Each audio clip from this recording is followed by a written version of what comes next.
arrived here at One Win Bombshell Volume 5. ZP here with Jason Kaplan to kick off our final playoff day. It's going to be One Win taking on Paravision and Jason. This could go either way, but no matter what, it's going to be some great deadlock. Fantastic deadlock, some of the best deadlock you're ever going to see in the closed beta, as Paravision are trying to fight to be called the number 2 team, or potentially the number 1 team over in EU for the first time in a very long time. But up against One Win, it's going to be no easy feat, ZP. Honestly, One Win, I would say, should be the underdogs in this matchup, considering how they've looked in the group stage, how this patch hasn't favored them. But Paravision, they've shown they can stumble at the finish line.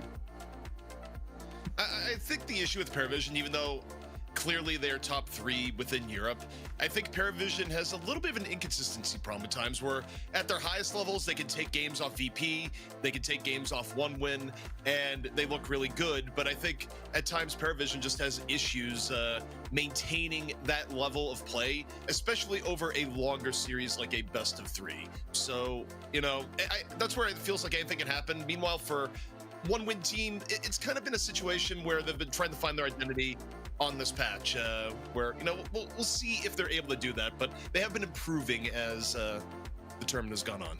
Yeah, identity crisis, I think, is definitely a way, and a very good way, to describe One Win, as we uncharacteristically see them coming in through the bottom half of the bracket. They actually finished, I believe it was 4th overall in our group stage, only Aegis Aurora behind them. And they went on again to drop a map against Aegis Aurora, but eventually did close that one out to win 2-1. And they had a pretty quick work of Thanos, to be fair. But Paravision, man, they really, put the screws to Virtus Pro in their series, take it the full 3 ways. And honestly, it was possible for Paravision to win that out and get their berth into the grand finals. Yeah, and I think in general, when you look at some of the matches, definitive matches in the latter part of the playoffs here, a lot of it was on Knife's Edge. Obviously not the Thanos game, but man, the Paravision VP game. I mean, remember, that started out with VP taking map 1, and VP had the clawed back 2 maps in a row. So yeah, it's been very back and forth. And to me, Jason, what I'm curious on is that there is a trend of deadlock of teams kind of saving draft strategies for the final day at times, where they kind of wait to go, okay, maybe there's like one way of approaching the draft that the other team may not expect, and you get that often on the final day when all the money is on the line. So I think if One Win or Paravision respectively have any curveballs, we're likely to see them here in this match.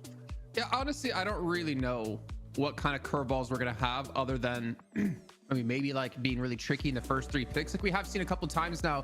Like, we're going to pick up a Shiv Kelvin in slot 2 and 3 because we really want to run that hero. And to be fair, we did see Together have a ridiculous performance in the group stage up against Virtus Pro and pull off a landslide by him and him alone.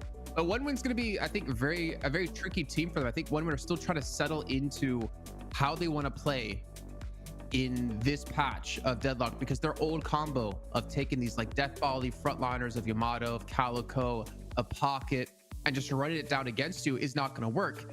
On top of that, great talent, you're most likely not going to be getting here in these drafts, even though somehow they did get it in their matches against Thanos. I'm not sure exactly why that ended up playing out the way it did. But it's sorry, I think that was maybe Aegis Aurora. Yeah, no, it was Aegis Aurora that they got it. It's going to be tough, and I think that One Win really going to be in the back foot here. But Paravision, as we said, they do seem to slip up when things get extremely tense. But this is a good little precursor to how things could go as we make our way into the grand finals. I think the one part for One Win that I'm curious to see if they decide to stick to religiously is the very early Kelvin priority. I think that's the one part of the One Win drafts that I've been looking at, and it's just I'm not entirely convinced. I don't necessarily think you need the prio Kelvin to the extent that we have been seeing out of One Win team. I think that you give up either really big power in like something like a Mirage, or you give up, a key frontliner if you prioritize Kelvin that early. And oftentimes you can get Kelvin on the back end of the draft, so long as you don't do something like pick a Shiv first, where teams will usually deny the Shiv Kelvin, but it has gone through a few times over the course of the tournament. And I'm like looking back at the last time these 2 teams met when it was in the group stage. I mean, in game 1, well, first of all, I should say Paravision won 2-0. In game 1, One Win decided to pick Great Talent first, and then we had a Holiday as a response ban. And then they went on to not pick a Paradox early on in the game. They ended up going for the Yamato, really trying to focus it to pick it up for their team. And then they went for like a second ban Abrams, which is a little bit interesting. I guess it kind of makes sense if you do pick Mo, which they did, to kind of take away frontline from the enemy team. But to not have that like initiator for your team is something women can't afford to have. Like, you need to have that paradox, that holiday, or that bebop with the way modern, well, I say modern, the way Deadlock is going right now. Modern Deadlock, that's right. Ancient Deadlock would be the middle of 2024, but early part of 2025. The future is now. Old man. But now, yeah, exactly. Oh, I'm not in any position to call anyone old. Right now, we'll get the O word out of here. But the prize pool, of course, this is what is at stake. Of course, VP in the grand finals already, guaranteed $3,000 at the worst. The teams today in this first match here, Jason, playing not only for the chance at the first place of $5,000, but also the win here guarantees you an extra $1,500 from third place up to second. So quite a bit of money on the line here in just this match alone. Well, for VP's sake, I hope Listic buys a new microphone, because that was a very awkward interview we had yesterday. But yeah, I mean, you're doubling your money, which is insane to see. I mean, you could be coming away with 3,000 at a minimum, potentially 5K, and seeing there's 6 players on the team, you're almost getting like 1,000 per player. That's a lot of money that you can use, to live off of, to obviously pay rent, but obviously to go towards the future of your Deadlock career as well. I thought this was going to go to this, like, here's all the things you can use money for. You can use it to pay your bills. You can use it to do this and that. And then eventually just runs into this, final existential realization is like, oh, wait, you use money for everything. Well, it can be used for everything, Jason. You use money for the most important thing, those cosmetics when they come out in Deadlock, obviously. Oh, yeah. You know what's gonna be real big is when you get that like season pass calico coming out where it's like a custom Ava along the lines. Please, where people are just like, whoa, yes. Unless you turn into a dog, then I'm not gonna buy a single calico skin. I mean, that could happen. I don't know what you would name the skin that's like as catchy as calico. I mean, there's probably a dog breed that would make sense, but future problems here, Jason. Goldico. It's a golden retriever skin. Oh my god, I would love it. I would name it Oliver after my dog. Oh boy. But believe we're getting close here to, we'll be in draft soon, I believe, but as draft goes around here, or actually no, we still got 8 minutes. What am I saying? We still got a little bit of time, Jason, to just vamp a little bit and talk about what we're going to be seeing here as the final day gets ready to go. Yeah. Maybe we do a quick recap of like what's all kind of went on here in terms of the changes to the patch. I mean, again, if you haven't joined us in any of these days, or if you have, I apologize, but for all the newcomers out there, we have to talk about, like, we have seen Calico fall off quite heavily when it comes to pick priority. Pocket, we've seen kind of bounce back into pick priority, funny enough, or not priority necessarily, but into being played, which we're still a little bit confused by somewhat of like why we're still seeing the Pocket when it's not nearly as impactful because of the ethereal shift changes, which we have seen build, I think, like a total of maybe 3 times now over the course of group stage. I think we've cast like 2 of those games, but we've seen like a major switch up. We haven't seen many 7s. We're still seeing Infernus quite a bit, but there's this really heavy emphasis on like securing Yamato, Holiday, Pocket, Mo, Holiday, Pocket, Mo, Bebop. There's one more in there, I can't remember, Mirage, as like your first 6 picks, even Vindicta, like first 6 picks. Did you say Geist and all that? Did you say Geist? Geist is actually I wanted you to say winner. the word. I wanted you to say the thing, ZP. Yeah, I was saying here, just like you were forgetting probably the hero that like went up the most priority in this case, which is Geist. Where I mean, look, Geist. It's not like Geist has ever really been out of meta. Geist historically has just been like 3 or 4th pick by a team forever, like actually forever when you look back at draft history and other tournaments and previous one when Bombshells. But I feel like the combination of E-Shift getting weakened and more of a focus on frontliners and maybe just the game maturing a little bit is just, it's led us to this world of, hey, Geist is really good, carries a lot of deterrence power against your most farm players on the other team, can just be a continual presence that's really difficult to get rid of, difficult to even take down with 2 people at times, where if a Geist gets ahead of the game, it's just like, oh, you brought 2 people? Well, you probably should have brought more, because your best case scenario is a trade with her still killing one. So the fact that Geist is kind of went up to the either picked first at times, or at the very least in the top 2, is kind of one of the bigger shifts in hero priority that we've seen in this meta here so far. Yeah, she's always been like super heavily picked, but to be prioritized so early on is definitely like a really big shift up for him. We also had, if I'm not mistaken, like ABL was playing some very different heroes yesterday. I noted it in my head, but I didn't note down actually who was playing it. He actually played Paradox when they're up against Thanos, gave Overseas of Vindicta, gave Empty Dreams the Shiv, and then actually gave Xenon the Ivy. I think we're still seeing, unfortunately for them, and I'm kind of going back to this point here since we still have a little bit of time before draft, of like not really knowing what their identity is as a team. Like ABL, he was the powerhouse carry of the roster, but now ZP, it feels like he's kind of like taken a step back, and it's gone back to being all reliant on Empty Dreams, and that didn't work out for One Win too much before ABL joined. Well, also, you're just you're blanking out, which truthfully I would like to go to better ABL eras too, but it's also been the ABL Lash era, which, look, I'm trying to check myself and wonder, have we been a little bit harsh on Lash? And the answer is I still think not entirely. It has worked a few times late in draft, but overall it's been very, you talk about the idea of like some things being consistent, some things being not. When Lash gets picked in, it has probably been the most inconsistent hero pick that we have seen at the moment overall, where at times they'll have like an okay game, but there's also times where they'll go and just be like, okay, well, Jason, that was like the 5th death slam in a row that did not hit anyone, let alone hit an entire team. I think more often than not, we see it completely miss, or we just see it hit one person. But I mean, to be fair, I think it's really hard to make his death slam work due to the fact that teams are kind of used to how to play against it, and that teams are using the terrain a lot better and using like the arena they're fighting in to their advantage and preventing Lash from actually getting any of these initial picks. But to be fair, at the same time, I think, if you're Lash and you can get one of these high priority targets in a death slam, considering no one's building Ethereal Shift anymore, I think that has value. But then it comes down to, is that person grabbable? Are they playing too safe for you to get in? Because you don't want to see those situations where, I think it was Saf who was just sitting around. That was over in DFN. He was just sitting around forever looking for a death slam while VP was trying to turn in an urn, and he didn't even really go for a death slam. He actually ended up just catching up with KLS just face to face, but he didn't really achieve anything with it. But still, that threat of the death slam does force a team to respect it and still play around it.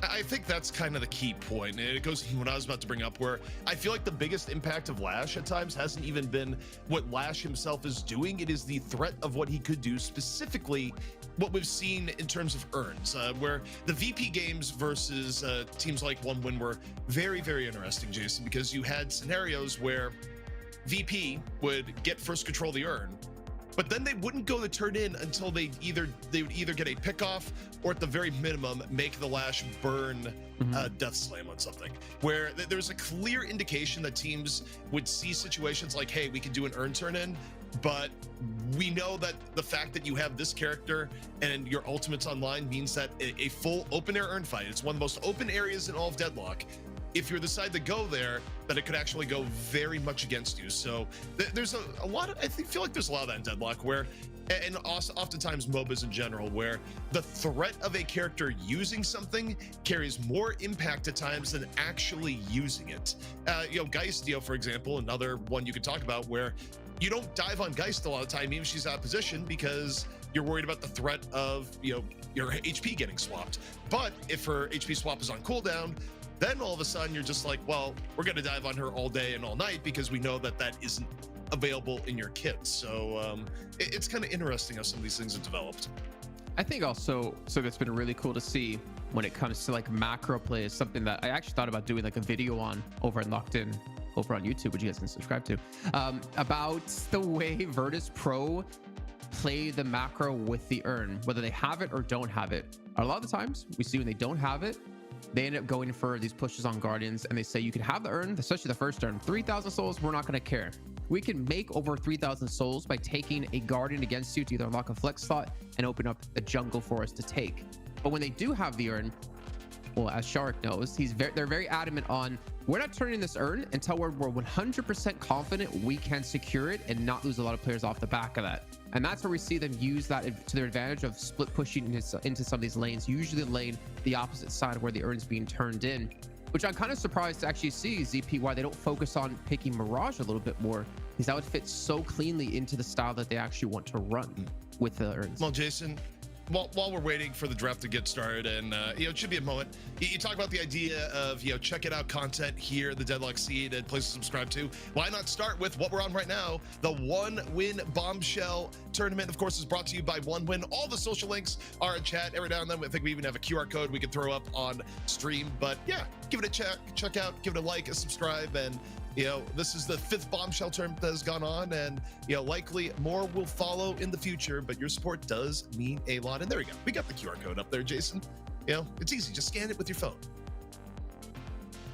Wait, how easy? Let me see. Let me bust out my phone real quick. Do you have your phone handy? No, I turn it off because I'm really bad at actually. Look, I am bad about muting everything there. Like, something on my phone that should be muted will not be muted. The only solution is just to turn it off entirely. What if your parents need to call you right now and be like, ZP, we need you. I mean, I hope your parents don't call you ZP. That'd be a little bit weird. Andrew, we need you right now, right here. We just won the lottery. If you don't come downstairs and take us to the station, we're not going to get our $30 bajillion. Well, the turn-in window for most U.S.-based lotteries is over a year, or exactly. Well, that's, obviously, you don't have to poke holes in exactly what I'm saying. No, I am gonna poke holes. I reject your entire hypothetical, Jason, in full. Okay. What if they're in a call into a radio station, and they're like, Andrew, we just won a lifetime supply of Diet Coke, but for us to get it, you have to get over here and talk to them. I'm avoiding this because we got the versus screen, Jason. We got the versus screen because it also, I would just take the L at that point. But Paravision versus One Win, of course, is going to be our early matchup, first matchup here in the playoffs. Winner going into the grand finals later today. In the draft, Jason, we're ready. And it starts out same as usual, where great talent is immediately banned. I'm calling a holiday ban out of One Win next. Actually, I almost think that as I say, there's I feel like you have to see a Bebop pick in top 3 for one of these two teams if Holiday gets banned out. Like that's almost a guarantee, because you cannot afford to go into that second round of picks if a Bebop gets banned. Yeah, but I also don't feel like Paravision picks Bebop nearly as much as One Win. Like, if either of the two teams were the go Bebop, it would probably be One Win of the two.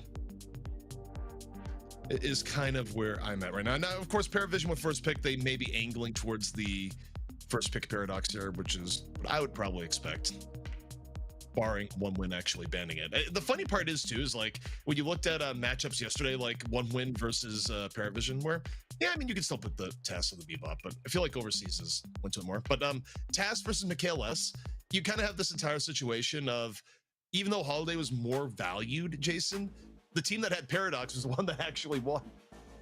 Yeah, I mean, it's so weird because I believe, like, to me, Holiday offers more damage and offers like more mobility for your team, but like Paradox, it's just so consistent to hit these swaps because you get like the initial stun with the Kinetic Carbine, you can swap from an insane range, and then you also have the time wall to silence the person that gets through it, so you have like that guaranteed kill.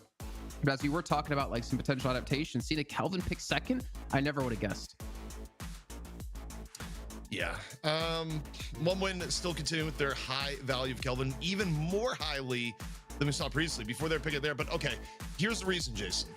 If you pick a Kelvin this early, you now force a suboptimal pick from Paravision if you want to prevent Shiv Kelvin lane.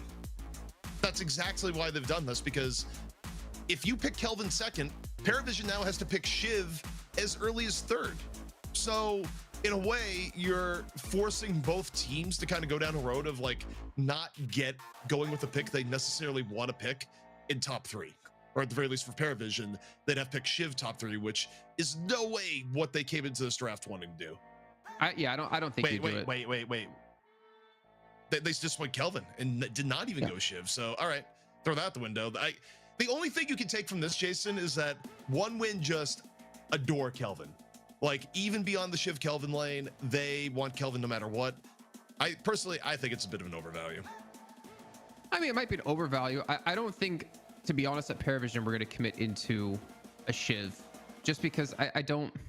It might be strong in the lane, but there's hardly any time that we see a Shiv just completely carry a game unless a team messes up. Thinking of the Paravision versus VP match in the group stage. I mean, a Shiv will do much better in the lane, but you just play, I think, a little bit safer in the lane, and then you just don't necessarily put a matchup into that lane that you want to win with. You just put a lane that kind of survives, and then you focus on the other two lanes. At least that's the way I'm feeling it kind of go right now. So you don't want to like completely destroy your initial picks by picking up a Shiv just to counter an early pick like this in top 3. Like Mirage, Vindicta are going to give you so much more value, I'd say, than picking up like a Shiv Mirage or a Shiv Vindicta. Yeah, I tend to agree, but looky here, to no one's surprise, Paravision does ban Shiv in the mid-stage bans. One win with the Ivy ban is a little surprising to see it come in where it goes here. I mean, obviously, if Paravision wanted to run a more traditional support, Ivy would be the option a little bit later, but it's not even guaranteed that they'd grab that. If anything, Jason, they're probably going to get Mo +1 here, if you had to guess. Or Geist, like, what? Wait. No, Geist got banned, what am I saying? Geist got banned early, so yeah, I think in this case, Paravision probably grabs Mo +1. You have to grab Mo here. I mean, they're also going to be very limited on supports now with Kelvin and Ivy being taken away. So I wouldn't expect them to pick like anything traditional wise when it comes to support. I think they're just going to pick up like another normal kind of damage dealer who will maybe like a Viscous who can build in towards some of those support items, but maybe not even that, because honestly, there's really nothing on Moment's side that you would want Viscous for except maybe the Paradox right now. But with the Abrams being picked up off the turn in the second half of the draft, they obviously denied the Vindicta Abrams lane that we talked about. But the Calico pick coming through, it's not bad, but it's maybe this is just like the intention of where Calico should be. And I think maybe it's also a knee-jerk reaction to her getting nerfed again, because she doesn't like carry as hard as she used to, but she's still pretty solid. She's still pretty safe in general without even having the E-shift. She is, but I mean, she was like too strong before, right? And like now she's like more in line.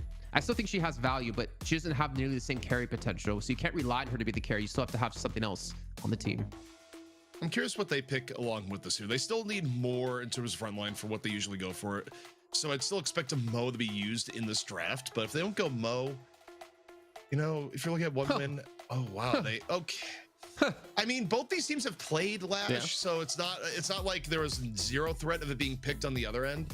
But the fact that we've gotten this late into the draft, Mo still available, where, you know, for one win, they still have 2 frontliners right now. You can run usually as many as 3. So the idea that one win would come back here with a Mo of their own, not really that surprising. I wouldn't hate the Mo, honestly. That's like such a beefy front line with support of Kelvin. Yeah. And then you're going to like guarantee get kills with the Mo, especially with Warpstone. Like you control Calico, or you control Mirage, or you control Holiday, which tries to steal someone from your team, or you can, you know, Warpstone into Lash. Honestly, I feel like Mo is a very good fit. Mo, and then maybe like an Infernus would be like a decent backup. Like, so you need something at range for damage. You can't just depend on just being a death ball. Yeah, I mean, Infernus, the interesting thing is that I feel like the most consistent team to run Infernus has been VP. Paravision one win will run it from time to time, but okay, Bebop coming in, that makes a little more sense, especially because, you know, for one win again, even though Paravision has run Bebop from time to time with Taz, one win will go to it with Overseas significantly more. So this gives them another threat that's probably coming in lieu of the Bebop, or you could still run it to it rather than running something like an Infernus. I mean, Bebop Yamato, that's gonna be already strong. Kelvin Abrams, I think it's like, it's not S tier, but it's like real close to S tier, because that's a lane you're just not really going to bully, because the amount of sustain that Kelvin's gonna give Abrams. Also, you do have like the charge potential when you throw down to the dome. You have the slow potential to make the charges hit even easier. Still an insanely strong lane. So I mean, we're already seeing like, I think our 2 lanes, Yamato and Bebop mid. Jason, we've had a blind spot here, because usually it's picked or banned by this point. Sinclair is still on the table. We are this deep into the draft, and no one has touched nor banned Sinclair. You can't pick it if you're one win, though. I don't think. You don't have the damage. Oh my god, a Wraith. And no one's gonna grab it, period. Okay. And a Mo coming in as the last pick for Paravision, but the Wraith, bro. I mean, Aegis Aurora played Wraith against one win, but like it's still Wraith. She's not that great. Yeah, I mean, again, Wraith really gets hurt by the bug that's going on right now, where if you have a bullet shield on, you don't actually get hit with bonus spirit damage from Wraith hits, which you probably should. Vindicta actually gets hit by the same bug with her flight. It's just Vindicta has more going for her in her kit, and Wraith losing the full auto damage is kind of bad. But, you know, looking at both teams between the two, again, I think a lot of it just is going to come down to how does Overseas play in the Bebop. I think in terms of I don't know, because Paravision is still running the Lash on the other hand. I like the Bebop for the Lash, to be fair. Yeah. Really good, like consistent counter for the Lash if your Bebop's good, which we know it's going to be at a 1-win for sure when it comes to Overseas. I still think like damage is a little bit lacking at 1-win side, and you're really relying on, I'm assuming it's gonna be ABL and Paradox again, like we talked about before, Flammable over on the Kelvin, but you have to hope Zanya can do some serious work on the Amato, and then Empty Dreams on the Wraith can put out some serious work, because you're gonna lack damage if those two fall behind, and Paravision can just walk all over you. I think the ability to I don't know. I'm looking at this. I can sort of. It's a little bit of an unconventional draft from both ends relative to what we've seen overall.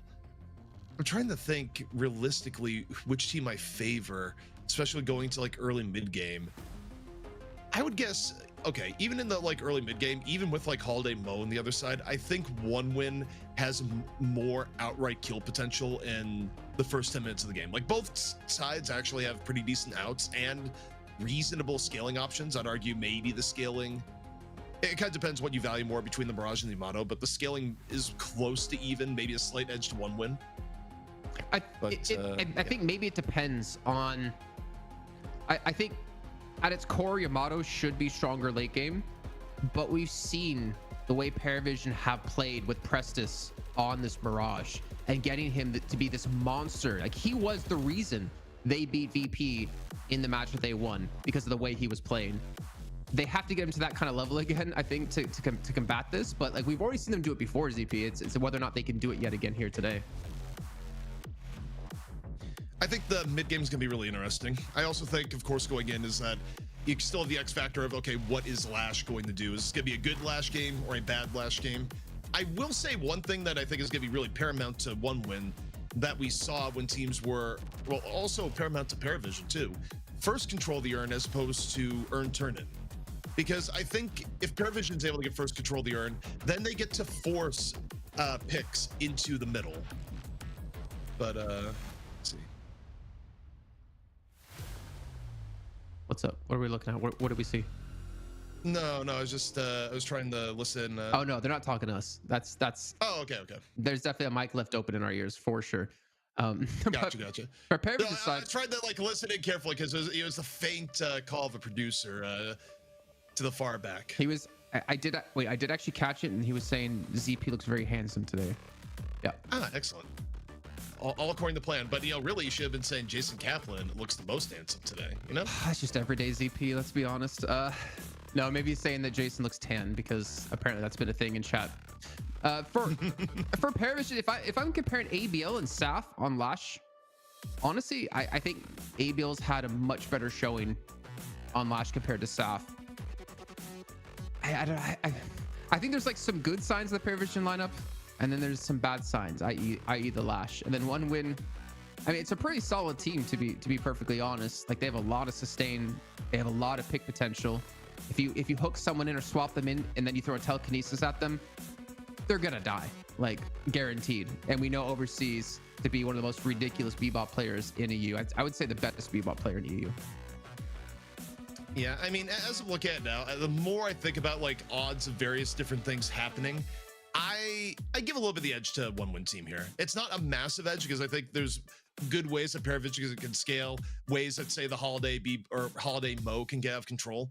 But I think about both the early lanes. I think about, likely scenarios in terms of hooks, swaps, Yamato scaling, or even like worlds where like Abrams gets a little bit ahead. I think 1-win team, I give them the edge here, Jason, but it's only by a mild amount. Are you basing that mostly off of the Bebop? If he's going to be successful with the hooks, or are you just basing it all around? If we assume the average amount of hooks are hit a game. I think it's all around. I think when you look at how games have kind of broken open, even though Prestus is a ridiculous Mirage, we've seen more games get taken over by a scaling Yamato than we have a scaling Mirage. We have seen, I think, more games broken, like wildly broken open by a Bebop, particularly if it's like as good as Overseas, than just Holiday and Mo alone, especially if you have like a Paradox to back it up. I think also one thing we didn't really touch on here, which also is maybe part of the benefit to picking the Kelvin early, is that of all heroes that like kind of ruin some of the Deathslam value and let you push earn fights a little bit more, it would be Frozen Shelters. So it's actually another hurdle for Lash to deal with, I would say. Oh, we're going into our lanes here. It looks like we will have the Abrams, Kelvin, the Bash Brothers up against the Vindicta and the Mo. That 3K potential is going to be pretty crazy for the side of Paravision if they can get it a little bit earlier than their counterparts. Otherwise, that Frozen Shelter will be saving them and eliminating any sort of kill potential coming through. But actually, it's going to be together over on the Lash instead of Sap, who was normally on it, as they have swapped things up, and Sap's going to be over on the Mirage. And on the other side, Empty Dreams, I mean, kind of what we expected. Yeah, pretty much exactly as we expected for one win. That's actually, I mean, I guess it makes sense if they were Vindicta that you put Prestus on Vindicta rather than the Mirage, but dear God, Prestus also made the Mirage look ridiculous yesterday. But also Prestus, when you think back to like what is vintage Prestus, Prestus is basically flyer hero main above all else. It's just the way drafts have gone. You don't get Grey Town a whole lot recently, and even Vindicta at times is pretty competitive. The EU Vegas is what we can say for him, maybe. The middle lane, though, we're going to be getting the Bebop Yamato. This is where things can get very snowball, I'd say, for one win. I think if you look for a very early Guardian take, again, you free up the Bebop to start roaming around. You have the Yamato able to put down a ton of pain, a ton of farm, more importantly. And you can already see them kind of get aggressive here, looking for those initial catches. So I actually have to correct myself. Xenon will be on the Paradox, and ABL will be on the Yamato. So they're going back to the ABL carry, and I like it. I mean, this is where ABL kind of made his name known and already in danger. And I think the disjoint timing was, well, I don't think you go for the disjoint time. I think like getting out was more of a priority than trying to not, you know, immediately blow up to the bomb. So rough spot just have to be in regardless. And now, you know, this Bebop Yamato lane, I mean, it's about as strong as you would expect. I'm curious how the left lane is going to break down here, though, because I kind of feel like Vindicta Mo, while it can work, I feel like you're better off giving Vindicta a lane partner that has a little bit more outright kill power before 3K, but let's see how this goes. I mean, I'd actually rather have like the Lash, the Calico swap with the Vindicta and the Mo. They'd be in the right lane where it's like a little bit more realistic to kill with your combo. Because that Frozen Shelter, if you don't lock down Kelvin, if you don't, you know, combo flammable, I don't think you're gonna be able to kill either of them because of the way that Frozen Shelter is just gonna save them. Frozen Shelter becomes a real problem in the left lane, particularly for Mo Vindicta at 3K. I also just think in general, while it's not a Shiv Kelvin lane, you know, Abrams Kelvin is still pretty reliably good just because of the ways that if you get charged out of position, you're probably not getting away with Arctic Beam, and vice versa with Arctic Beam setting up the charge. I think the one caveat though in the left lane ZP is that combos on a way quicker cooldown than Frozen Shelter. So there is like a world where you can get a second combo off when there's no Frozen Shelter and then turn that into a kill. I think it comes down to the poke you do. I think poking them down is going to be very difficult because the amount of sustain they have in that lane.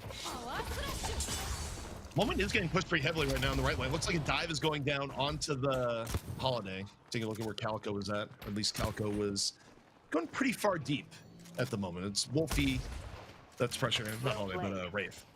And yeah, Wraith's in danger. You look at what's going on the right-hand side. That is a deep, deep Calico at the moment. And yet, backs on out. Wraith's still gonna live. I want to see how Empty Dream plays out the Wraith. He's definitely one of the star players for this roster. He can make things work for them. The last one's going to come through is the level up coming through right in time for Task. They turn it into a kill. Overseas getting a little bit too cocky there. And it costs him a life, and it might cost him a second kill. ABL is left alone. Disrespecting the lasso like that is... That's a decision that we just saw. It's just like, yeah, you go for the hyper beam, just immediately get pulled on down. Meanwhile, ABL, a little bit of subterfuge right now, just hanging out in the Veil area. Interesting. Order shot, healing right, and monster round. So like very oriented just to play around the lane. Not going for any like massive damage spikes to try to look for these kills. But to be fair, I guess you don't really need them as long as those hooks do hit out of overseas. You're supposed to sustain against that Shin's mark. For those crack shots that come through. Overall, it's been kind of a sleepy start to the early game. Not really a ton in terms of early kills for either team just yet. You know, a little bit here and there, but the right-hand side is kind of interesting to me, just in the sense of how much we've been seeing Paravision push up. It's been the Wraith Paradox just pushed back heavily, and this is also why you don't see Wraith as much, as that a lot of people complain about Wraith's laning phase just really being a detriment the way the game has evolved. Man, I don't really have much kill potential to hit that 3K mark, but even then, a little bit rough with telekinesis and the way they've kind of changed things up with the slam back into the ground. So just a static lift. We do have ultimates all coming online now for the teams. Now, towards and lane, we talked about before, looking for any sort of frozen shelter, any sort of seismic slam. I think they're waiting for that combo. I think they're waiting for the initial initiate out of Blitz to go for the counter initiate and confirm kill. Frozen shelter though online, and I'd also say to the Wraith note, I think it's hard to forget, or it's easy to forget, but Wraith did get just nerfed on her early laning power, patch after patch after patch. It was like 9 straight patches of cards getting minor nerfs in one way or another. I think eventually it kind of adds up to the current state of Wraith, where she's not the lane terror that she was a few months ago. But over at middle, ABL falling to 10.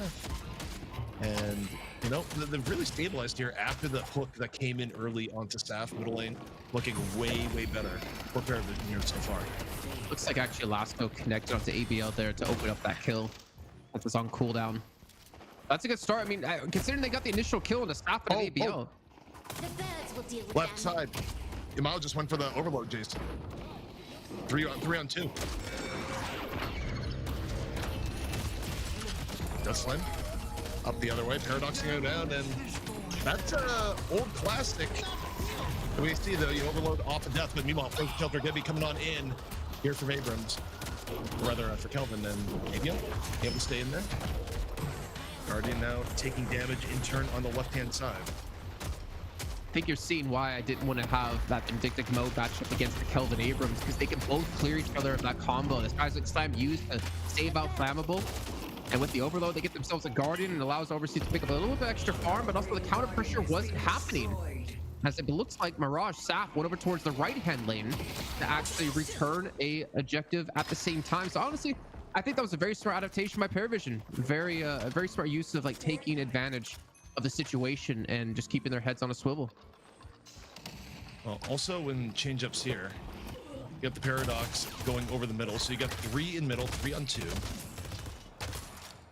We'll see if Xenon, they'll land the swap here with ABL waiting in the wings off to the left, Bebop. A lot of pick threats here, and you're going to get the rotation over. So it's going to be 3 potential and 3 in middle. But taking a look at where OneWin is going, OneWin is being pretty mobile off and to the left, eating a little bit of jungle, and they could actually go in on Vindicta and Mo here from behind if they want. Instead, though, Paradox just going to get nabbed here by Taz. Xenon not going anywhere.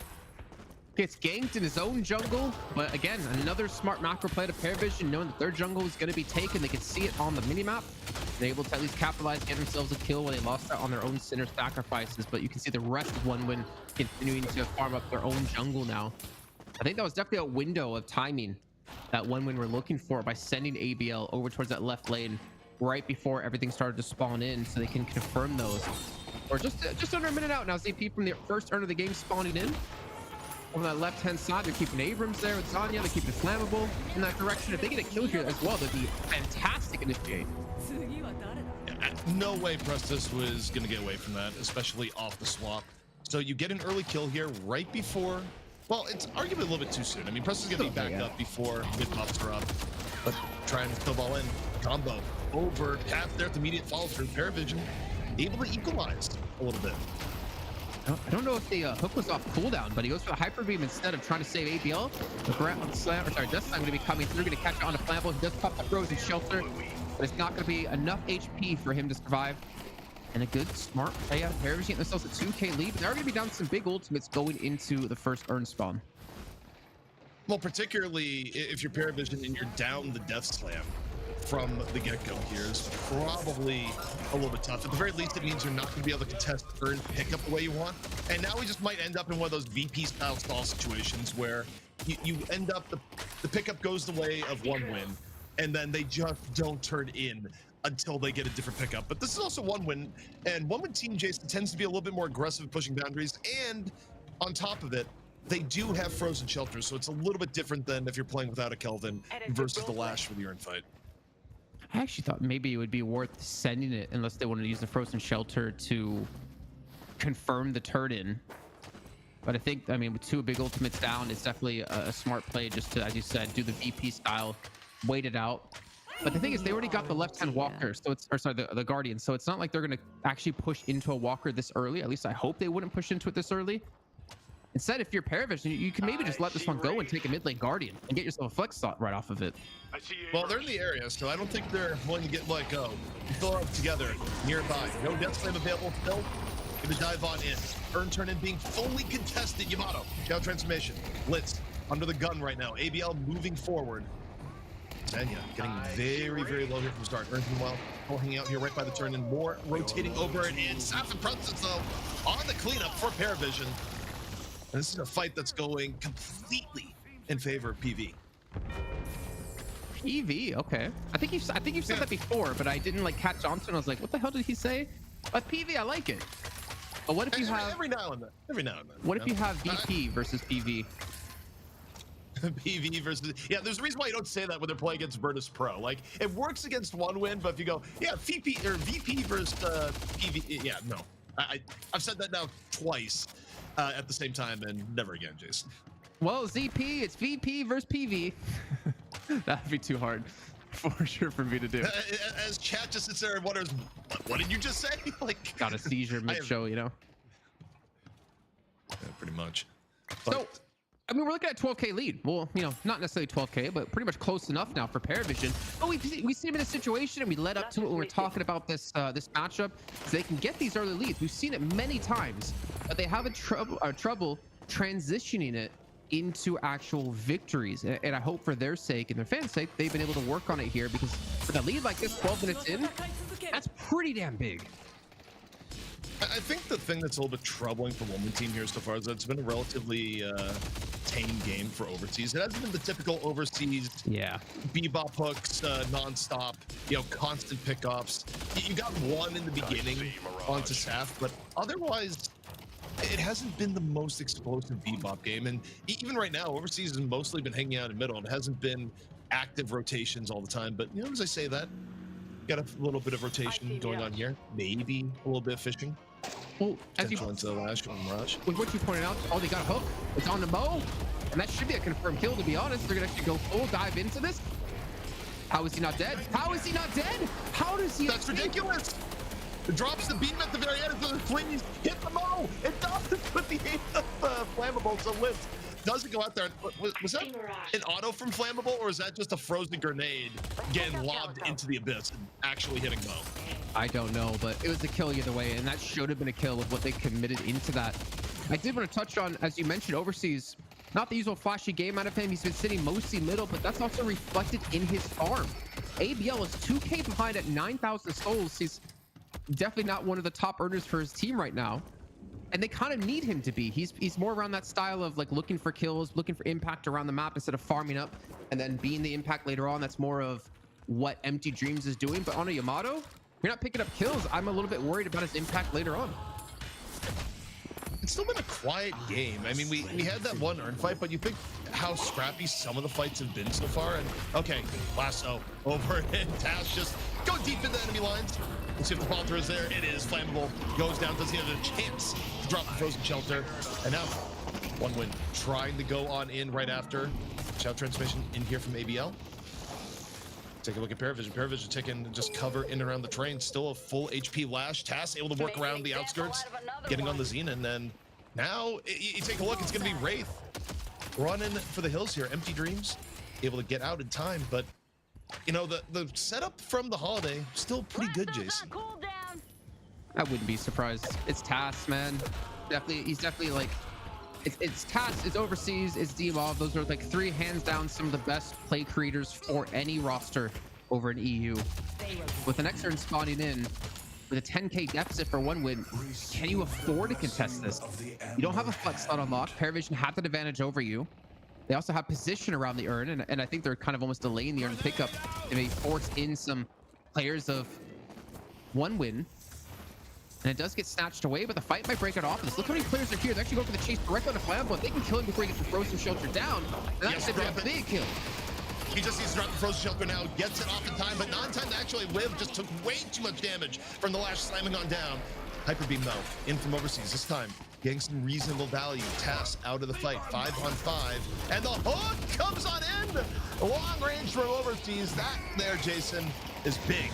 Saf unable to get away, helps turn the fight more towards one-win team, evens things out a little bit. However, you take a look at Blitz. Oh, okay. It's a nice bounce back. So it's a 2 for 2 at the end of that. Actually, that was actually a really important kill, especially with Xenon now down 20 seconds. There's a role where they could rotate in and maybe go for the turn, knowing there's no frozen shelter available. They do have to worry about ABL. And also, I think this is the time. I think if you're Paravision, you bait the turn in that direction and you allow someone to push the right hand lane. But it's got to be Saf to do so. But Saf's actually joined up with Urn Pro. I actually don't know why.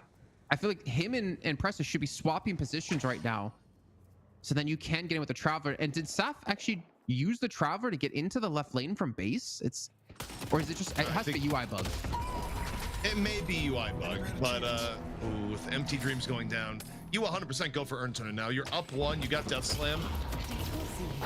I think you simply just go. Calico though, taking a look at Wolfie right now. Wolfie potentially getting caught, but That is the power playing Calico. Return to Shadow, get out of jail free card. so let's play Wolfie more aggressive on the map. Here comes Lash, Death Slam, over, in, grabs 1, gets hooked down by Bebop in turn, but still reasonably healthy. Just got it back on out. Frozen Shelter gonna be invested here by Flammable. They're gonna get 1 out of it. They get Wolfie at the very least. Together, chased on down, 2 down. So far in favor of one-win team.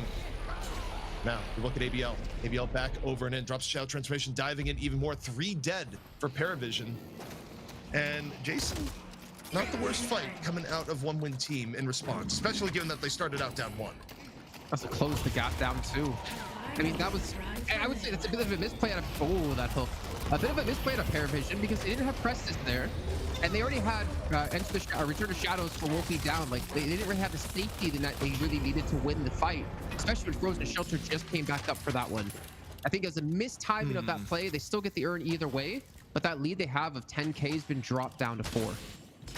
Also, Jason, you know, in an economy allocation check-in, Empty Dreams is at 20K. We're kind of seeing Wraith get used with the new changes to the economy where it's easier to hyper feed one person than has been in the past. Maybe this is leading to some of the Wraith resurgence where, yes, even though her early laning is bad in part because of the bug that she's currently still dealing with, for Wraith, if you allocate a ton of economy to her, she's still pretty good in the mid to late game. Like, her carry level potential was never really the problem. It was how she was in the beginning. And when you get a Wraith to 21K when the highest on the other team is 18K, that suddenly starts becoming a really big threat. It's about, can Empty Dreams stay safe? Can he stay away from the Death Slam? Can he stay away from the combo? And realistically, as a Wraith, you should be able to, because of the ability to escape with your card trick. But they're gonna go for a big gank on the right hand side, trying to catch him out. The combo's landed, and he's gonna be exploded on. And this should be a Walker take. The counterplay for one win here is, do you go for a push onto the left lane? Instead, they're actually gonna reinforce the right hand side. I expected obviously Paravision to go a little bit more aggressive there for that Walker. Well, look at the left right now. You still have Abrams and Paradox trying to go for the 2-on-1 over onto Staff. So Zanya and Xenon being real sneaky here. I don't actually think Staff is wearing it. It's like, surprise! Here we are. 1 part Paradox, 1 part Abrams, but the swap, I think, missed. No swap ends up hitting. And instead, the last one gonna come in. You got those movement from Taz later in the fight, and what looked like a picture-perfect game just ends in absolute kerfuffle there, Jason. I think I'm gonna guess the Staff has debuff reduced, or it's reduced the stun on the kinetic carbine, so we actually could escape for that and force the miss. But this tornado, ABL is going to be chased out on combo up in 15. You can see Flammable trying to help him out, but he still gets chased either way. He's going to fall. And this is actually a really big kill coming through. He also forced out a very big ultimate out of Flammable. That left Walker's looking mighty juicy now for Paravision. Well, you get the Frozen Shelter out too right before Urn is coming out. Also, this is a dead Kelvin. Like, you get the slow-mo stuff where you have to imagine lore-wise Lash is sitting there being like, oh yeah, dude, you're about to die. Like, there's nothing you can do about it. Then Bebop comes in and is like, yo, hey Lash, are you bragging again? Is that what you're really doing at the moment? You know, you can stand to learn a little bit of humility, even though Bebop goes down and Lash actually is still alive. Despite Oh no. Together tried to death slam. He tried to catch out Xenon, but he missed it. But it doesn't matter. I mean, the damage has been done. They get the walker. They have an urn turn in here. Why is Litz not pushing it? They have 2 dead.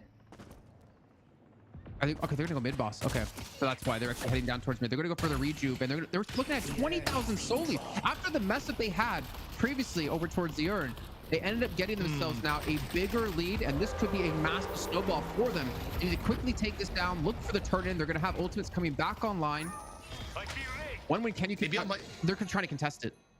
Yeah, ABL could get there in time with Shout Transformation. They actually, I think they have to go out after the stream and try to get another pick off, because there's a world where Shout Transformation goes in. But okay, quick execution there on the Xenon. And now they're just looking for the team fight on the outside. Meanwhile, though, Empty Dreams is going to pick up the urn. So at the very least, they get the urn turn in, even if they don't contest. But I do wonder if you're ABL, do you try and go for the hero steal? It still would be pretty not great. In this case, everyone is rotating away from mid. So they've just accepted, we're going to turn an urn, we're going to push up lanes a little bit, and then we'll defend Rejuvenator. I thought they were actually going to like position to deny the urn turn in while taking the right-hand walker. But I think that's also a very smart play, because you know the mid boss already screamed. There's no way that one we're going to know it's happening. You also were able to spot out ABL because the lane was shoved up against the walker. But now with Rejuve, 25,000 souls in their lead. The only real push possibility is this right lane. You want to get for that last walker, get the next flex saw, guys. Because they're already like positioned very heavily towards the left, very far invaded, looking for a catch. And MG Dreams is in the vicinity. And that combo, it's ready to go. Empty Dreams now at 25k. Saf on the other side, 26k. What was starting to be a big Wraith gap has fallen to the wayside as Paravision and the overall economy aggregate has just gotten significantly far ahead. And okay, Daniel might be in danger here. It is the lone blue Abrams in a sea of yellow. It is able to rotate back out. It's going to be a full 6 this is gonna be for huge. one win team here on the right. 6 here for Paravision. All ults up on both sides. Jason, this could be the fight that determines the map here and now. There's no high Comes ground. out from Xenon. High ground control at a moment's not there. I thought they were gonna go for a huge death slam. Instead he goes down and they get kills without the death slam. Prestis gets a double ZP. What the hell just happened? Oh, I think they missed the swap, and it just has gone all to hell from there. Flammable down right after a clean 3 for Paravision. And at this point, Jason, you lose this big of a fight while down Rejuvenator, while down in economy. Your options to get back in the game start going progressively more limited. You are 100% losing the walker here. And now I think the only thing you bank on here, which we have seen teams like VP use to make comebacks and be a real pain, for Paravision, you still have to go and push in to a Bebop.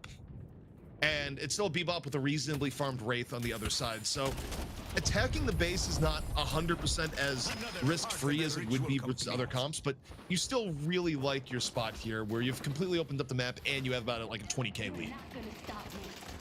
You know, CP, I was looking at the mini map before that fight kicked off, and I was like, one winner all grouped up at this walker. There's a world where Together hits a 6-man death slam directly into his team.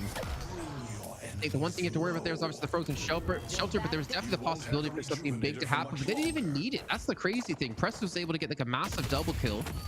They were able to snowball that into the last walker, get in their flex slot, but that lead, it hasn't really grown from it. They're still sitting at just 23,000. They've actually technically gone down because they haven't been denying jungle. They haven't been pushing out their waves just yet. They're going to eventually get the lead back, but Wolfie's got to be careful. He's been surrounded by the entirety of one win here. I have eyes on Kelvin. He's a fast cat. I see paradox. Yeah, I mean, Ava's many things, but slow is not one of them. One win, all group and non-run left. And yeah, at this point, I think they're just hoping, okay, do you land a hook? Do you get a swap? Do you get a single pick to get a little bit more map control? Because the problem is when you lose a fight like that too, they lost a huge portion of their jungle too. And oh boy, Bebop getting caught overseas, immediately gone. Just a quick hit in from the Mo.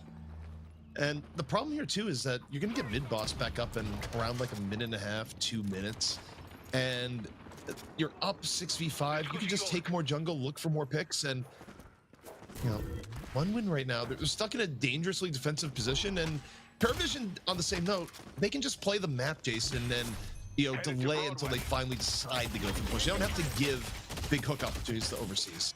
Honestly, I thought they were just gonna go for pushing the base and having overseas down. You really limit the gank potential out of them. That was actually technically in enemy territory right now. I don't know if they've noticed. He's currently behind together. You can see on the mini map, as well as Zanya's going to be here. The Veilwalker going to clear the task, looking for the catch. He's going to get flammable. Can they kill him before he gets the frozen shelter off? No, the frozen shelter will come through, but he's just all alone against 4 members of Paravision. He's going to fall, and that's a big ultimate now down. Jason, that's a frozen tomb at that point. Like, there was no shelter about it. It's like frozen shelter. Kelvin likes the pain. 4 people beating down 1 Kelvin in the shelter. All it does is delay a little bit. Meanwhile, here comes, together in Death Slam, good to go. Don't quite see how much he got, but right now is looking like a pretty decent fight. Well, it was, but Together actually goes down right after. Blitz combo connects. Able to take down Xenon. Hyper Beam gonna delay things, spread things out here. The detective is here. For 1 win, and for how this started, given the fact you gave it to Kelvin for free, getting 2 picks on the Paravision, not the worst outcome for 1 win team. I mean, I jumped in there saying the Death Slam. It looked like it could have been good, but they forced out the Shadow Transformation at ABL, and he didn't connect on anyone with the Death Slam. Still showing like how hard it is to hit like really high value Death Slams in this game at the moment with the recent like changes to his ult. But they've been able to extend the lead down to 30k, so they slowly chipped away. They continued to grow this lead. It should definitely be reflected when it comes to their items momentarily. Not to mention, mid boss is going to be up by the time a little after I think Together respawns back in. And I don't know how you fight this like 6v6 with a 30k deficit for 1 win. I think the only thing you can really do is go for that steal we talked about with ABL. But if Paravision are smart, you just come off the mid boss when you know ABL's in the vicinity. It's difficult. I do think some of the scaling for 1 win isn't bad. The problem is that you don't really get any benefit from any potential scaling heroes if you're down 30k. But that may be the only thing that's like keeping it maybe a little bit more even, like more acting like a 20k difference rather than just you can't fight anymore. And 1 win team, right? They're just looking for a pickoff here. They're going overseas, go fishing, reel in a big one, give us an opportunity to work with here as mid boss is about to come back up. A lot of pressure to put on overseas. Xenon's not going to be here. Needs to rotate around very quickly, and you can see the rest of 1 win backing away. I mean, you just see them giving respect to Paravision. They realize, I mean, it's gonna take 1 more fight, and the first map of the series could be done. Oh, also, roaming around is difficult. You have a Veilwalker holiday rolling around. Like, it just comes down to the fact that you're gonna think you're safe, and a lasso comes out of nowhere, and you're not safe and getting abducted into the warm embrace of the Moe and Krill. Is what we're seeing right now. Oh, that's gonna be huge if he hits it. I think he caught the lasso onto Empty Dreams. If he says good night, the return kill will come through. So at least it's a decent trade. 37,000 for 35,000 souls between those 2 players. But each of those players. It's entirely equivalent to a trade. It doesn't get more equivalent than that given the roles they filled on their respective teams. However, the chase down was still in progress. But okay, Kelvin Abrams able to get away. Mid boss is up. Both teams down 1 for 45 seconds in the most even trade imaginable. I don't like this. No. Paravision, what are you doing?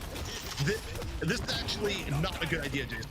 To go and force mid boss when you're down your Mirage, when you have both Yamato and Kelvin on the other team. Okay, they're just getting it wrong. If they committed, it would have been banned. Lasso though, in early here from Taz. Frozen Shelter gonna be put out in turn. Pretty nice Frozen Shelter. It actually mitigates any value from the rush out that they would have had. We'll see if the fall through is there. Danya will take down Wolfie. 1 win team right now in a decent spot. And honestly, I think the Shelter actually set up that fight beautifully, Jason. Well, that and also the miscommunication of Wolfie going in while the rest of the team's backing away. Liz gets caught out now, and 1 would have been able to turn this fight around, which might lead into a mid boss if they can clean up a few more members. Musk has already screamed. They forced Together back. He does have Death Slam. Not to mention ABL, he doesn't have Shadow Transformation available anymore, so it's not necessarily confirmed. If they can take the name of Dreams, it might limit the potential for them to get a big amount of resource, big amount of value off of this play. The Death Slam won't be followed up by the Gouge Strike, but it needs only the help of the Walker to finish that one off. And I think that 1 kill, I think that might keep one win off of the mid boss? No, they got right back into it. Well, this is a little bit interesting going. I mean, okay, there's no death slam on the other end. You still don't have shout transmission. Flammable actually dies in the outskirts, so this is going to be melees versus parries, and we'll see who ends up on top. It could go either way. Here's the scrum in the middle. Parries melee's out, and pass for Paravision. Gonna connect and get the Rejuvenator for his team. One win team fully wiped out. And Jason, this should be the beginning of the end now for one win team. And that was a very odd sequence of events. It was good until it wasn't, man. I think one win, Empty Dreams needs to, if he doesn't get caught out there trying to go for the 1v1, ends up dying together. You could have pushed down some walkers. You didn't have to go for mid boss here. Now they're going to lose their shrines. They're going to lose their stage 1 patron. And Paravision are going to be in the driver's seat. Considering how that fight went, man, like you said, the frozen shelter was perfect out of fight, but it locked out Paravision from going for the chase. But then, like, Wolfie gets aggressive. He gets caught out and dies. And then when we come back in, clean up a few more kills, and yet they overcommit to the mid boss. They threw away any sort of chance of getting back in this game. At least for them, it's only still a 40,000 soul deficit. But it's just one more fight away now for Paravision to win, and they have the Rejuvenator to use it with. It just felt like it was Christmas because we were trading gifts from both teams, where effectively Paravision gifted one win, an ideal scenario where you're trying to go mid boss versus, you know, not only shadow transformation but also seismic slam and dome, which is just, I don't know why you want to fight in the mid area first with no significant advantage. But then Paravision, or then one win, doesn't firmly secure mid boss after they go for kills. It goes against them, where Empty Dreams gets picked. I don't know. It started out with Paravision misplaying, but one win ended up misplaying even more right after, and leads to our current situation, which is back to where we were before the initial mid boss attempt was started. Paravision though, oh, that hit, that would have been insane. Lucky's is now down. You see how little damage the Empty Dreams is able to do against Nas. It's going to retreat. So with no last, I mean, the thing is, for me, like, again, I see with Paravision, they really struggle to close out games. They heavily rely on TAS to be that person to get him the 6v5. And I think you can't necessarily depend on that every single time, even though he does have Veilwalker and he does have his last weapon 18 seconds. You need some other, like, way to win the game here, ZP. And Paravision with Rejuvenator, with the lane shoved up, you can still see they're very hesitant to go for a fight, really hesitant to actually move into the base. Well, I don't think they should be this hesitant for Paravision, where, yeah, there's a debuff on the other side, but you also just have such an enormous stat advantage at this point that I do think you could start pushing your luck a little bit, because even if you lose one, you should still be strong enough to win a 5v6 with Rejuvenator. Your hook, yeah, come on in. You lose Lash, but his defaults are going to be there. Like, you've given up the hook, but if everyone just leaves, then you've given up the hook for nothing. Like, that's the problem for how Paravision is handling this. You have to accept the fact, okay, so maybe get hooked, and then you still go in. But if you're like, oh, you go, oh, shoot, guys, someone got hooked. I don't know, leave.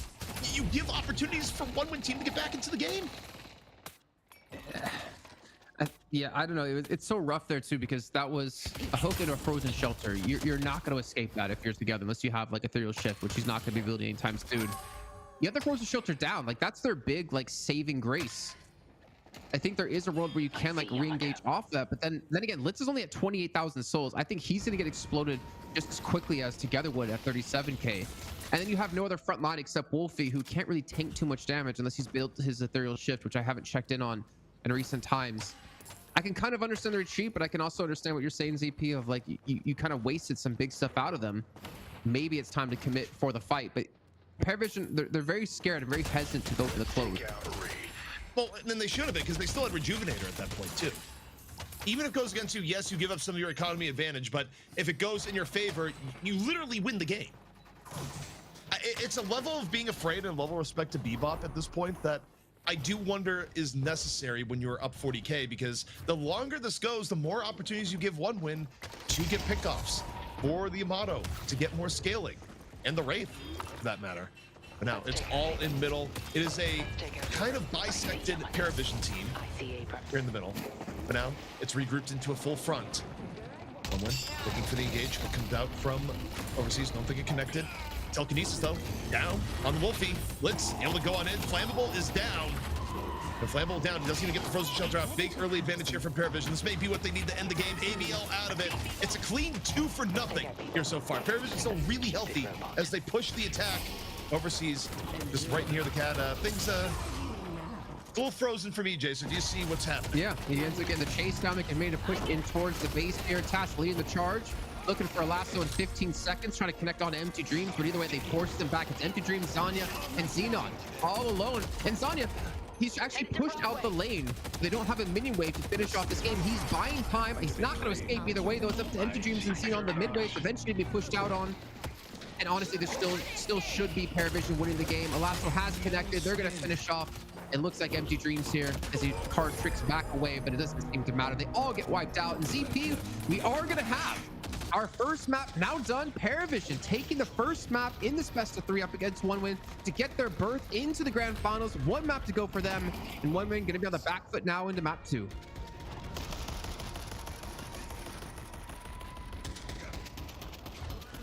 Well,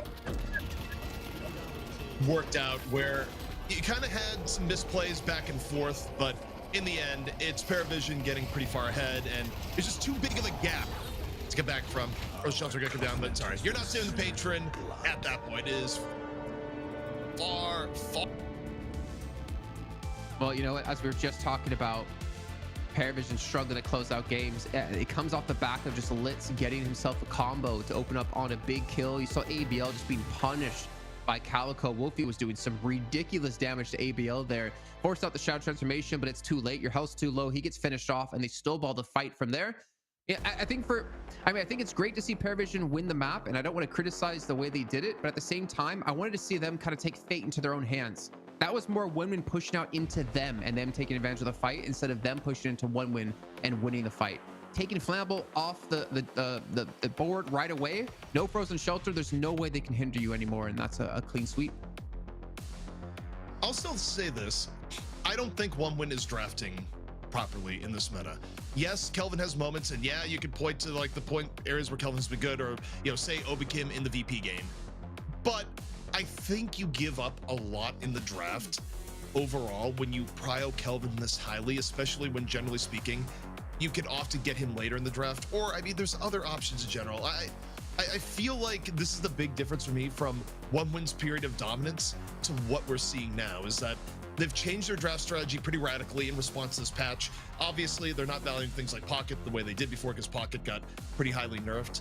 But I think their read on the draft is inherently giving them, they're starting these games, I think, on the back foot in overall power and relying a little bit on teams to make a mistake, which Paravision almost did in this moment. But I don't know. Either way, I'm curious to see if, with their tournament life on the line, OneWin will adapt their strategy. But to me, Jason, I don't expect it. I think they're going to continue the second and third pick Kelvin the rest of the way forward. Yeah, let me quickly take a look at their recent picks when it came to the playoffs. If they did value, they valued Kelvin in the second place each time up against Thanos. They second picked it. Up against Aegis Aurora, they picked it top 3 twice. And the one game they didn't pick it, I believe it's because it was banned away first out of Aegis Aurora. So they're very highly valuing the Kelvin. And I can kind of understand and agree with what you said. We have seen great individual moments on it, but you gave up Vindicta Mirage to the other side because you picked Kelvin second. And that's where things are a little bit worrying. Jason, it led you down a path that you ended up picking Wraith, where I don't think the Wraith was necessarily bad per se here, but the idea with Wraith clearly is that you're hoping that the Wraith gets mega fed ahead of the game, because Wraith, of course, is still really good if you have a disproportionate levels farm. She's really hard to lock down, and I think she's an ideal person to funnel farm into. But there's other heroes you could grab, like say the Vindicta, that have a way bigger impact on the game into the early and mid game, and still will be pretty good throughout the game. That is, you give up when you do things like prioritizing the Kelvin super early. So I just think that the amount that they're giving up in draft, it's not unwinnable games, but it's kind of, they're putting the training weights on right now, Jason. We're taking a look at our stats from the last match. Ended up with a 50k lead for Paravision, and together doing the most damage. I don't know if we can argue against that, ZP, because you normally say when it comes to Pocket, maybe Great Talon, Oh yeah, it's kind of expected, and a lot of that damage can be like kind of fake damage, but this is some pretty just like raw damage, because I want to say a different word that Together gave. No, I mean, Together had a lot of room where they were able to get good fight initiations. I also think back to that one play where he's in the back line, Kelvin is completely dead to rights, and you could have done the slow-mo of Lash just having, 4 seconds to enjoy the fact that Kelvin was about to be squished into a pancake. Yeah, I mean, I think Together played the Lash reasonably well. I'm still not convinced that the Lash is kind of the ultimate pick in these situations, but you got to give credit where credit is due. It didn't lose them the game quite clearly in this instance. What was his biggest death slam? Was it like 2 or 3? I think it may have been just 2. I don't remember a 3-man death slam. It might have happened. We didn't always have like a good camera shot of like death slam as it happened, because there's 8 million things happening in a deadlock fight and you just gotta pick and choose. But yeah, so I mean, like, the reason I'm asking is because like normally in the past when we talk about like Lash plays being impactful, we talk about those big like 5-6 man death slams. But I think from like recent memory, I think the biggest one I've saw was like a 3-person death slam, and that was like into the pit over in their own base. And to be fair, you don't really need these like massive death slams. You just need to connect onto like that specific carry. If you hit Empty Dreams in that situation, or you could use it as a way to deny area.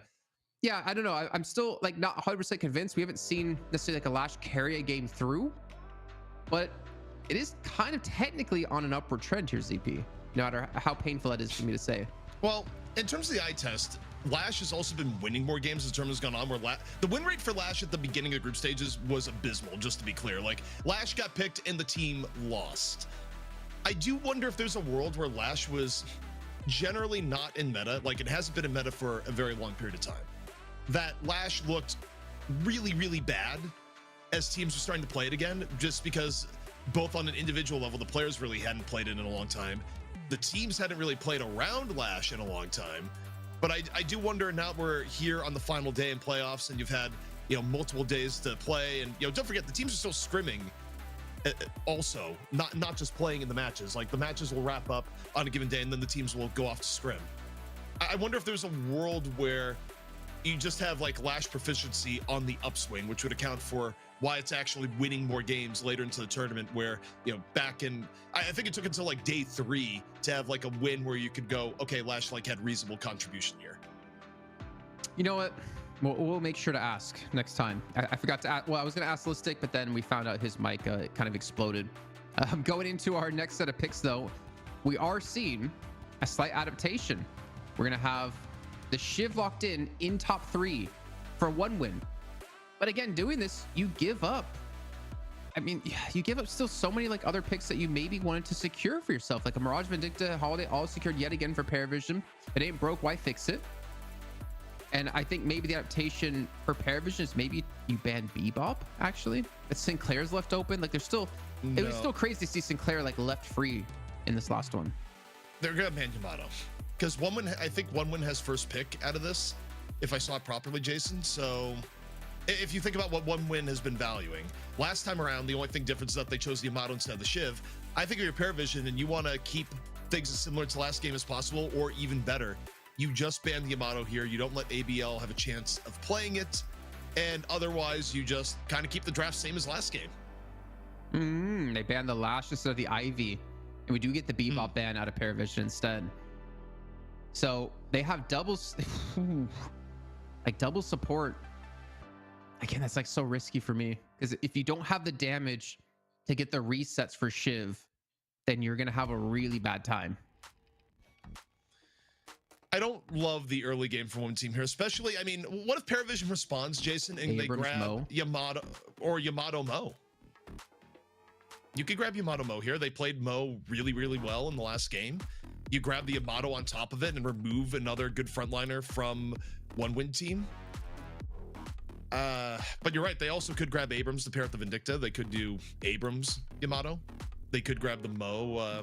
It kind of depends on, do you value the Abrams Vindicta lane, or do you rather have the Mo in the mid to late game? And I think between the two, if you're not going like a all mega stacked lane strategy like we saw Paravision play in the past, but okay, they are gonna give up the Mo and they go Abrams Yamato. So The Yamato's going to go middle for sure. You're going to have an Abrams Vindicta lane on the side. And this is pretty stacked for Paravision. I feel like, to me, this is showing the weakness of one win draft strategy in that you've given up so much good stuff to Paravision by overvaluing, I believe, both the Kelvin and, in this case, a Shiv, where, yeah, you get the Kelvin Shiv lane, but at what cost, Jason? Man, you get Mirage, Holiday, Vindicta, Yamato as like all extremely high tier hero picks that are super meta right now. I'm not going to call Abrams as one of those, obviously. And one win, what do you get out of it? A Paradox. Like that blows my mind. And I don't want to be like necessarily too harsh on one win because they have been the most dominating team in EU these last like 4 weeks. But the draft is like really making me feel unhappy. They do respond eventually with like a Mo and a Mo and a Calico, but this team, it's what's the identity? It's not really Death Volley. I mean, it's a semi with the Shiv, the Kelvin, the Mo, and the Calico, but it's missing. I think for me, one of the key factors of that is the Yamato. I don't love the draft that we just got here from One Win Team. I think it's so heavily banking on just your Shiv Kelvin lane going wild that if that doesn't happen, they may just kind of lose off of it. Paravision final pick, though, still yet to come in, and Sinclair is still available, by the way, Jason. Sinclair actually, if Paravision wanted to play it, would be a great final pick when you're combo swap looking to versus add a little bit Shelter. of, yeah. I mean, you get a lot of good clones on the other side. I think you also bolster your early laning power. I mean, it's going to be either Sinclair, Sinclair, Infernus. Okay, it's going to be Infernus. But Sinclair would have been good there too. It's still weird that Sinclair is also just getting completely ignored by both teams in this game. Yeah, that's very odd. I mean, if VP saw this draft, I think they would like throw up a little bit because they highly value Sinclair. As List explained it a ton. You know, one win, you got to the grand finals last time at the Woman Bombshell Volume 4. You played in a best of 5 up against VP. You lost 3-2. But with the comps we're seeing, ZP, I don't think we're going to be making a berth into the finals this time. It's going to be difficult. What they're looking for right now, they're looking for the ultra hard Kelvin Shiv snowball, and ideally your Paradox and Mo have reasonable early lanes and you could be highly mobile and get pickoffs. The problem with this is that you're also going to have a Kelvin Abrams lane, or rather a Abrams Vindicta lane, probably being one of the side lanes, maybe not even the side lane against the Kelvin Shiv. That's going to be an interesting lane to see if that turns out. I don't think we've actually seen Abrams Vindicta versus Kelvin Shiv in the same lane in this tournament. Usually they've been mismatched lanes because those are effectively, correct me if I'm wrong, Jason, I feel like those are the two strongest lane combos right now overall. I think I'd agree. I don't, the thing is though, ZP, I think if you pick one of those, you don't want to go up against each other because you want to go in a lane that you can like win. So I think you try to avoid actually meeting up against each other so you can snowball one of those combos the best way you possibly can. But it would be super cool to actually see those matchups go head to head. Maybe we have an idea there for like a show match. We get like some teams to play. Give me your best Kelvin Shiv player and give me your best Abrams Vindicta player and see how that plays out. This might keep them at bay. Also, as we kind of set up, they will not be in a lane against each other. Yeah, sorry, I said whoa because the Yamato is actually with the Infernus over in the left-hand side instead of in mid. I mean, it kind of makes sense. But I still feel like you'd want to get, your Yamato a little bit more fed than you want to get your Mirage. I suppose. I mean, Holiday Mirage is still an S tier lane. I think it's about, you're hitting on the right point, is that it's about the Yamato. And Yamato versus Kelvin Shiv, I mean, you have good harass, but your harass may be mitigated a little bit just by how durable the lane is, which is part of why Kelvin Shiv works. But actually Yamato and Furnace for poking things down and like limiting how durable it is, I don't hate it as a counter Kelvin Shiv lane the more I'm warming up to it. Right, we'll see how it works though. We'll see, we can theorize about it all day, but we'll see about the execution of both these teams when it comes to that lane. And also looking over towards the right hand side with the Abrams and the Vindicta. Definitely a possibility for a lot of early kills. And I think the pressure out of Paravision has already started to come out on the mid lane too, as they've been able to shove Xenon back in towards the Guardian with Overseas. The Ivy Paradox, I feel like there's kind of like a safe-ish lane, but it's not like you're gonna have real kill potential. Ivy Paradox is not a lane you expect to do anything other than stay neutral. If they actually get kills, it's because the Holiday player probably got way too over aggressive and got crushed as a result.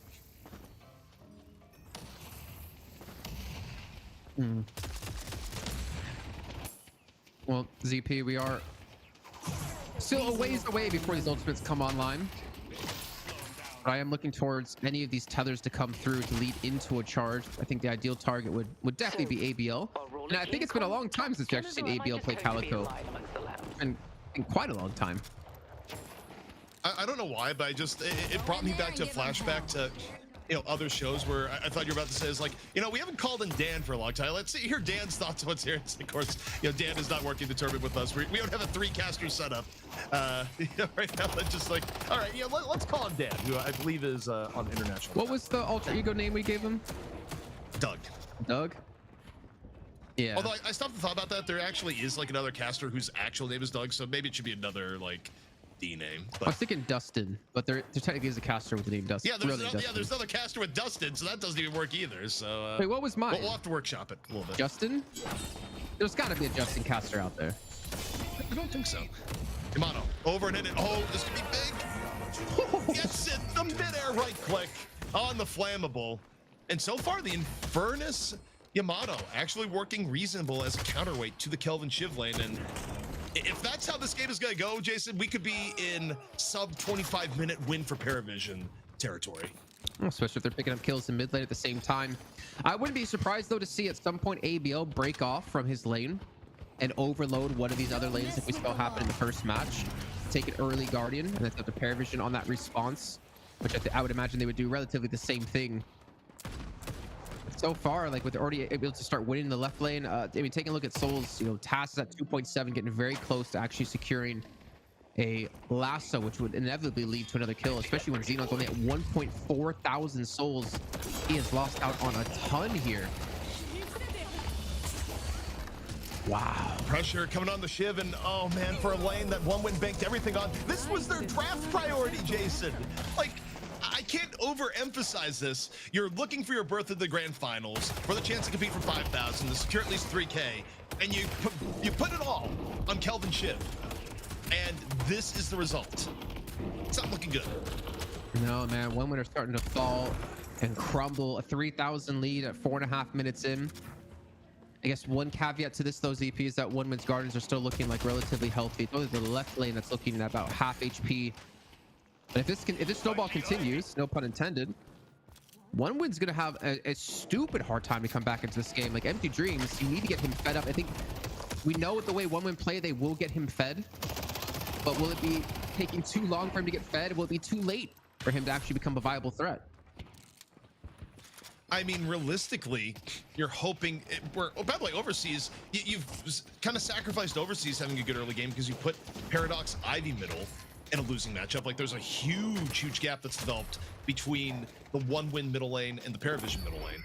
But once you get Swap online, maybe you start hoping when the game gets a little bit deeper that you get good swaps and the combos and you claw your way back in. But I can't help but go back to the entire part that you based your draft entire strategy off your left lane crushing. And instead your left lane is getting, I'm not gonna say dominated, but they haven't been having a good time here, Jason. That much is for sure. Yeah, it's definitely getting crushed here. At least at the safety now, the Frozen Shelter. And Together is getting pretty damn low, to be fair. Look for that Rage Bar to spike up here as he's trying to get the ricochet off the serrated blades. Extra charge on the, not extra charge, but the extra hit on the dash. And look how far TAS is behind enemy lines, looking for a kill into Xenon. The Guardian is starting to take damage. Even the chase coming out of Prestis over onto Overseas. I don't think he's realistically going to be able to get the kill just yet. There's going to be the Kinetic Carbide coming through, and the Swap under the Guardian. They get the Tornado on top of this, and Overseas getting extremely low. The Jin Smart not even needed to actually get the pop. And now Xenon is forced down the stairs to safety. Xenon can't even look at this, or he's just gonna get popped. Back over here, Frozen Shelter being used here by Flammable. The Kelvin Shiv lane trying to get things going. However, Wolfie doesn't quite care. Drops a Shadow Transformation, stays perfectly healthy in the dome. And you've just used Frozen Shelter in the left-hand lane, and overall, Wolfie and Together pretty healthy so far. Yeah, that Crimson Slash, man, just does some serious work as well. If you time it like really well with the Friend? Shadow Transformation. And we're starting to see finally some action actually out of the Abrams Vindicta lane. Saf and Litz have been relatively quiet. Press is not on the flyer. This time he's back on the Mirage, as we haven't pointed out just yet, but that is definitely something key to note for you guys at home. And that whole like Frozen Shelter combo to guarantee a kill, it's gone. Paravision's been able to outlast it. Not only have they outlasted it, they've outfarmed in the left lane, which is more than you would have expected. Like, they would have been okay with like a mild lane loss there, Jason. But on the aggregate, Paravision is way ahead. 5,000, nearly 6K ahead. 7 minutes into the game is very significant, especially when the other team was banking the entire like genesis of their comp by being ahead. And we got Snatch. Just a quick little lasso on the Overseas, who is hating the Ivy lane partner here. And by the way, Zenon just getting caught, the tornado into the back. The Ivy gonna get picked off. And we are heading into a Paravision steamroll. Yeah, they get the Guardian too. Now they're free to rotate around this map, maybe look for more pressure to take down Empty Dreams and Flammable to really prevent yet again this combo from potentially getting out of line, as we do have the reinforcements out of AB on the right-hand side lane. The swap will be coming through. Or it's actually out of Overseas who hits the swap. And Staff will fall. Typical to what we saw before, they continue to push in for that guard. There's gonna be no reinforcements, it looks like, coming anytime soon. Maybe we need to see the Traveler come through out of Prestis, and he does rejoin the fight on the right-hand side to defend that Guardian. And Litz takes to the skies, and they will hold on for now. Again, looking to extend that lead even further. You gotta be careful, ABL is getting extremely low. First assassin gonna come through, the second one is ready. This should be a guaranteed shot.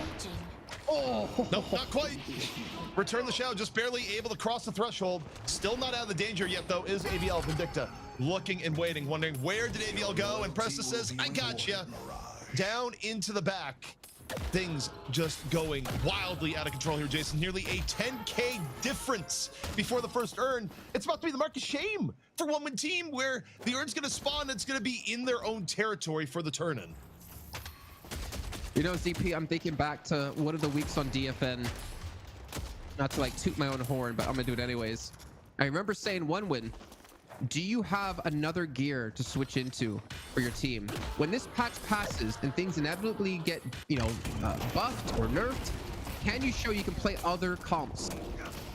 And I hate to say it, but it doesn't seem like it necessarily. They're not the same level threat they were before, when they had that death roll steamball comp winning 4 DFNs in a row. They are struggling here, and we're going to see even Litz coming to the left-hand side lane for a 4-man push. The Combustion going to come through, looking for the kill onto Overseas, or at least stun him up to escape. Overseas down to below half HP, goes to the swap to get back towards the enemy Guardian, of all places, but he will survive for now. This is just wildly getting out of control. 2 Guardians down in favor of Paravision. 1-win team fully on the back foot. And I just don't know where their salvation comes from here, Jason. It really, yeah, you got Paradox Mo. You can look for Paradox Mo swaps, but you are getting outscaled like crazy. You gave up more traditional hero power, banking on the early lane dominance that we're out of the laning phase now, Jason. It's never coming in at this point. You are just simply behind. We're gonna get paused from Overseas, and you know, likely a tech issue, but even if not, this is a case where if you ever give a pep talk to people to say, hey, let's fix it, now would be the time. But you know, it's also Zanya who has the historically worst internet in Deadlock history. Well, so. I mean, in terms of players, yes, but casters, no, that's me. Yeah, no one's beating your internet so far as we've been concerned. It's so weird to see that we have almost a 10K difference, and that the urn's still going to be a neutral turn-in. Like that's like the worst case scenario for 1 win here, making it very possible and very easy for a turn-in. They also have the right lane walker to take too. Like Paravision, I see a world they get the turn-in, they get the last Guardian of the game, and they extend that lead to like almost 15K if they can play their cards right. I think the one thing we haven't like talked about as much, where yes, the Shiv Kelvin lane didn't pan out, but was it Empty Dreams and Flammable having an off game? Or was it more that Infernus Yamato actually may be the right mix to kind of tamp down some of the power you get here? Just quick swap though on the Taz, the overload into the left lane. This is what 1min needs to do here, Jason. If they want to somehow bring this back for the best, they need to get better rotations, catch Paravision off guard where they can, and They are deep diving here for 2 pickoffs. But what do they give up in turn there? They're going to give up a walker for this, Jason. It's the VP strategy of just like, we're not going to contest earn. There's no way we can get it. The growth has gone now to 12k with the advantage to Paravision. They're going to get the Guardian in the left lane. I mean, no walker push though on the right side for Paravision. But I think still the damage has been quite heavily done. Maybe even Xenon could get caught out here. The lasso comes through, which is ready to go. And the lasso, oh, it's expected to come through right when he casts an airdrop. Xenon will live to fight another day. And 1 minute, I mean, they're still staying alive at the moment. There are various levels of survivability that they are pursuing at the moment. But man, oh man, it is going to be difficult. I think objectives here for a 1-win team. You have to realize you're going to give up some of the jungle based on the gap that you have right now. And even still, you have to find ways of getting farm the empty dreams. They are doing that when you look at the left lane. Shiv is off here on his training arc. However, the swap in on the other with the combo. 1-win, able to find that there. Maybe even get able to get a little bit more. Prestis. I know Prestis wants to be in on this fight. You still have Vol.5 in and around, but it's just too much damage on the Prestis, who's also getting caught out. 1-win, just better allocation right now. Paravision, Jason, they're getting a little bit sloppy, and this kind of comes back to the idea of Paravision sometimes has trouble finishing out games that had an overwhelming edge, but they're making decisions that may get 1-win team back into it. Yeah, this has been the problem for Paravision for the longest time, is like their macro play in the mid game. These small mistakes turn into big mistakes, turn into big comebacks for teams. Down to only an 8,000 soul differential now between the two. But it has been evened up when it comes to the Guardians. You can obviously see that Paravision have been able to get quite far ahead when it came to the laning phase with their denies, and now with their jungle taking. I'm a little bit worried. ABL's been looking pretty damn good on Calico, by the way. He's definitely knowing the limits on that hero. He's been able to punish quite a few times. Also, I really love what 1-win team is doing, whereas we haven't seen teams like always make smart allocation decisions. Keeping Empty Dreams is just the full farm guy on the left is really smart. However, Tess going on in now. Seth pick up on the Zeman.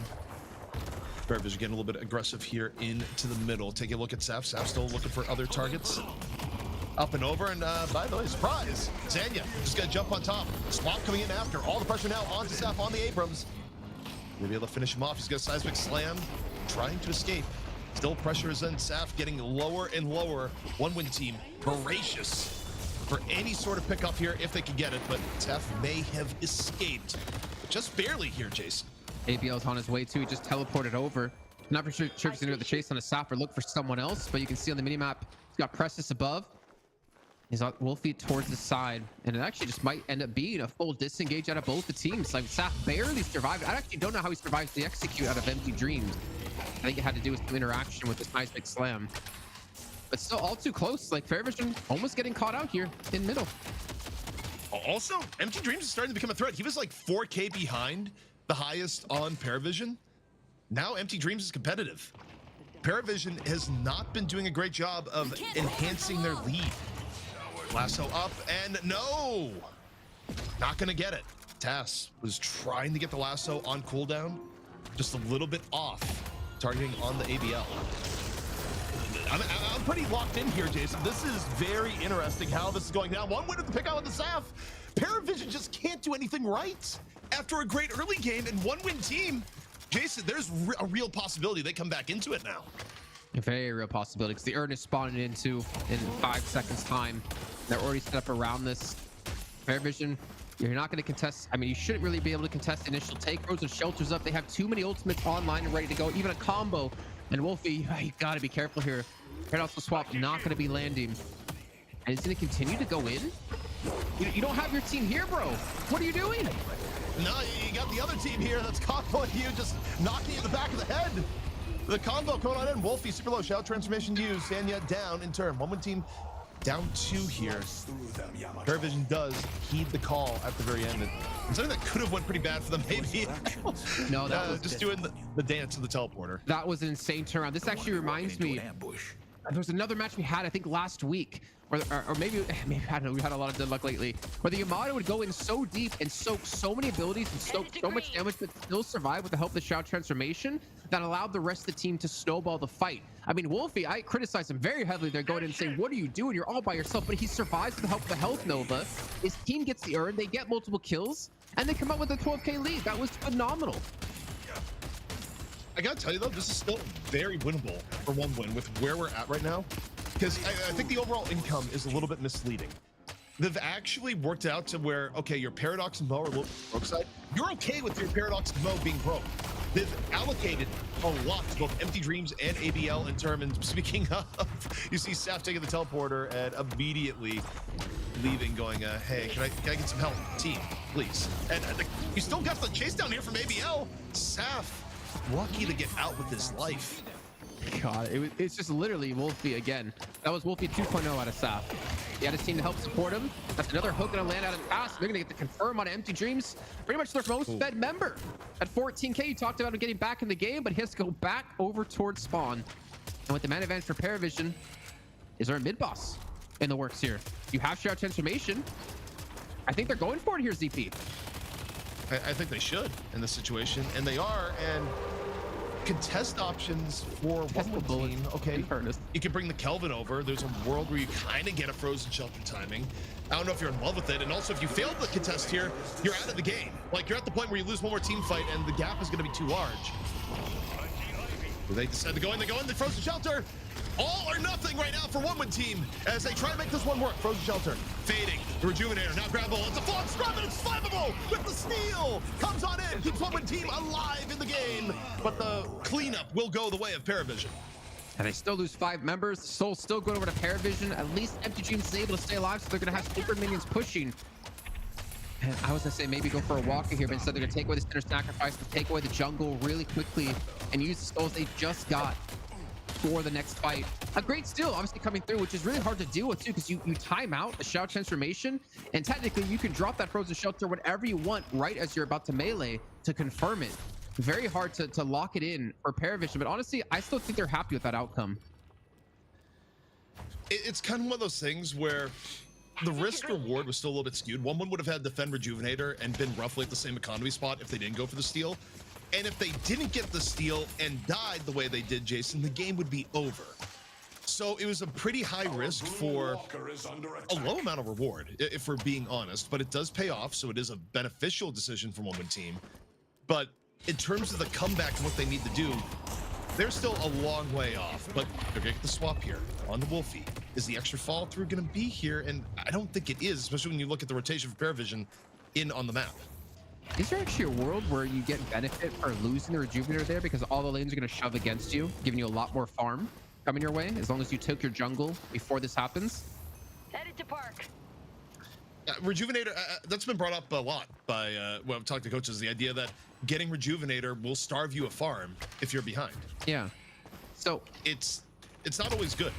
Yeah, that's what I'm thinking. Like, maybe it actually works out in Paravision's favor, because they have all their lanes shoving against them. It's a lot of free farm. As long as you don't lose objectives and you don't get caught out, I think you might technically actually come out ahead. It's up to the other team to punish you getting picks, getting objectives, to make it so they still come out ahead in the end when it comes to the soul exchange. One win team very committed to the left. You look at the split right now, they could have a high advantage fight, but the teleporter likely about to be taken here by Wolfie and Litz. So instead, they back out.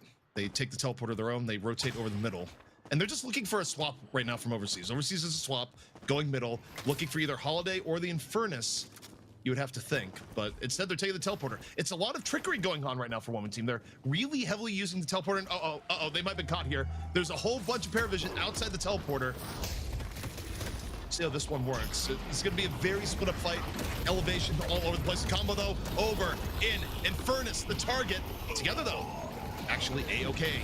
The shelter coming on down, Zanya going down. The shelter not leading to any kills here so far. In fact, it's just Flammable getting the crap being out of him.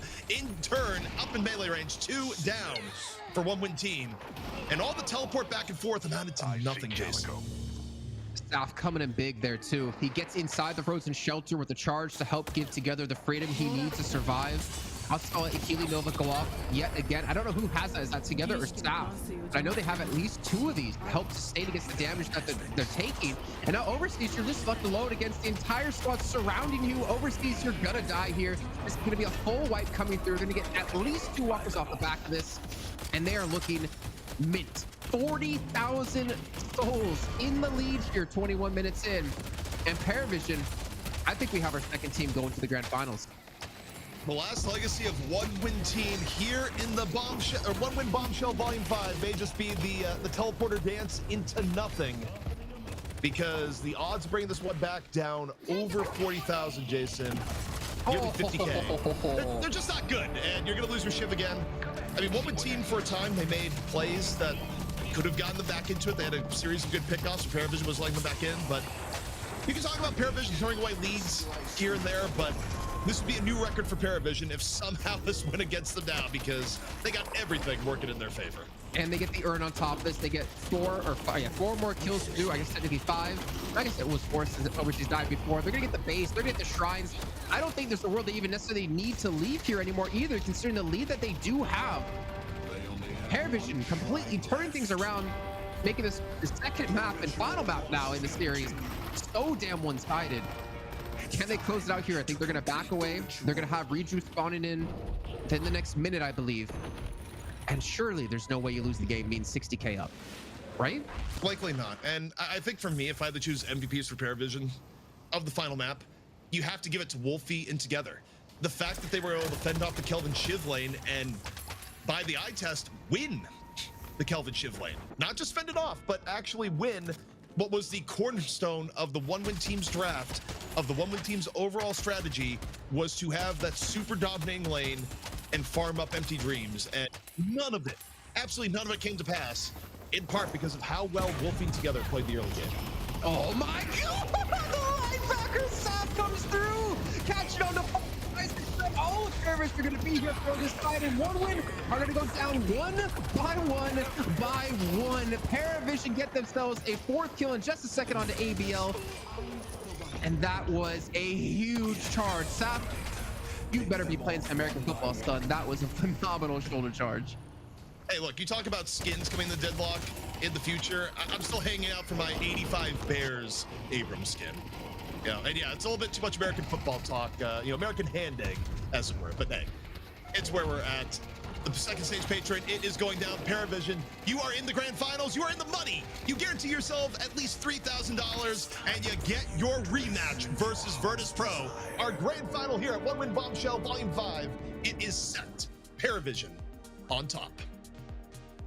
ZP, Realistic's been mad quiet ever since he saw that charge out of Sap. Ridiculous plays by Paravision overall as it started obviously into the draft. They were up against the Kelvin Shiv. They ended up throwing over the Yamato Infernus to deal with it. And ZP, it seems like the combo they threw at them, that one couldn't deal with it. They got so far behind. Mid lane was getting ahead for Paravision, eventually snowballed it forward to a 10K lead sub 10 minutes in. A beautiful sight to see out of Paravision. But now they go against their toughest opponent yet, the hands down best team in the EU right now of Virtus Pro. They did go 2-1 against them in the winner bracket final, but now they have a best of 5, and this is going to be a good one. Yeah, I think it's going to be a great game. I think it should be way closer. I mean, just based on yesterday, I think it'll be a series that very well could full on go 5. And look, as we reflect on this series and, this last map in particular, I think we saw why one win team, why they've been good in EU at times for the last few months, even in this game alone, where they started off really behind, Jason, and they had about a 4-minute period where they were picking off Paravision left, right, and center. They were making great decisions on map rotations. But the read that one win team has on the meta, what they're prioritizing, I think is not accurate, because you come down to the lane stuff.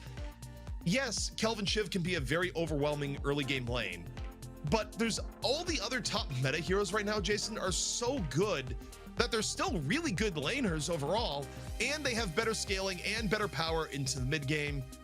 I think putting all your eggs into the early game basket, at least that early into the draft, if you can't get those as more value picks, it's probably just the wrong approach to the game at the moment. Yeah, I mean, there's some inklings of like 1WIN performing better and improving over the course of the patch. But I look at that group stage, and honestly, after it was over, ZP, I was asking myself, like, was this a fluke? Like, this isn't the 1WIN we're used to seeing. But I think I kind of got my answer. It's not a fluke. I think they just really excelled at the previous patch with the previous heroes and the skill or strength levels they were at, and they have to find another way to going forward of like what they can do. I think their macro play is still good. They still have the comeback potential, as you just pointed out. But what they're currently doing in the draft, what they're currently prioritizing hero pick wise, it's not working out for them. I think the fundamentals for 1WIN team are still really, really good. I think we've seen plenty of evidence of that for the tournament week. I just think this is a case where we had a very major patch right before 1WIN Bombshell Volume 5, and every time you have a new patch, Jason, you have winners and losers within the top. Some teams immediately find their way. Some teams take a lot of time to figure it out. I mean, look, you go in the recent NA history, think about what happened to Hydra Nation, where they had won God knows how many tournaments in a row, and then you have the situation where you go to 3 lanes and you see Hydration just looking like a popper, just completely broke the first time they played 3-lane deadlock. But why you gotta do that drive-by to my boy Poppers, man? Oh no, that was I was saying the actual term, but yeah. Either way, Jason, we're gonna be throwing to the break. This is our last series of the day. Any final thoughts before we throw into the grand finals? No, just it's been great getting to cast some more Deadlock here outside of DFN. 1WIN Bombshell have done a fantastic job of putting on a very high caliber tournament. So happy to see them be around in the Deadlock scene. Make sure you guys follow the Twitch stream, follow the Twitter, follow them everywhere you possibly can, and hopefully in the near future we have a 1WIN Bombshell Volume 6. That's right. And the best way to have that happen, check the socials out, give a like, a follow, subscribe. 1WIN, they've been doing a great job here in the early Deadlock esports, making some of these great tournaments happen. Always love to see it early in a game's lifetime. But that is going to be it for me and Jason. Coming up next, the grand finals for 1WIN Bombshell Volume 5. $10,000 prize pool, $5,000 on the line for first place. It's going to be Virtus Pro in the upper bracket, taking on the resurgent Paravision in a best of 5. All the action begins in just about 10 minutes.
And here we go. It is Grand Finals Sunday.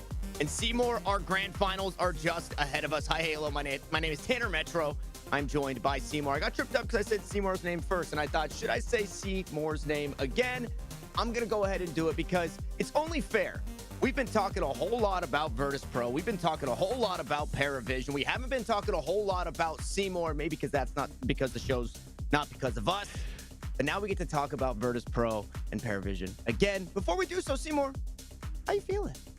Feeling fired up. I mean, you watch the matchup that we see from Paravision where they defeat one win. They show that the troubles are still there, things to be worked on, of course, but that they deserve to be at the top right now once again. And they have that shot at revenge.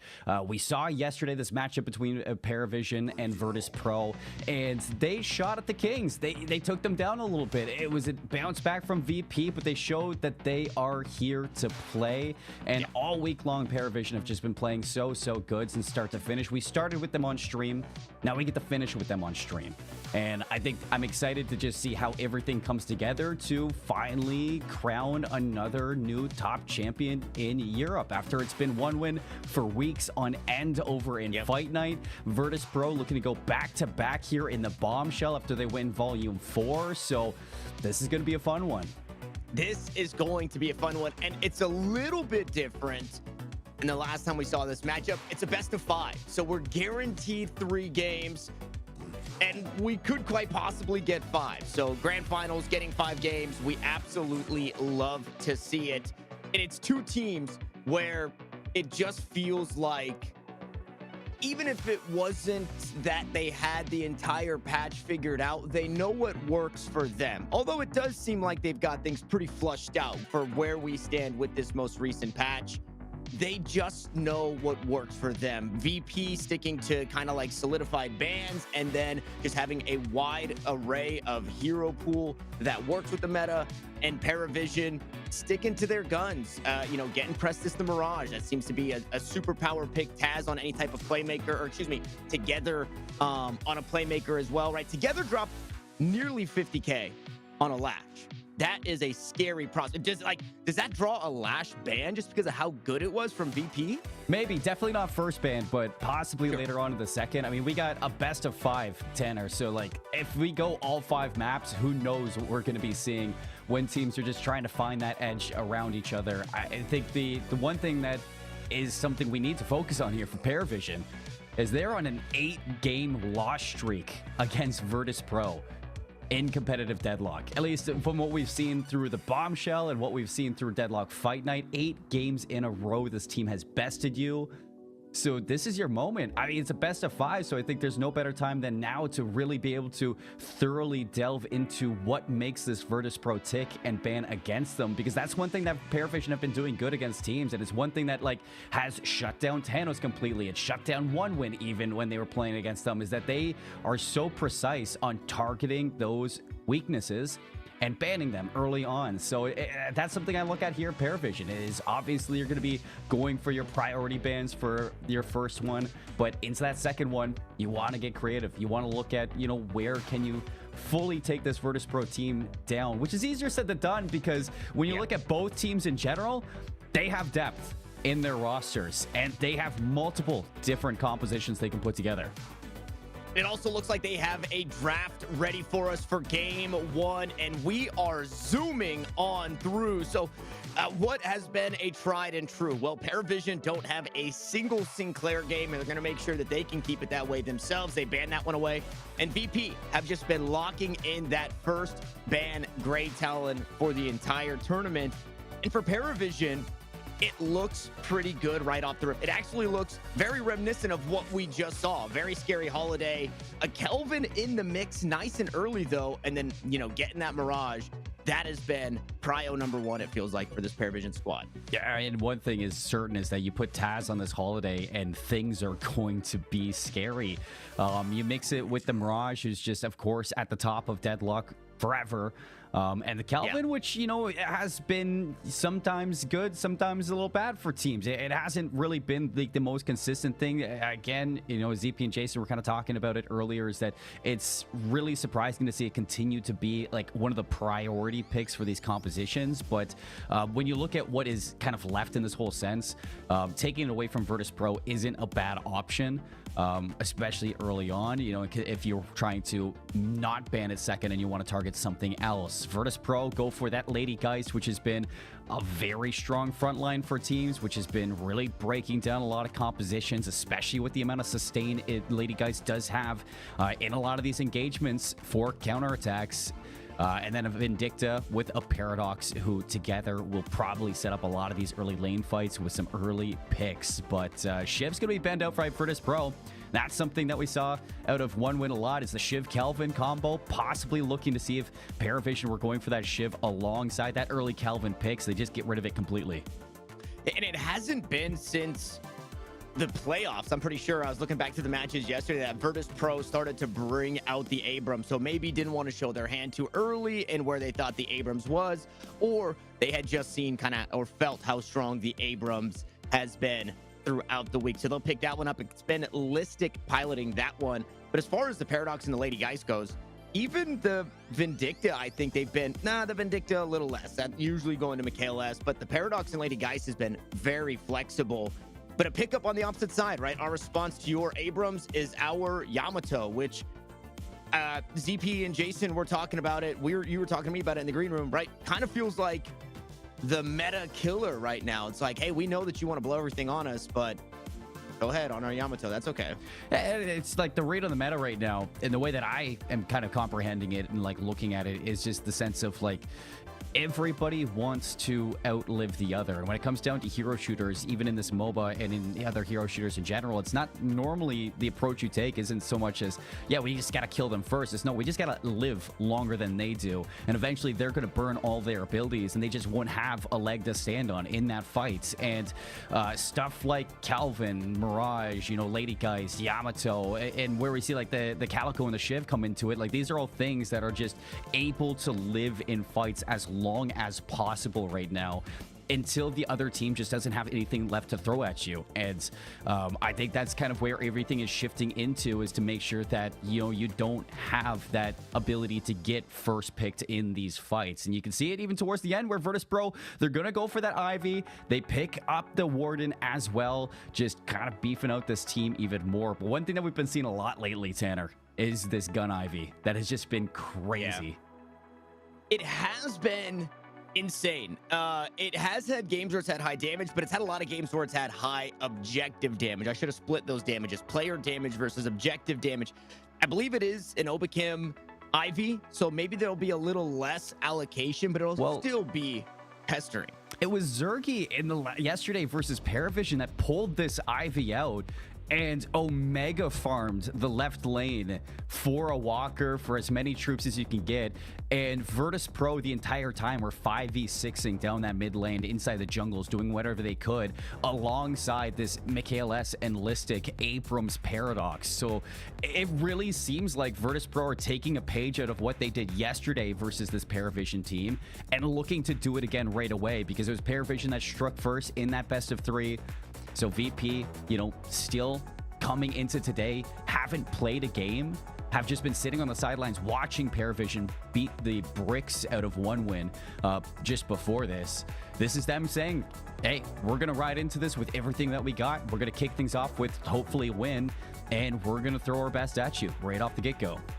And Virtus Pro did allow for a last pick Lash, and Paravision have set themselves up nicely between the Holiday having the lasso, the Lash also being able to use that Death Slam for engage or disengage, but then taking the Kelvin, right? A second round Kelvin or a second pick Kelvin, taking that away from Virtus Pro means your Lash feels a little bit better in terms of you're not going to get counted as hard. And even if you only get one person, you plop them on top of the Kelvin and you're going to be looking pretty good and being able to secure that kill. So Paravision get what they want, really, right? I think flexible in the Calico. I believe it'll be a Saf Calico and another Wolfie Yamato. We'll have to see where they lie. We know that Prestis Mirage, we need to see a Prestis Mirage cosplay at this point. I think it's been almost every single game, if not every game. I think there's been a couple of Vindictas that have trickled in that Prestis has been on that Mirage. As much as we need the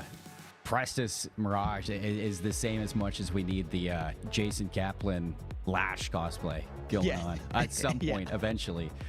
It will happen. It will happen one day. But no, I think that both teams have gotten really what they want in this draft phase. And I think going through this entire best of 5, drafting is going to be pretty tedious on either side, considering how everybody in this lobby has a backup plan.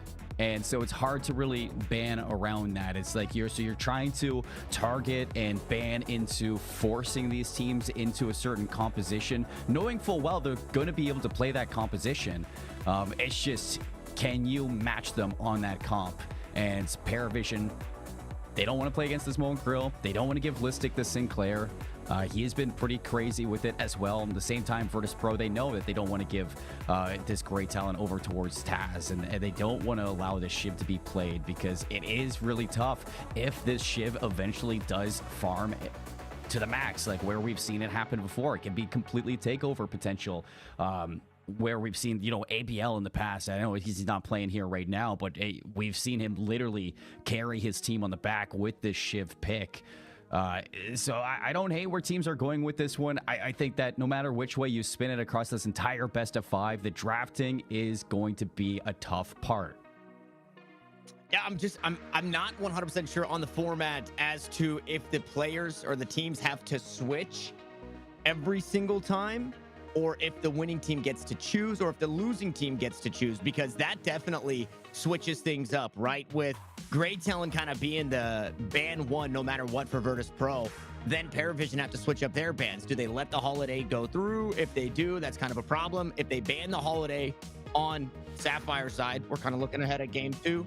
It means that you're giving up the Sinclair, right? So I think the draft, you're right, is very important. But it's very pertinent to Virtus Pro, apparently, to get rid of that Great Talent. They do not want to give that up for anything. Everybody's been looking at this Great Talent. get it the hell out of here. It's been one of probably the most oppressive heroes of this patch that I've seen when it's used in the right hands. And getting it out right away, it is probably just, you know, saving the day, keeping the neighborhood safe, you know?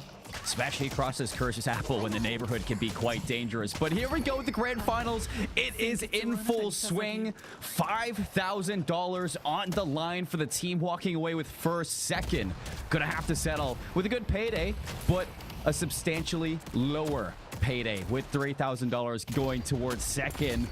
And Paravision looking to slay the monster that has been looming over them for months.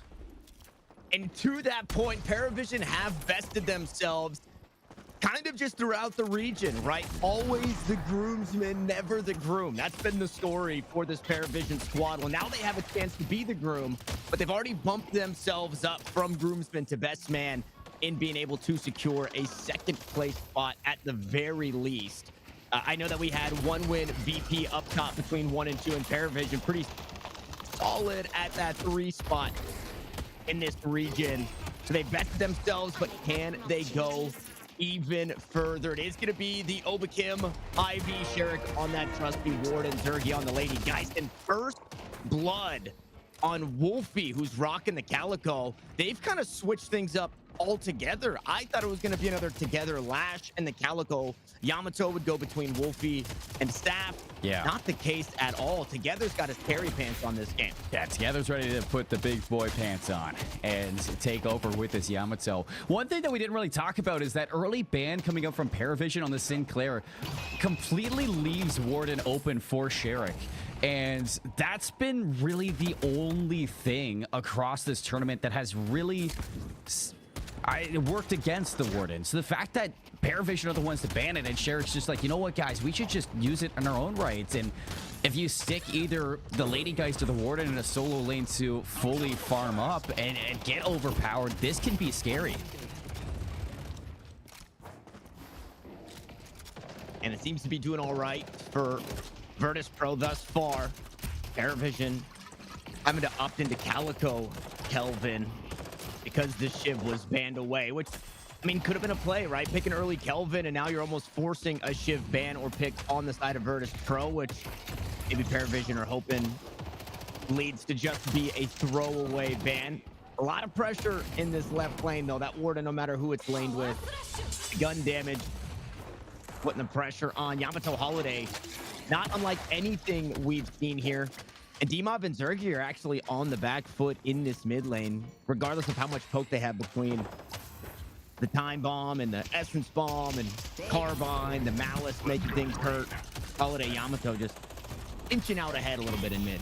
Yeah, and that's kind of expected with the way that things have gone between, you know, Yamato and Holiday duoing together in this mid lane. We've seen other teams really abuse it, and it's been hard to deal with. But you can see that Paravision in this lane phase struggling over towards the right side against this Vindicta Abrams.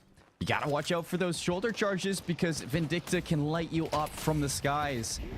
And if a stake lands, it makes it even easier for Listic to make that happen.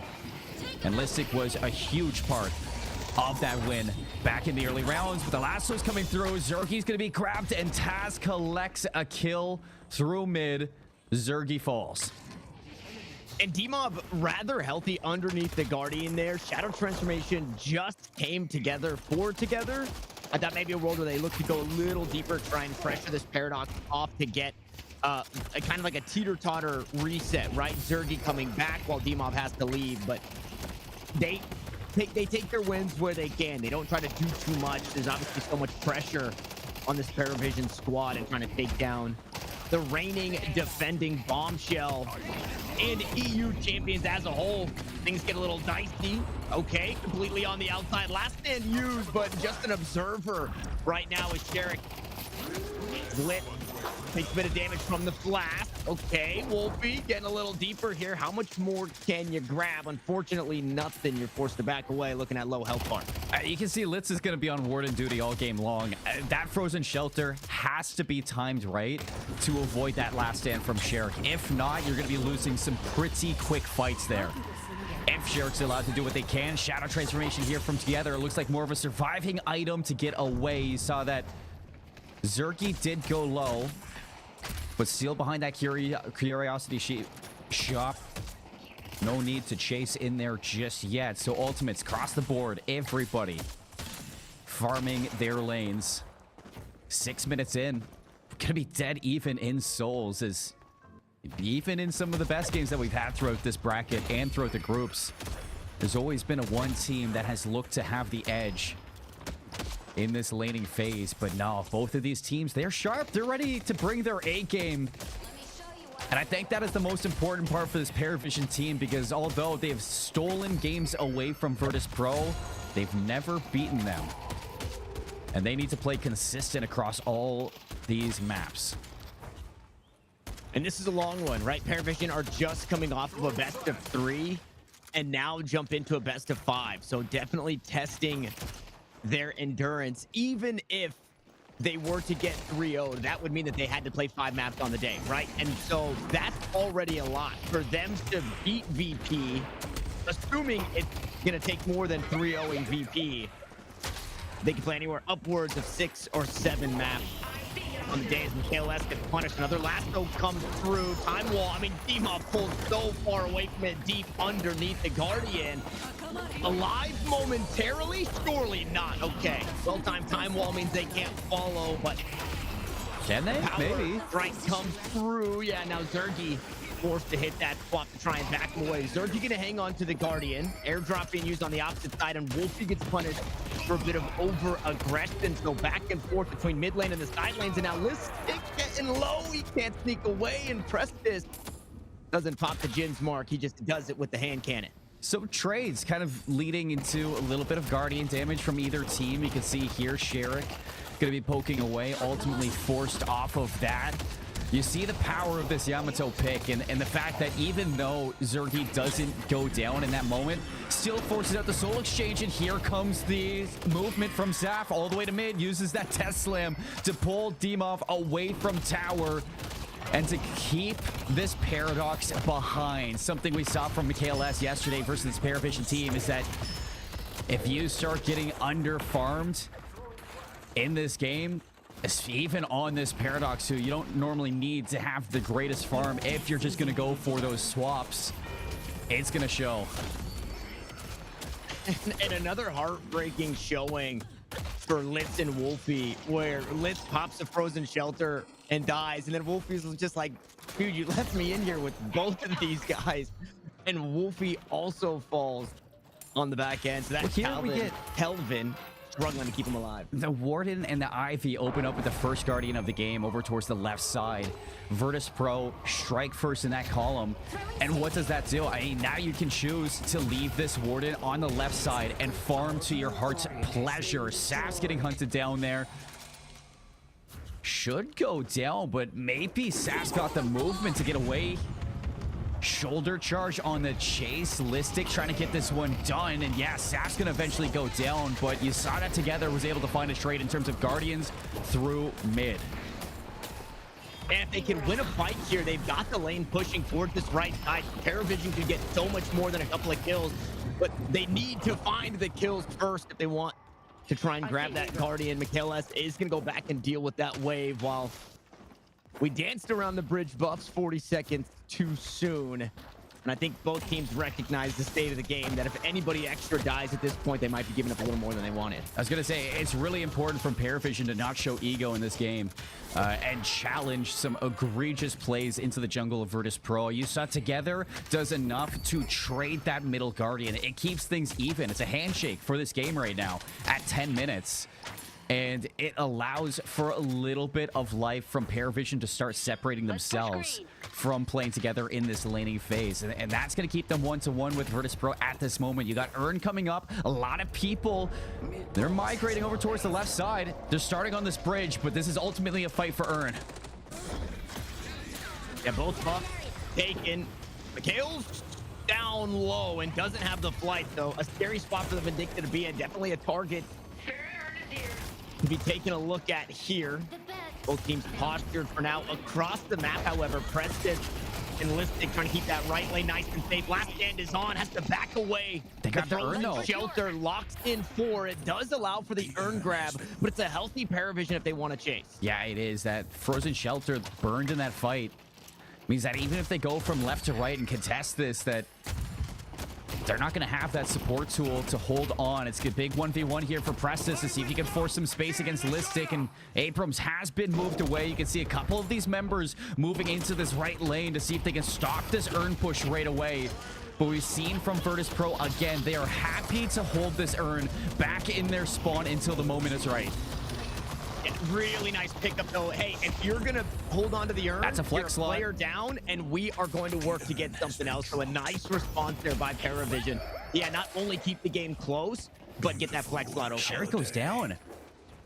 This is a really big moment where Paravision can fully neglect this urn, which ultimately at the start of the game, the urn doesn't make or break this early laning phase.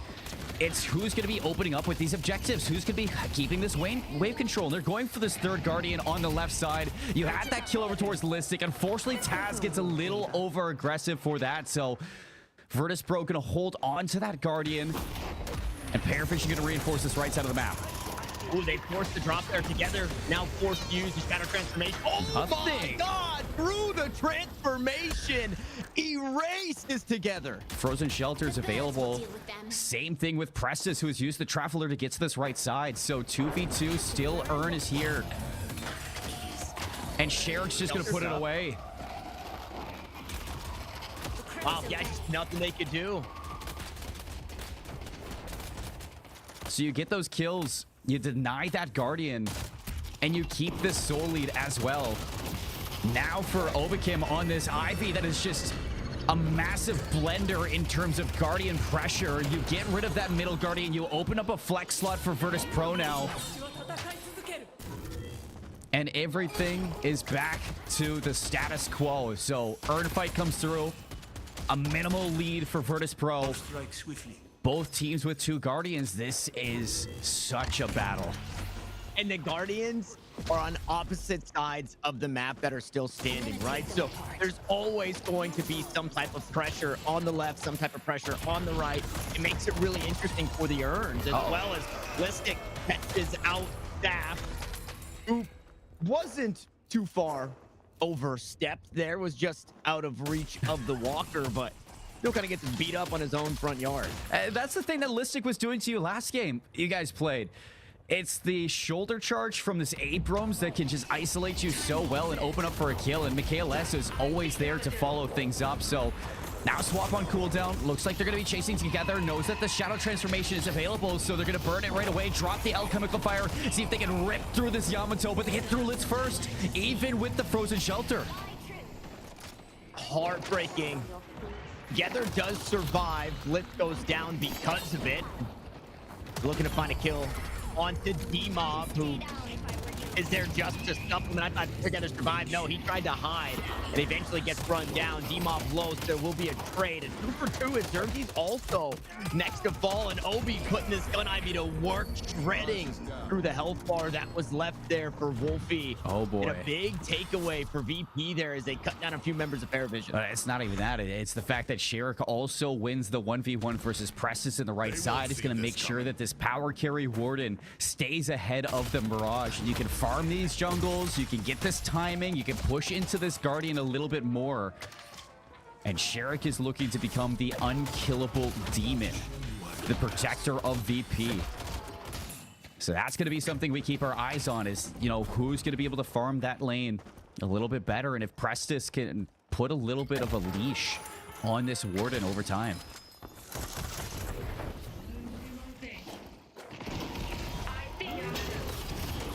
Another fight here, deep under the Guardian. Together does not get to play. Virtus Pro understood the assignment. Shadow Transformation on cooldown. But when we've seen Shadow Transformation, they haven't thrown a whole lot, right? They haven't wasted everything to get that Shadow Transformation. Together hasn't been able to bait out these huge abilities outside of just a swap. It wasn't like you know, your Yamato gets Mo and Krill ulted, everybody starts to death slam down, and then Shadow Transformation, you're like, okay, cool, we got a few ultimates. Together's just been dying for a normal amount, it feels like. Yeah, Which your Yamato shouldn't. I was gonna say that's kind of okay for Virtus Pro. As long as you can keep this Yamato behind, that is pressure on your backline that doesn't exist. With this neutral earned presence, you look at Paravision to fight for this one, especially considering Presses was immediately able to trade on that next Guardian. So a little bit of pressure to the middle of the map, and you're looking at Sap to see if he can land a big death slam here. Lasso goes wide. Taz on a hero mission. And unfortunately, it looks like it's turned into a villain's tale. He does make it out. Now you don't have the lasso, and it looks like this Earn is Paravision free. understand, yeah, that they just have to give this one up. It's a little bit of wave control is what you can deal with now. Salvage any possible damage away from these walkers and move into your jungles to either catch anybody overextending from Virtus Pro or just make sure that they're not taking any of your farm. But Sherrick's going to want to walk in here, 17k on this Warden. Prestis matching that at 18k. So good chance for a 1v1, but it's going to be a 3v3 on the right side, and Taz is caught out. And caught out once more. D-Mob was doing the same thing though, right? Taz not expecting to see somebody in the corner. Gets hit with the fire, gets hit with the grenade, and now Together too? they're forced to use the ultimate once more just to try and get away, but there's no health bar. This Yamato is so squishy. It's so good from Virtus Pro just to recognize their timings. You've already sieged their camps. You've taken their jungle. So you know that players of Paravision are just going to be lurking out and about, isolating these 1v2s and making sure you're destroying some of these carries that have been keeping Paravision in this tournament. Taz behind 14k, together at 12k still. This is not good here. So immediately towards the Temple Guardian, it's a Rejuvenator at 17 minutes for Paravision, or sorry, for Virtus Pro. And this is where things can start to snowball. And this happened off the back of a 4K soul lead from the Earn. Together, trying to get something back to the team. They've got numbers, at Great least lasso. for now, and they do pick up Sergi. Maybe hoping to get a little more, but a little more means getting all the way up to those walkers, which is just too dangerous, especially when your other walkers are getting Well, here's the pressured. answer. Prestis has to hang on to 2. Prestis pressured out by the Abrams Vindicta. Snipes from afar, do clip his wings, but Listic off of the walker damage. Gonna fall to Prestis there, a little bit aggressive over those walkers, and you can see the instant TP to the left side. 5 players stacked for Paravision to stabilize this lane. But what does it do? It opens up a chance for Sherrick to push down the right. And we've already seen him win that duel against the Mirage. Maybe feeling a little bit out of reach as that Mirage continues to scale. We got a glimpse. Sometimes we don't catch POV, right? Just the mouse one POV from the Mirage and team fights. But in that mid-boss fight, Prestis was standing above, shooting down into the pit, and was just ripping through people. Now they got to try and rip through Listic. They got him caught out. Bring him inside the building. Oh, and caught inside the frozen shelter. Beautiful use of the ultimate. Big charge, though. And he's still alive. How is this happening? Nobody is close enough, though. Poor Listic tried to buy time for the team, and he couldn't. Valiant effort there.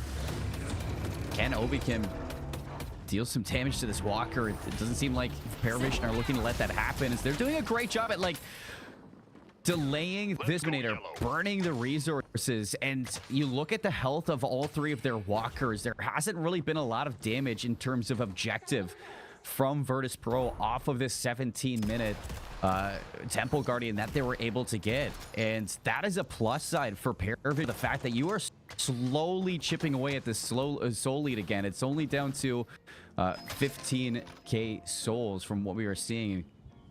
And, or sorry, about 10k souls from what we are seeing. 5k behind, but if Paravision keep this up, they might be able to look at a comeback. A big pick there. Zergy and Listic are here to defend, and those health bars are getting low. Your carry's gone.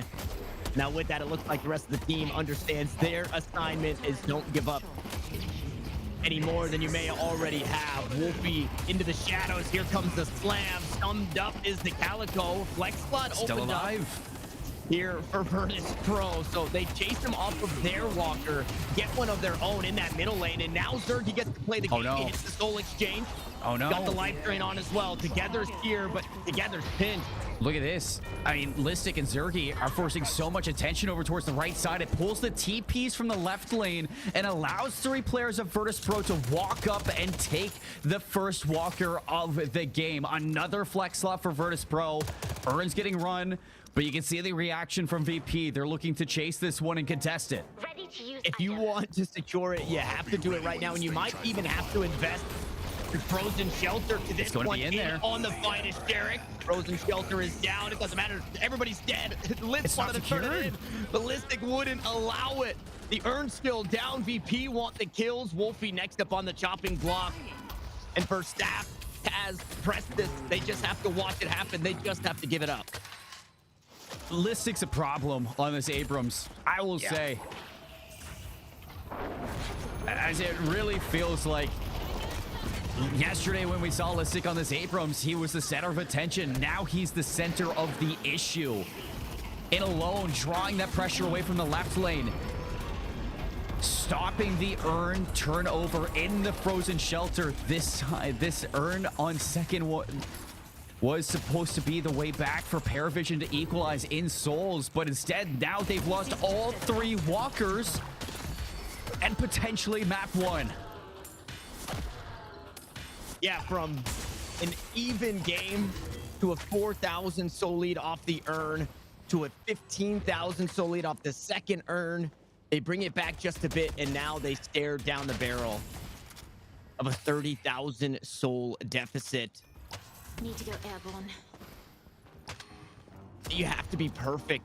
And the problem with being perfect is that might not even be enough. Some of your players are so underfed that they just won't survive. This is a nice catch, though. Curiosity maybe killing the cat here as Listic tried to shop up, forced to use the ultimate away, so they won't have that for engagement. Now, what else can they find? If they're going to go, they have to go quick, Seymour, because Jarek is bringing up the rear. Return the shadows available, but you're disarmed and you just cannot recover. Zergy bleeds you dry. Death slam, but it's too late. 3 players down for Paravision, and the next 3 soon to follow. Unless Half's got the movement of Kings together, outlasting the shadow transformation, looking to turn things around. But you're not able to get away. All you find is a kill onto Obakim. Taz low. Now 51 seconds off the respawn. You can see Virtus Pro ready to take this base. Opening the door after that fight. Some short death timers, so Paravision should be able to make a final stand here in game 1. Ooh, and they're actually giving up on it. Don't want to overstay their welcome, so they're You don't want to give anything back up. This is smart. Virtus Pro understands and respects how good Paravision are. And they know that even down, it's still a chance to fight from base. And there was only like 2 members of Virtus Pro really in that base, so you didn't want to get caught into a 2 versus 3 or 2 versus 4, so you just give it up. Temple Guardian's coming up now. Oh, you are going to fight for this if you're Paravision. But look at what you're missing. Saf's Death Slam.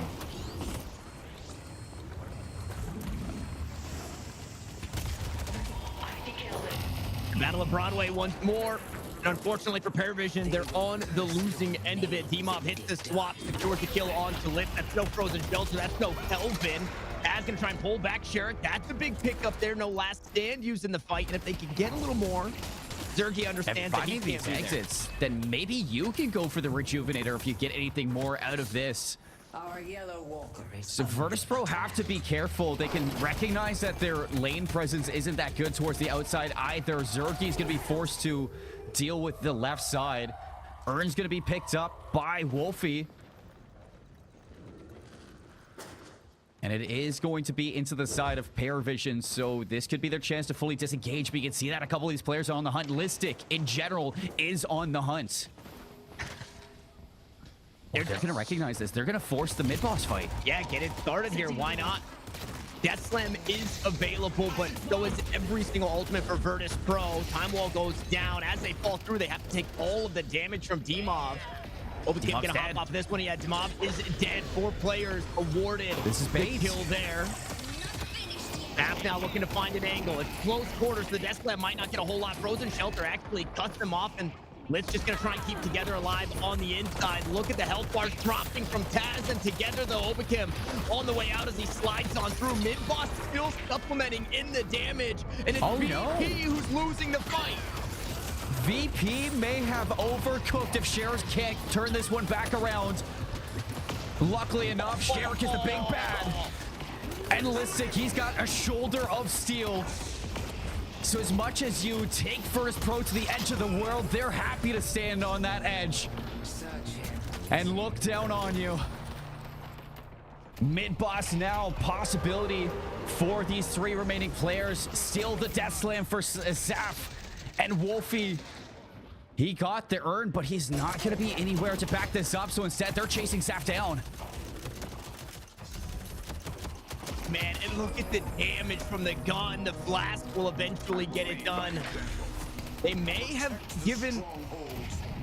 No, they're giving it. They're taking it. Never mind. They're not giving up on it. They're going for it. So this whole time, Wolfie's just been farming the jungle of Virtus Pro, waiting for teammates to come off spawn. Now gonna have to be careful. Surrounded by all 4, goes for the steal. Pays with your life.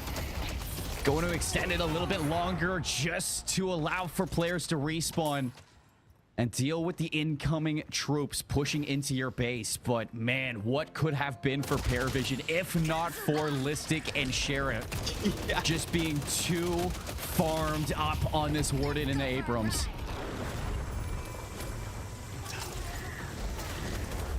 And now, dead troopers in your base. You have Virtus Pro in your base.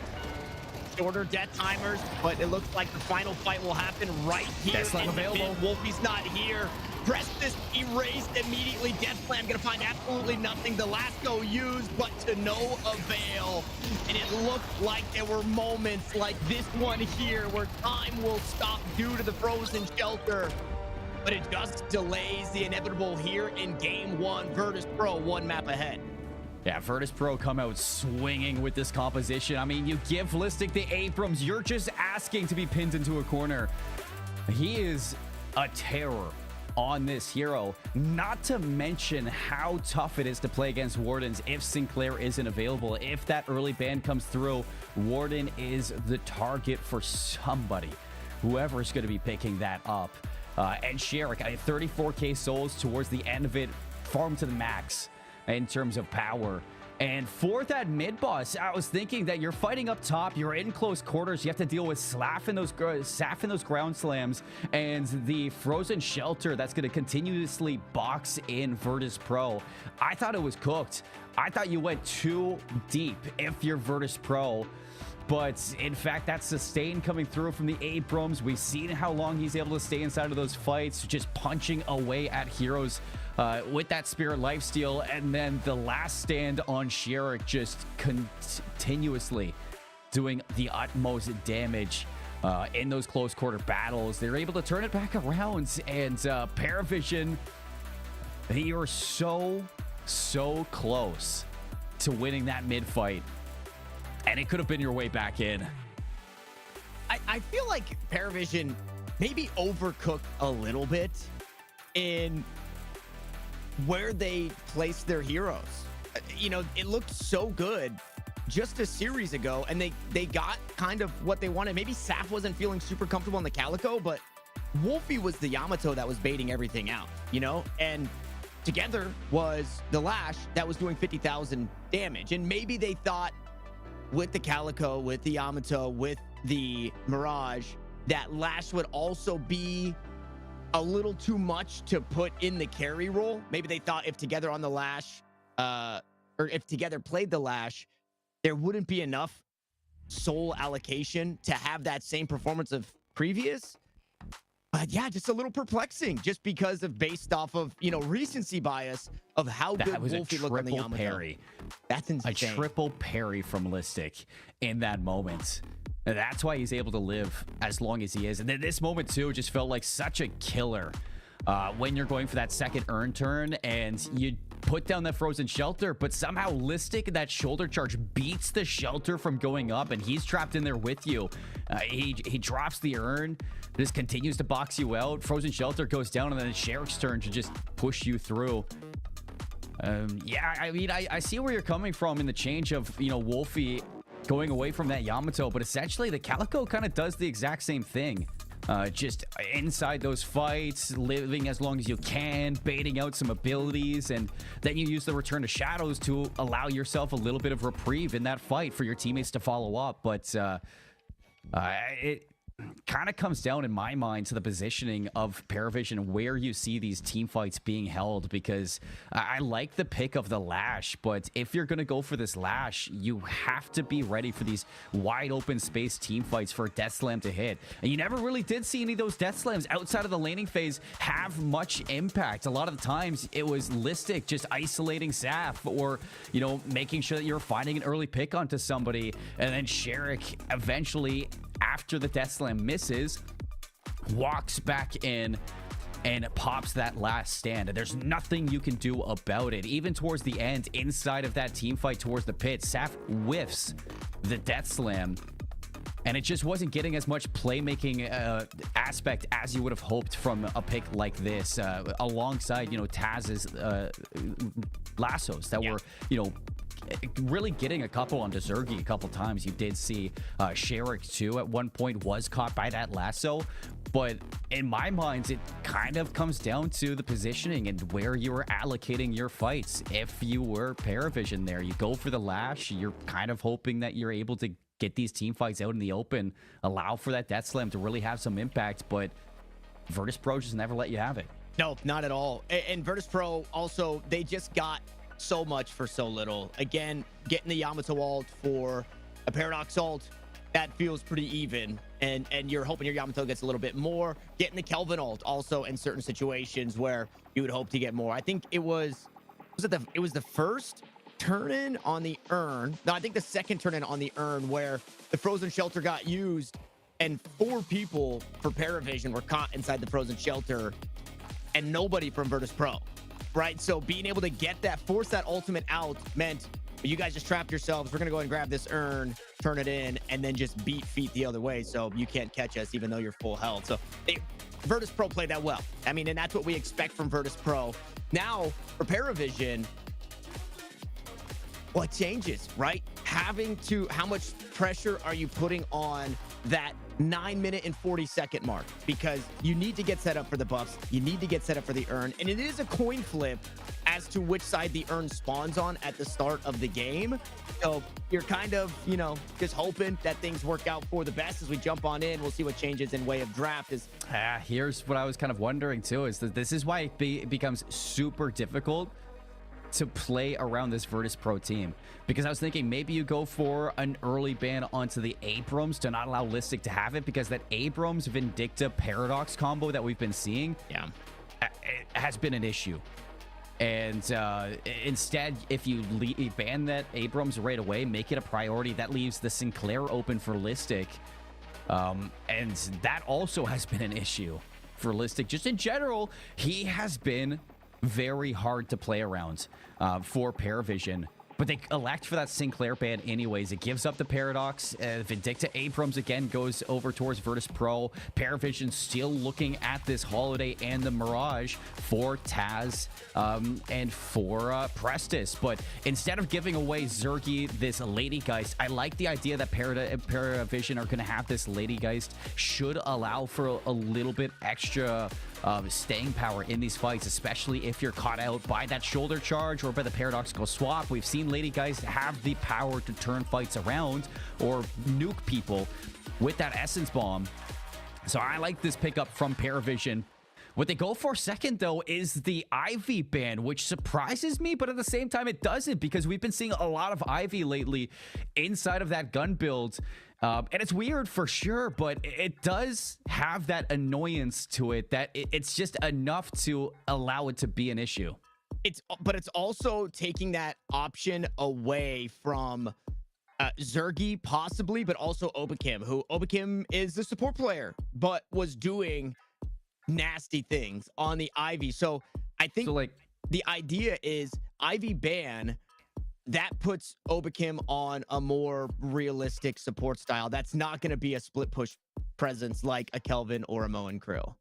So do you go for the Kelvin pickup now for Paravision as your start? No, Shiv's going to be banned by Virtus Pro. They keep it out of Paravision's hand, and they go for the Mo and Krill grab, which I do like. Mo and Krill has been so good, especially with those combos, the availability to get in and out of fights so fast with that burrow, and then eventually kind of building into that extra spirit for the vulnerability that you'll get for players like this lady, guys, to really pop off, or like these barrels to have as a max output in terms of damage. But this leaves open Calvin for Virtus Pro.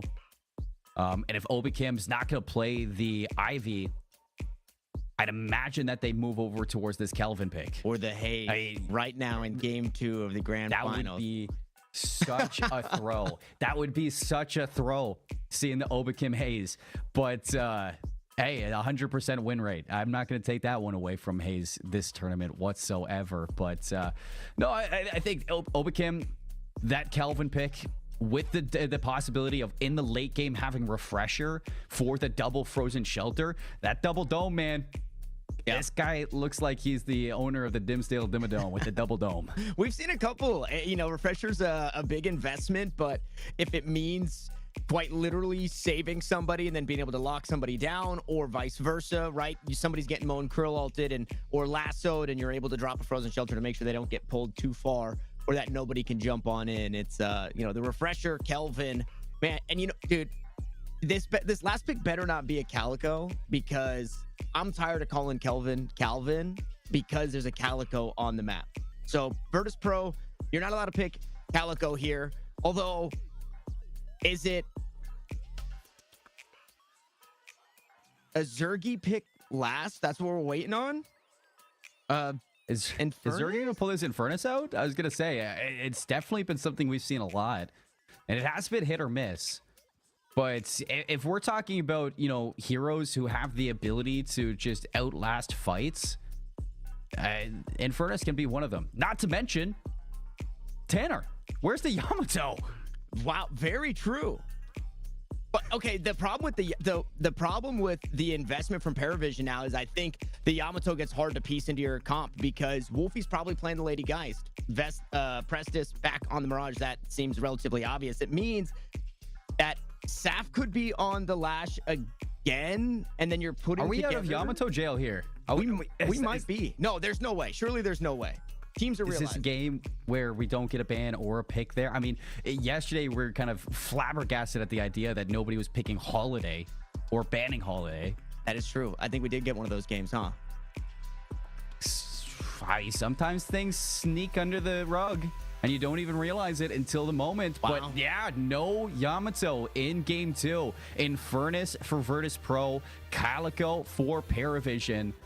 And I don't hate that whatsoever. I do think that Calico has been very strong in these comps. Essentially, like I said, doing the same thing as Yamato and a little bit more, especially in that early laning phase. When you do land those sticky bombs, you're able to jump in with that leaping strike, and the escape and rotations that Ava's able to give you to go from lane to lane very fast, like the Moen Krill.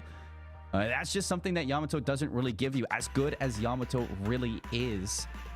You could just see that altogether, this kit that Calico has is a little bit stronger. Virtus Pro, however, with the Infernus going over towards Zergy, most likely, this has been something that has cooked a lot of teams this week. I see what you did there. I see what you did there. The Infernus has been played quite a bit. We saw a little bit of what though? falling off. They have, there's no way that you can win a game with both the Fireman and the Iceman. That's so that you're saying they counterpick themselves, and that I don't know. It's just, it's one of those things that, like, surely that's what you were looking at here. You get the Fireman, you get the Iceman. They gotta counter them out. Gotta counter each other out there. We'll see. And maybe it just means not a refresher Kelvin, because that would be too much ice, would ice out the Infernus. The way that Paravision rounded out their draft, and if I'm wrong, I'm wrong, but it really hurts my ego when I'm wrong here.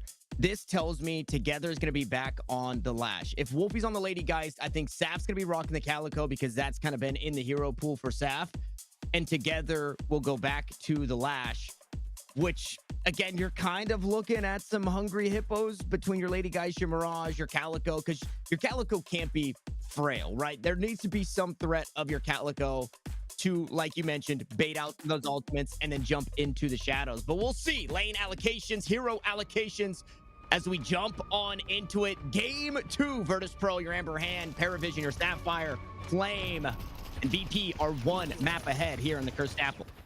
And whether it's Saf or Together on this Lash, I think we can be in agreement in terms of it's just got to be better. If you're going for these death slams, you need to see that impact for playmaking on Paravision. Set things up like a combo, or set things up like a lasso. And it really stems from how much you're able to get from this Lash pick. And we didn't get to see a whole lot of that in game number 1. I'm looking at that to be better here in game 2. I see Lash. Infernus Vindicta in that far left lane. A lot of poke, some survivability, a lot of get out of dodge between the flight and the flame dash, but it's not the powerhouse lane, and maybe they just wanted to have some extra oomph next to the Kelvin Warden, slowing things down, locking people up. Abrams Paradox, that one doesn't feel too far out of reach. Mid lane, though, a lot of pressure on Holiday and Lash to get things going. Sometimes Lash can struggle in the early game. Other times Lash, you get a huge slam, find those early kills, and start to itemize and to be able to put some damage into the ground strike. And it is Together back on the Lash. Kaz on the trusty Holiday.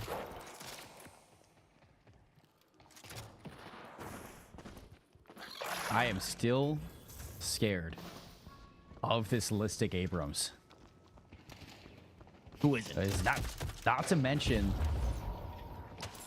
Dimov and Mikhail S just getting Paradox and Vindicta for free over and over again. And winning with it too. Can Paravision silence this?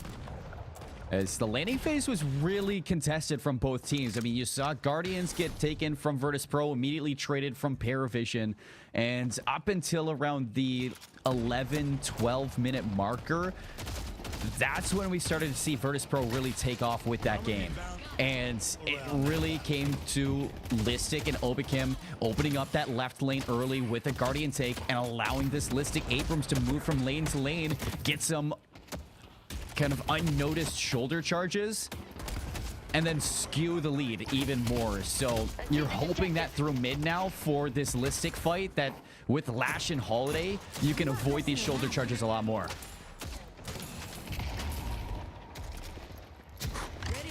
That right there, nightmare fuel. The kinetic carbine sneaking right past your head. Listic, little pressure, is going to try and fight on the opposite side of the veil while Together goes fishing. And we're getting closer and closer to these ultimates.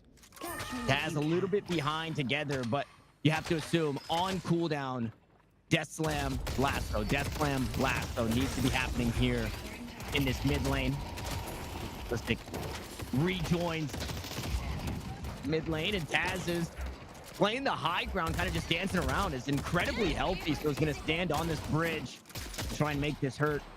Imov looks to pressure him back, so a little bit of trepidation in the mid lane from Virtus Pro there.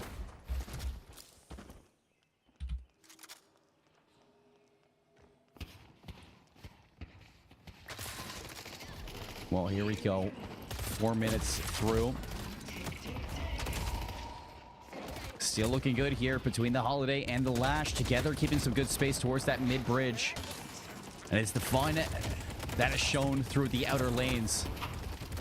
That I'm going to be keeping my eyes on as Zergy's looking to do a ton of damage here onto Litz. Push right on through. See if he can burn through this Mo and Krill. Forces out the burrow.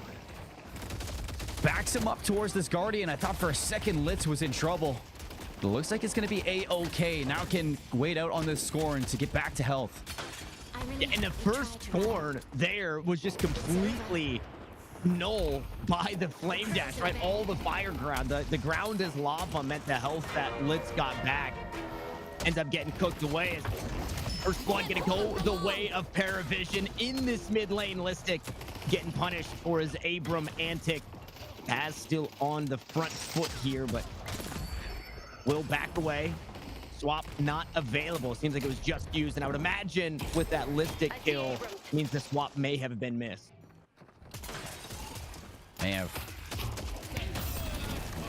And Wolfie's going to go deep here, see if he can force out some abilities from this Calvin, but holding on to the Arctic Beam as long as possible, still with that frozen shelter and enough frost grenades to keep Sherrick and Obakim topped off with health. I'm loving this Wolfie pick on the Calico so far. Very agile, very deadly. Yes, man comes through, pulls them out of the ultimate, but together too low to follow up on it. Demon goes down though. So that's a trade from Together off of the ultimate, and I like it too. Avoiding that shoulder charge, using that ultimate to find some value and see if your teammate can follow up. Sherrick goes down before the frozen shelter or the last stand can come into play.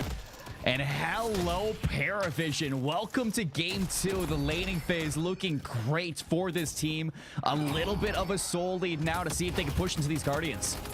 And that's a huge mess up there. Mishap, excuse me. Prestis under fire, gonna dance around the cart, but Sergey's so good. Not being able to get the frozen shelter off there. I'm wondering if Obi and Sherrick just thought maybe they were a little more comfortable than they were in that lane, and Paravision really able to punish. I don't think we see that again, but we don't want to be giving stuff up for free if you're Virtus Pro, because you will get punished just like DMob has been in this mid lane. If they can't kill the big blue, they'll be happy to take away the Time Warper in Paradox, and half HP this Guardian already in the mid lane.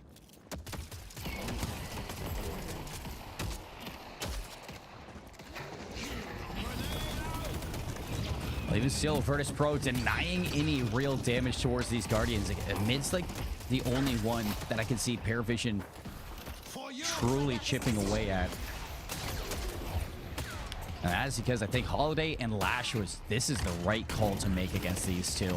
This is the first time I've actually seen Listic's Abram not have real impact here in the lane phase. Abrams isn't going down. Look at that damage. I don't even think the Healing Nova landed there. Okay, it did. It did. Listic's coming back. Yeah, but I mean, a keg and a crack shot puts you right back where you're at. Crack shot might actually find an execute here. We'll see if Taz wants to get aggressive. They're just around the corner from ultimates again. So if Listic hangs out a little too long, Death Slam is coming up now. Well, 8 minutes in, jungle's gonna spawn up. This is where we can start seeing players like Zergy, players like Sherrick start to leave lane. Get a little bit extra farm going for these Guardians. And the same can be said for Paravision too, if they deem so. Back in towards this Guardian. So much damage coming out from Taz, and look at Together just forcing Demov away. Why not just pull him back into the keg? Guardian goes down, and so does Demov. First Guardian of game 2 goes to Paravision. I mean, this is just the jock first nerd mid lane is what it feels like. It's what the Flash Thompson versus Peter Parker, not Spider-Man. Right now, Demov and Listic are getting shoved in a locker. Now, they might... Flash redeems himself. Yeah, I guess. Eventually. I'm talking early days. I'm talking early days. Maybe VP can redeem themselves, right? Maybe the nerds start to stand up to the jocks here, but they're getting absolutely bullied in this lane. And at a great time to do it, right? Because in a minute, the urn is up. Now, the Death Slam used there just for the kill onto Demov after the Guardian feels like a bit of overkill, because that's an ult you would love to have back in 40 Big seconds. lasso. How about a lasso, though? Just looking for more kills. They'll be happy Wolfie to take some extra souls here. Listic surviving for so long again. Vindicta just on the corner. Mikhail S trying to supplement this one.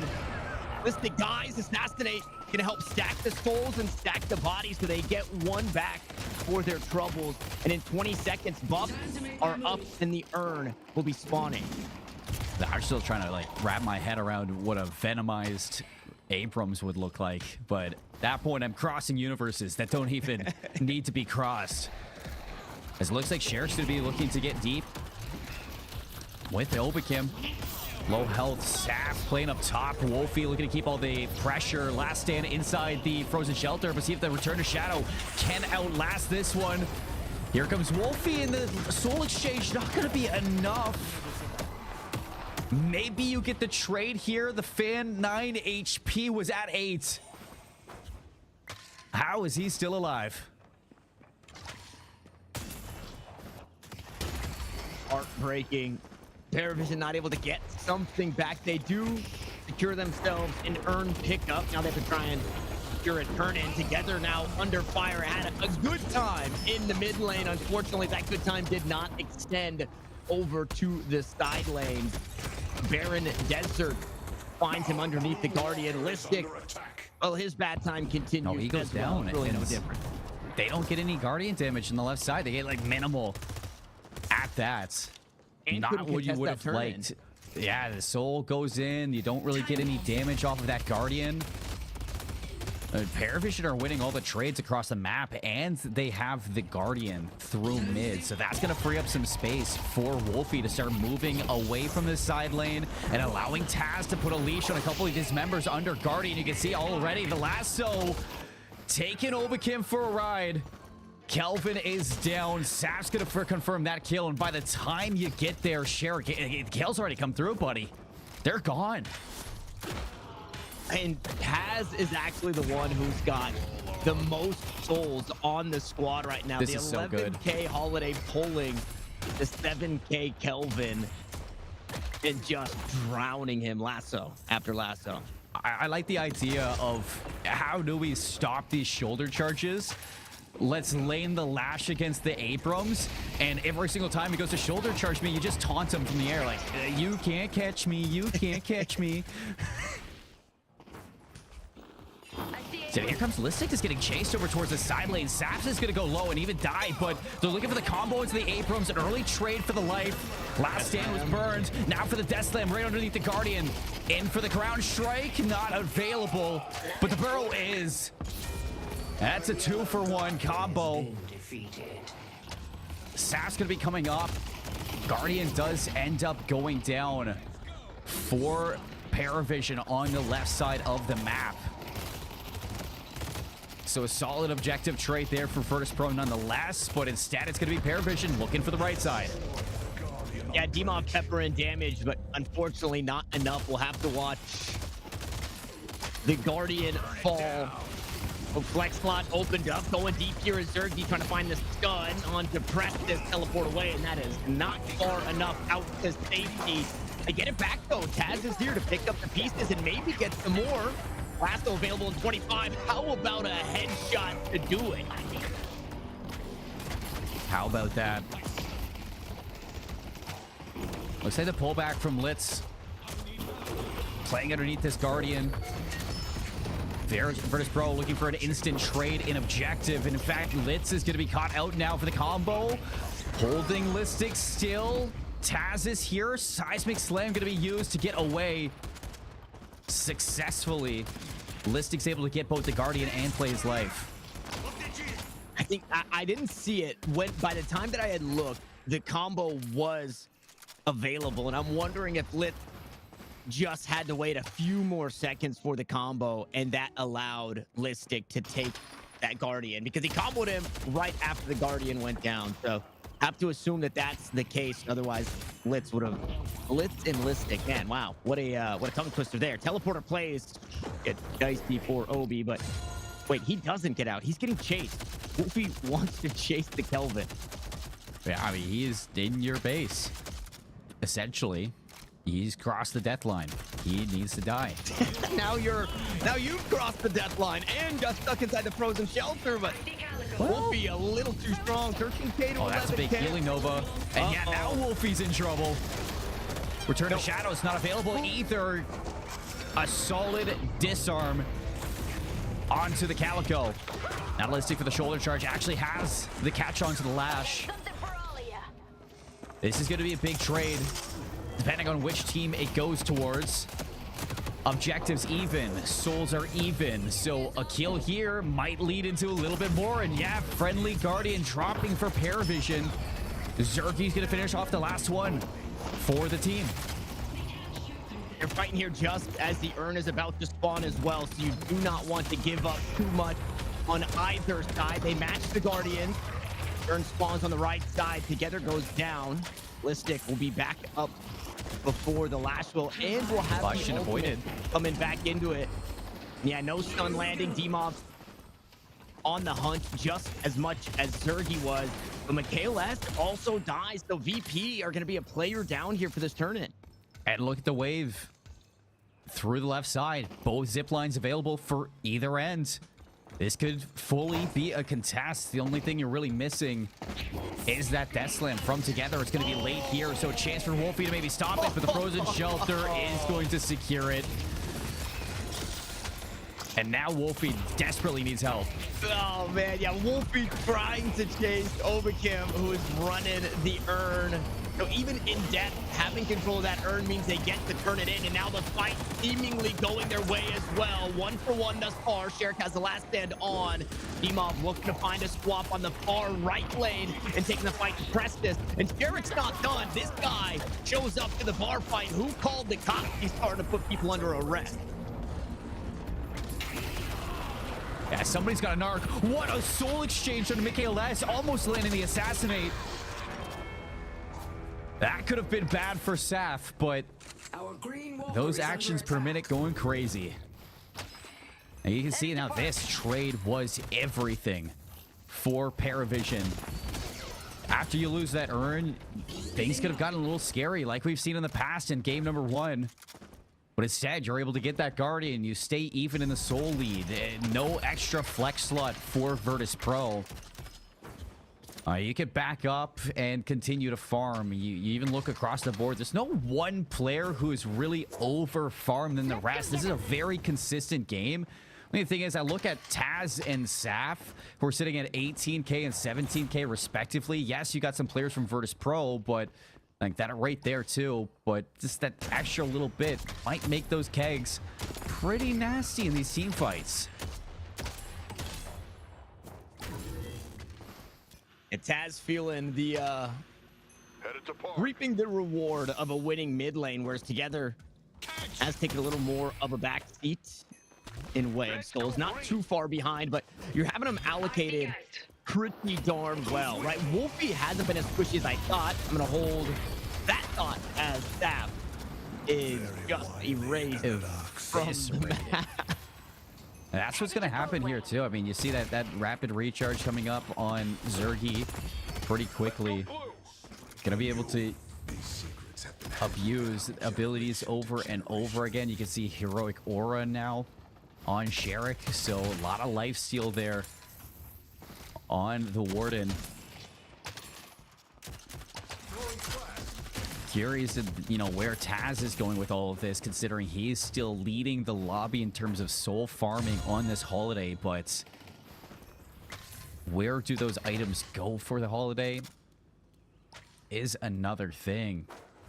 Yeah, and even for somebody like what we saw an issue with Together on the Yamato and Wolfie on the Calico in the last game is that every single time you got this dive from the two of them, it's a couple players of Virtus Pro just banking on this alchemical fire to just layer down damage as soon as they jump into your team. And you see that there on Mikhail S is going to have the alchemical fire just in case Listic pushes somebody into a corner. You can drop it down and fully burn somebody into a potential execute.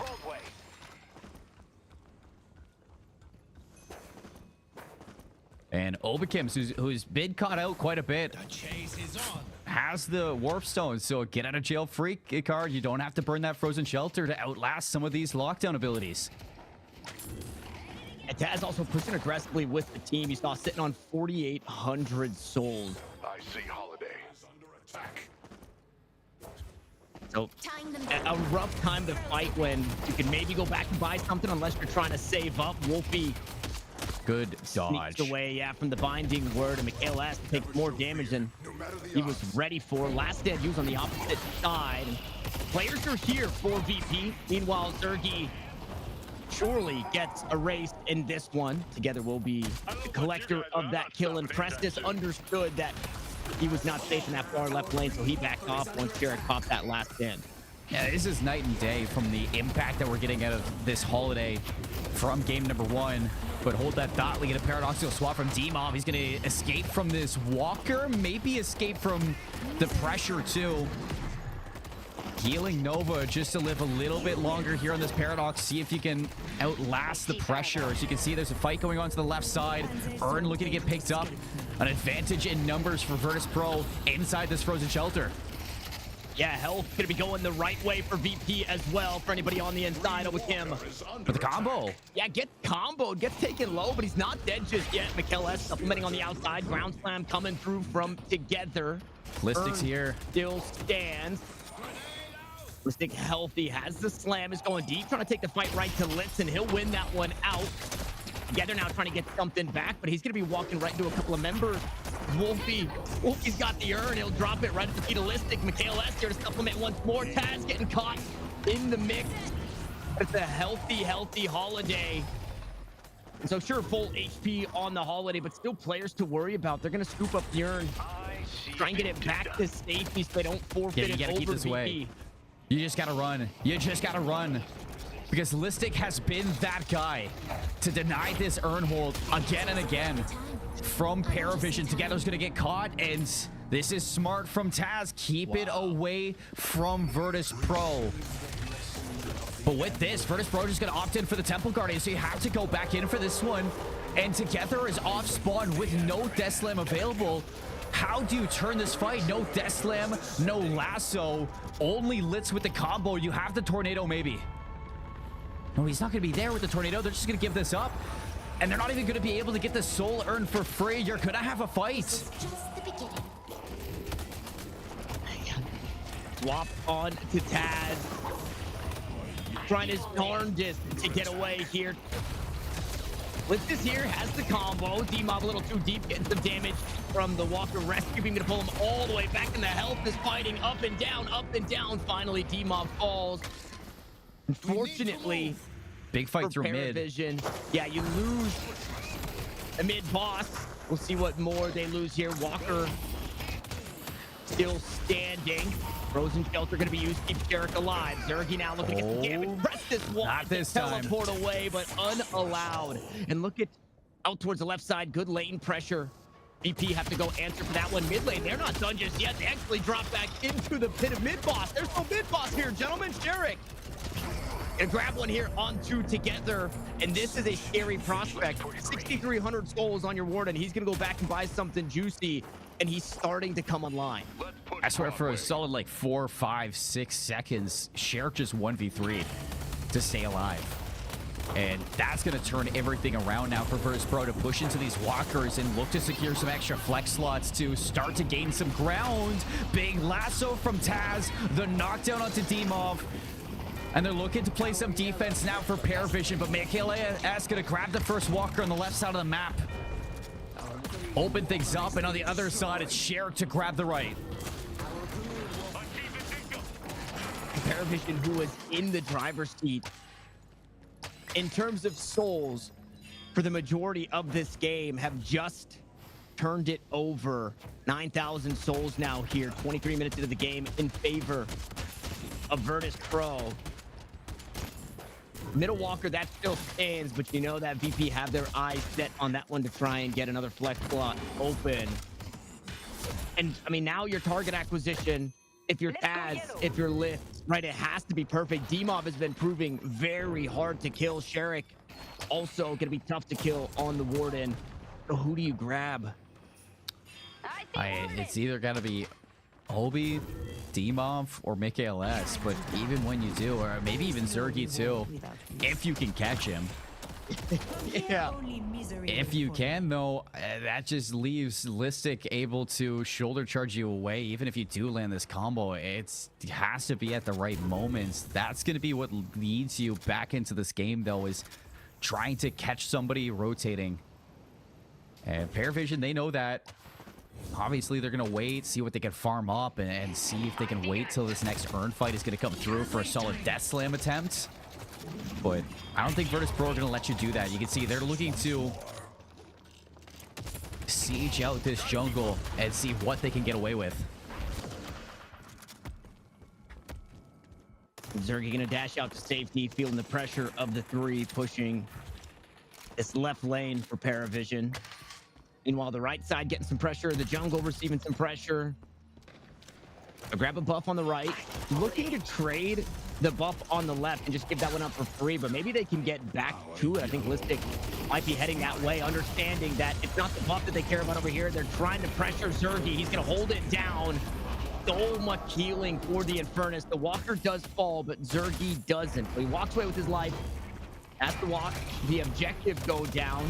Paravision can now play and not only grab the buff here, but maybe look to fight for this Urn, going up and over the top together, looking for an angle. It's really only Demov here, so he does. He bites his tongue, says, I'm not going to waste the Death Slam just yet.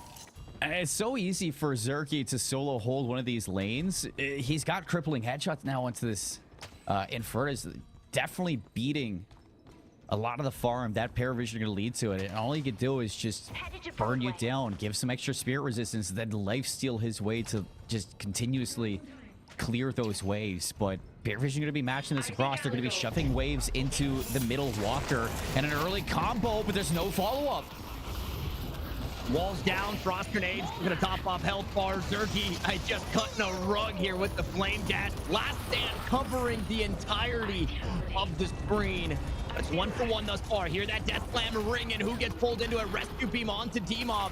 In the back lines is the Calico, who had the Urn, so not even in the fight yet is Wolfie. As Zap goes down, Soul Exchange used, but it's to no avail. Two members Zergy's down low. on the side of Paravision. And Zergy has to get out of the fight. Sherrick also doesn't have the last stand to stay healthy, but Obi holding the front line. Down comes the slam. They're going together. for it. Obi is out with the warp stone. Another ultimate out from Zergy. That means nothing. He'll die for it. Prestis tries to stand and fight. He'll get cut down by Demov. And it's scrappy. It's 3 for 3. They're fighting for the Urn. No side can secure it just yet. VP have to back up from this one. Mickey LS is going to be looking for some assassinates, but there's just not a chance. Paradoxal swap still available too, but it looks like Demov's been spotted. Gonna swap away from the Urn. See how long you can delay this from Paravision. And it is a lot of time here for Demov just to stay alive. The Kinetic Carbine too finally goes down. You're only making it Wow. worse. But look, the Soul Urn was the fight that you're looking for. And it takes so much away from your team.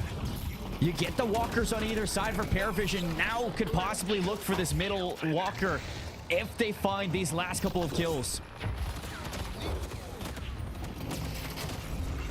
No stopping power, right? Just flowing him through the shot. No lasso, no Death Slam. So Obi walks away back to pseudo safety behind the Walker. Is going to continue moving forward. I love say this. Pseudo safety because that Walker is gone. So we are even in structures across the board, and Paravision are wanting more. 2 deaths. Demov still gone. Listic 30 seconds on the clock. And with that, Paravision will back away. Not going to overstay their welcome. Yeah, no reason to fully force this fight.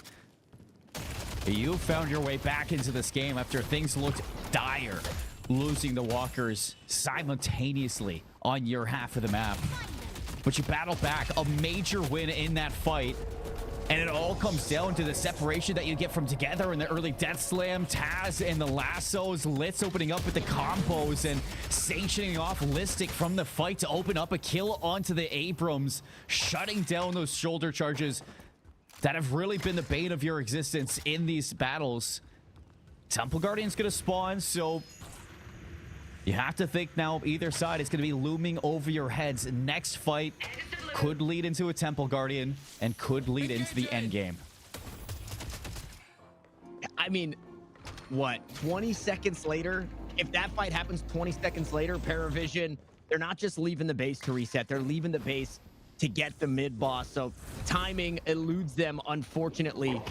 They do have a 7,000 soul lead. They have swung it back and forth. Listic trying to get involved in a skirmish here on down Broadway. Litz taken dangerously low. You're mowing Krill. No combo used. Just dead. No, it's on the outside. Death Slam and the rescue beam will send Listic flying in awkward directions. But now he chooses the direction he wants on the outside. Will find the shoulder slam and inside the globe. We fight Prestis, just hoping to survive. He'll dance around the veils, chased underneath and taken down. As Sap was hoping to get something for his fallen comrade. Yeah, mid-boss is alive. Paravision cannot die on the way out.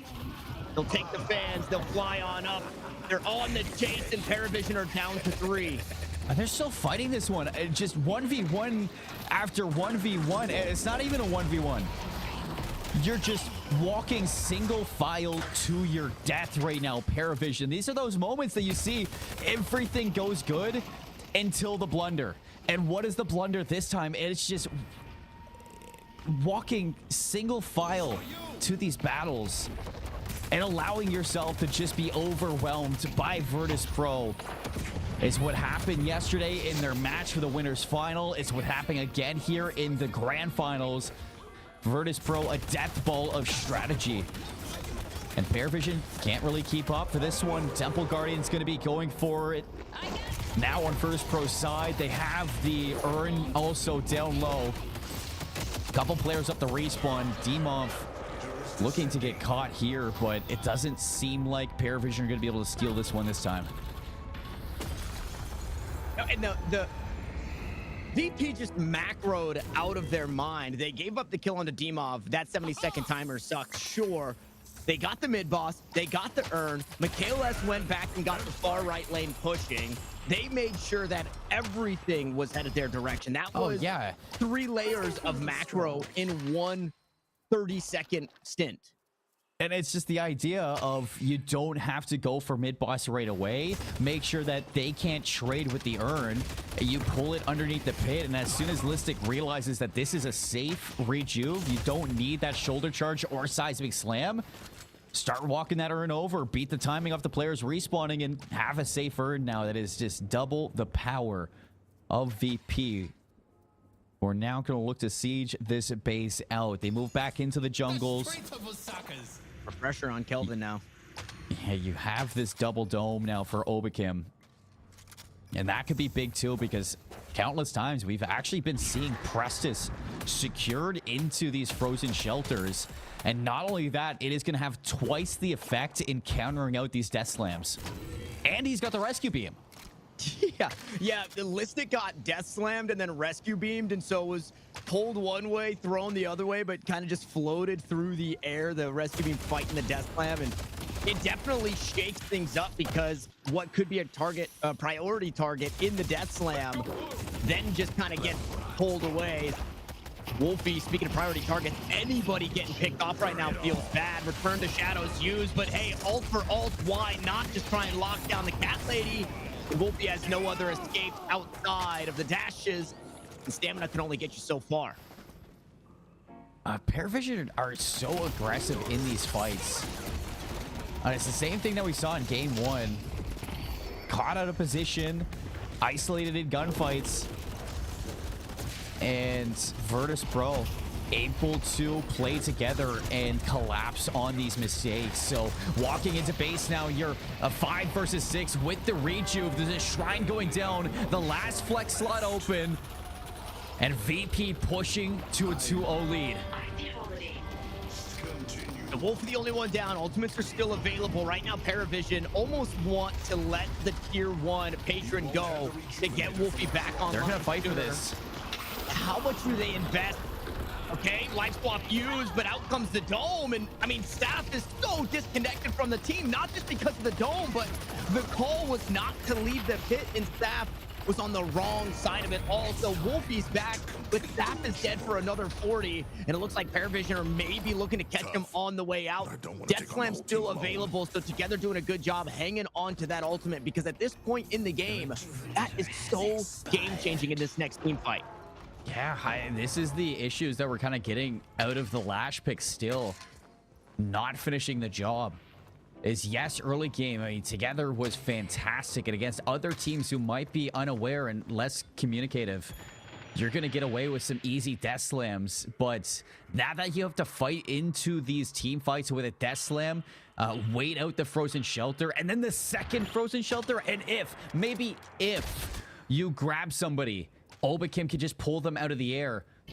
All of your engage comes towards Litz and Taz landing a combo or a lasso, which both times has put them overextended. Speaking of overextended, it's Wolfie again from the shadows, and he's gone. He hasn't even played the game in the last 5 minutes. Wolfie's been dead. Dome gonna be used. This is gonna lock everybody on the inside down from Paravision. There's nowhere to go. Underground, Litz will try and burrow his way out of it. Deep up remover.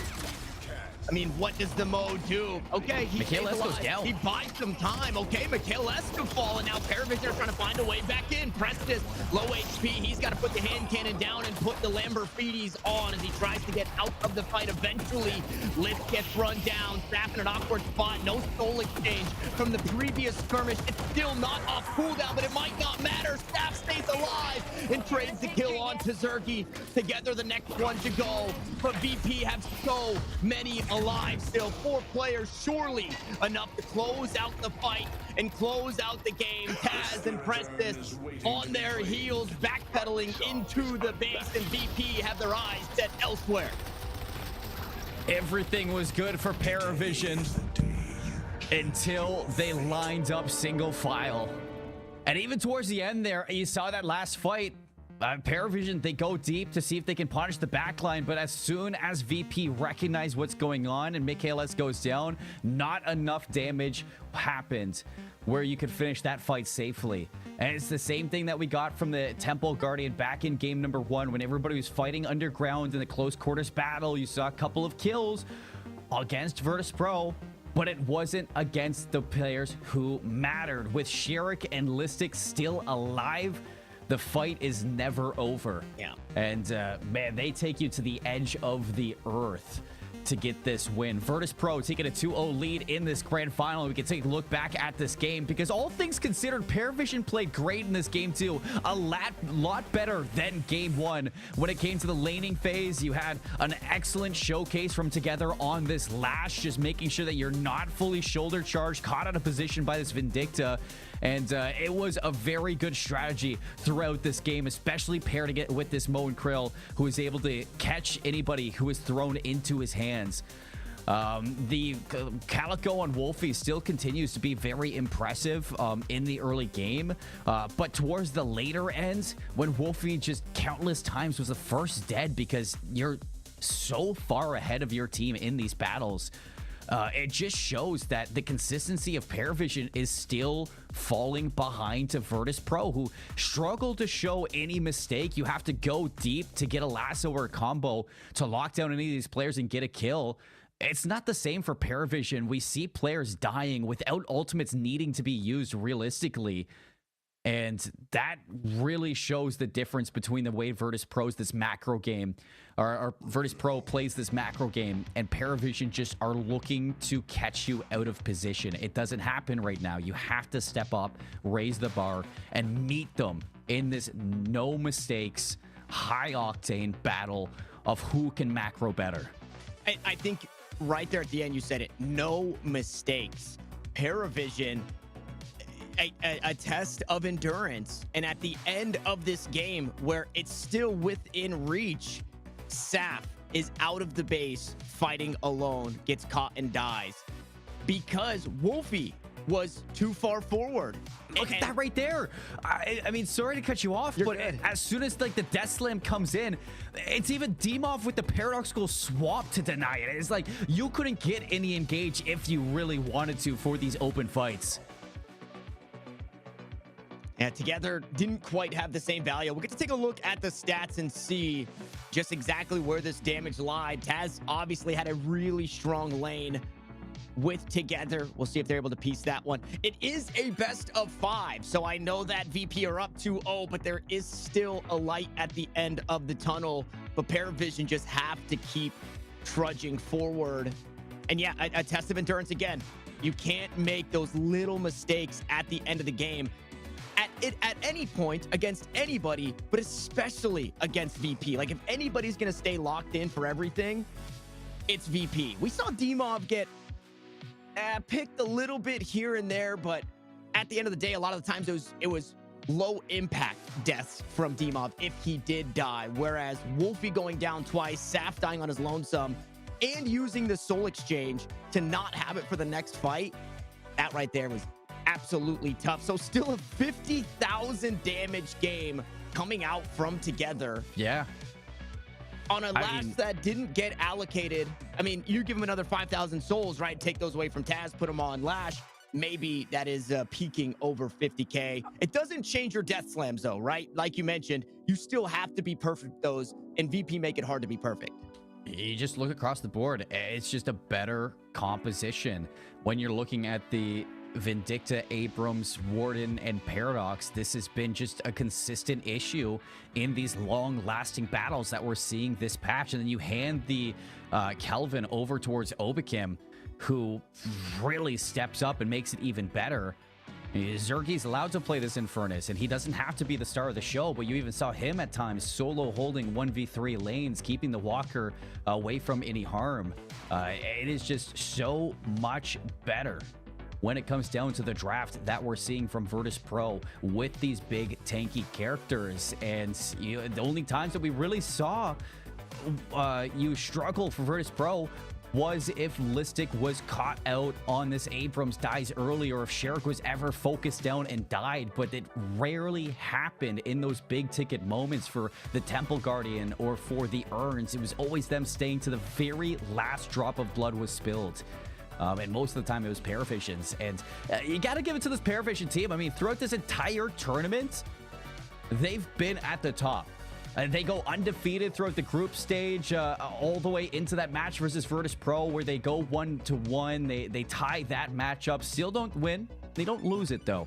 And you go into the playoffs with that #1 seed. You're feeling good. You're showing that you really have a good handle on this patch, on this meta that we're seeing form in Deadlock. But Virtus Pro, it took them a little bit longer. Like, they were right there alongside you, holding hands, shaking hands. But they just look so dang good. They look like they are the undisputed best team in Europe right now. Well, they're looking for the back-to-back, 2 games behind us, possibly 3 games ahead of us. And we'll see if VP can bust out the broom and start sweeping out the throne room, or if PV in Paravision can flip that broom upside down and reverse us. We're going to hop away for a short break. We're going to rest and refit. And when we come back, we'll see if VP can close it out 3-0, or if Paravision has what it takes to take us the distance.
The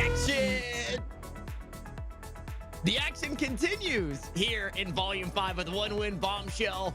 It's Grand Final Sunday, and if you've missed it, well, you've missed. VP put up 2 impressive performances to take down Paravision, and now Map 3, the either start of the reverse sweep Seymour or the end of the sweeping from VP is just ahead of us. I keep hearing like in my ear, it keeps on running the bumper over and over again, and I'm just vibing to the music that we're bringing to this. But match point for Virtus Pro. It's gonna have to be a reverse sweep if Paravision want to dethrone them at this point in time. But like I said before, Virtus Pro just look like they're in a different league. They look like they're undisputed. They look the best. They look put together. And not only that, it's the fact that they have the read on the meta, and they have the mechanical skills to take it to the next steps. So it's really putting it through and through. VP look untouchable right now with what they're bringing to it. Paravision are pushing them as far as they possibly could. But then there's that shift in momentum where you just see Paravision break. And I'm not sure if it's the endurance just kind of running out. They're losing a little bit of that gas towards the end of the games, and they slip up eventually. Or if it's just them not really able to fully comprehend those end game moments, those big ticket moments, which will give them the edge in this game. But I will say, at the same time, maybe Lash isn't the call for this team. It's been okay throughout the laning phase and for most of the team fights towards the start, but in the late game, I mean, especially if Obakim has this Kelvin, it really starts falling behind. And I don't know what it's gonna take to get Lash back into this meta, man. I feel like the next thing we're gonna be seeing after the E-Shift nerfs, they're like, oh, we want Lash back, and then E-Shift gets nerfed, and then next thing you know, it's gonna be like full momentum is held in your ultimate as you're pushing. It's not like you stop right in the skies waiting for you to get swapped out or shut down. Who knows what it's gonna take at this point, but I don't think the Lash has been working for this team. I think that we need to be held accountable. So chat, somebody find the clip where Seymour said Lash is back yesterday and bring it to us today. It looked so good. It still looks good. For so long. So there's nothing Together can do after doing 49,000 damage, which was basically, I know this is not how it worked, but Obakim healed 49,000 damage, or I guess health, and Lash did 49,000. So almost canceling each other out, sure, if the math worked that way, but it doesn't. I don't think the Lash is an issue. Although there were some moments where the Lash was punished, if you look back at that game, what does Together do when Wolfie gets picked just alone from the team? And then the next team fight, Together saying, I have Death Slam, I have Death Slam, Wolfie's still dead. We cannot invest anything here because we need everything to beat these guys. And then Saf is standing in the front lawn looking at how nice the grass is, hits a soul exchange, and then dies. And then the next fight, it's the same exact thing. Wolfie gets caught out again, and now Saf doesn't have soul exchange. And I mean, you can't do any more than 49,000 damage at that point. That right there, like the mistakes made at the game were such high value mistakes that VP were able to punish, that I think there's a chance we see the Lash again, just because it really smashed lane, right? They did awesome in lane. I'm wondering if the Holiday makes it through, but you just can't get caught at the end of the game. It was so clean until it wasn't for VP, or PV, excuse me. Yeah, I know. I think Paravision, looking towards the end there, and especially if they look back towards this game, they're going to recognize, like, why are we so far forward when we're losing the timings on our jungle? It's going to be an issue in game 3 if it can't be solved, because it's been a constant for this team that it is just that one breaking point for Paravision that really puts Virtus Pro above. And it looks unbreakable. It looks like a wall of strength for this team that just continuously keeps them ahead. And for Virtus Pro going into this last game, I'm sure they're going to be feeling confident at this point. The 2 games, they looked convincing towards the end. You fell, you tripped a little bit, but you've just been able to completely stay ahead of this tournament. You got that revenge after tying up in the group stages back in the winners final. You push into the grand finals. You've been waiting for this moment, and now VP are 1 map win off of $5,000. Give a big shout out to 1 win as well. Yes. Because if we see Paravision pull this one back into the reverse sweep. We got ourselves one of the most cinematic events in Deadlock history. And if Virtus Pro come through and they win this, well, then we've just had 6 days of constant bangers provided by One Win and a big prize pool as well provided. If we get a Volume 6, I can imagine that it is going to be even better than this one.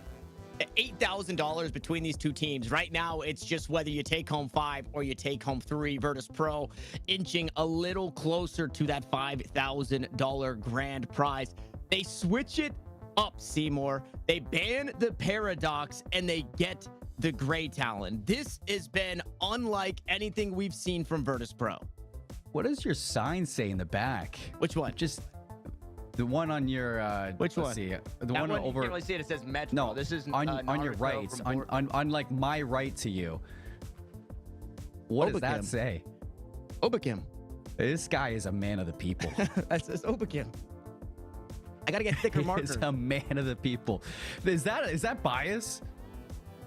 Is that bias or is that just being, part of, I'm just a fan of the chat? That's what the chat's been saying. What does that even mean? It's like a little cat face. You are truly a man of the people, Tanner. I will say you are a man of the people. But what we got to take a look back at this game. We got to actually look at this draft because Grey Talon is here. It's about to happen so fast, too. Wait, never mind. I thought we were going to get 10 picks in a row. It's just the Yamato next. I can't believe this Grey Talon snuck through. So, Well, Virtus Pro didn't ban it. I think they've banned it every single game. Every single game they've banned Grey, no matter what side they're on either. so Paravision go for the holiday ban. They don't want to play against it. Virtus Pro, they go for the Paradox ban. Again, they don't want to give it over towards Paravision at that point. Not only is there still a chance to go for this early Abrams if you want to really grab it if you're VP, but you still have a chance for, if not Abrams, Listic onto the Sinclair. If I'm Paravision right now, True. you have to look at either grabbing this early Warden, taking it away from VP, or banning it out second. Yeah, that is a very tricky situation because Paravision have historically been banning the Sinclair.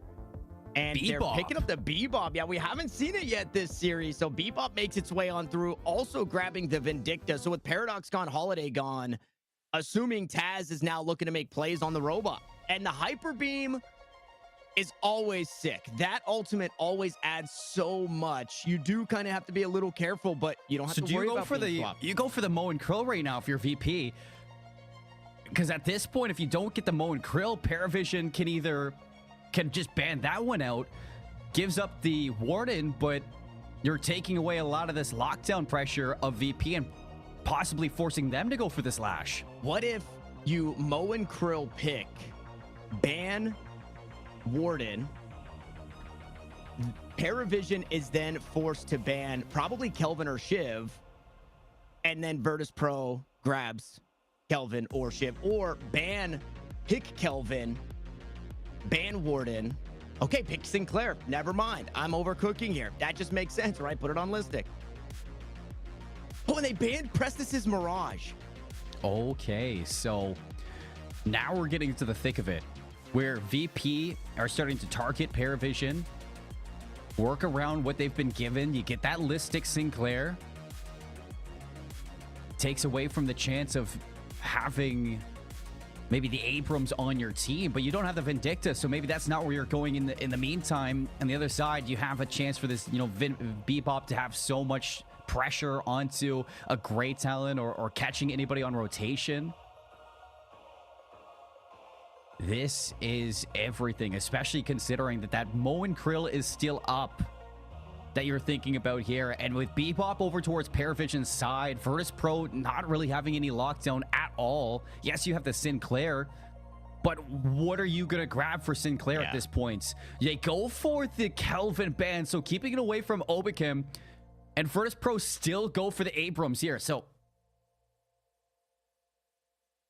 Obakim Sinclair, I think. maybe, yeah. I mean, that's probably where we're kind of going into this. He's played it before. So if you go for the Moe and Krill now, if you're Paravision? So if you go for the Mo and Krill, that would then make the Mirage ban mute by mute.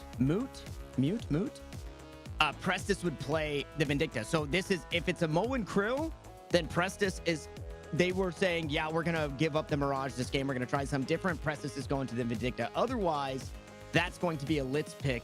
And then you're still looking for the rest of the squad. This Lady Geist could go in the hands of Prestis, but between Mirage, Vindicta, Lady Geist, that's been the pool for Prestis at this point. The Mo and Krill, okay, would make sense if Prestis is going to be on that Vindicta, which tells me I was wrong before. It could be a Sap Lady Geist, but Wolfie has also played that. And I mean, man, last game, 2 games in a row, Wolfie's played Calico, and I just had the availability of Yamato both times and just didn't get it. And now in game 3, not going to get it again. The Calico has just felt a little bland, unfortunately, in this series. It's been good, I think, for a lot of the early laning phase. And the only time that it hasn't been good is when we start talking about this single file line that Paravision like to go towards at the end, where Wolfie's getting caught out. And it doesn't really have that impact because you don't get to see the impact at all. Shiv wouldn't be too bad here for Virtus Pro, I think, if you're kind of going in towards this back half, especially considering how much we've seen Shiv really kind of buff out. But they're going to go for the Ivy Calico to close things out. We can the Zergy Ivy now, maybe, like towards the end of this one. Lash for Paravisions. They have all characters for the lockdown right now. Everything going their way. Yes, you have the Stone Forum, you have the Guided Owl, the Shoulder Charge, and Sinclair who could copy it, but Paravision kind of hogging all those big playmakers right now that are available. And now what to round out? I think it's either going to be... They need some more damage a little bit at this time. You know, a little bit extra. But what? Pocket is another hero that kind of floats its way on through. We've seen Wolfie play the Pocket before. 7. I was like, there's no way they go for the 7 in this whole set. For a game 3, Paravision scraping the bottom of the barrel to get this composition together. Virtus Pro have everything that they could ask for right now. The Listic, the Listic Abrams, the Sinclair on your team. Yep. You get the Yamato, you have Grey Talon, Calico, Ivy. I mean, this is a strong composition from what we've been seeing win throughout this week. And for Paravision, I mean, you hog the Bebop, the Mo and Krill, and the Lash, and that's going to put so much pressure on them to get those lockdowns. You got the static charge on 7 as well. And if 7 can get ahead, that's all fine and dandy.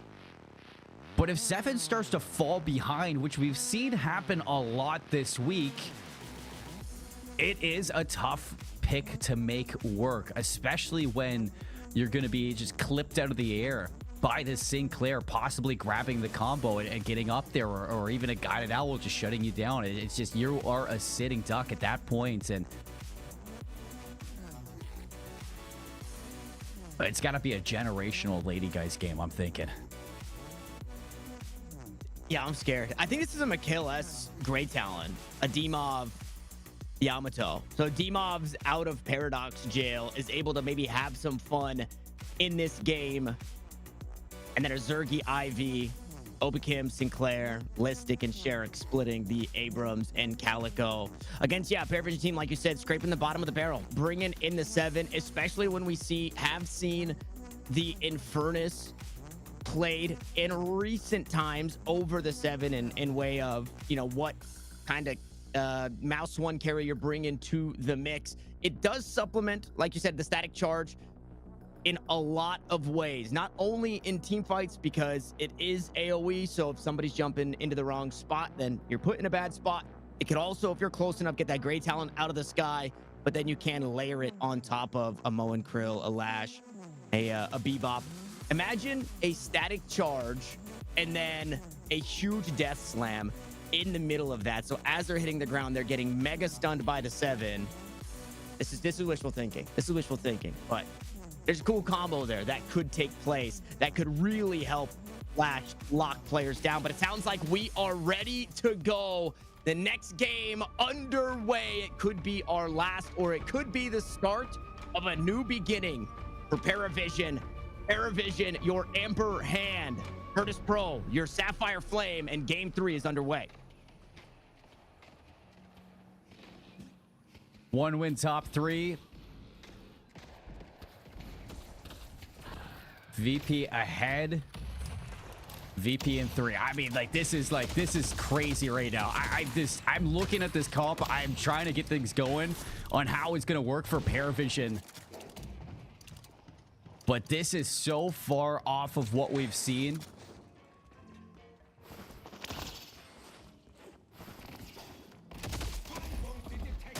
This is so far off of what we've seen win. This is just, I don't know how they're going to make this work for Paravision. It's got to be down to this laning phase, surely, to get this 7 ahead. And when I mean ahead, untouched, really. The dark will claim them. Good start.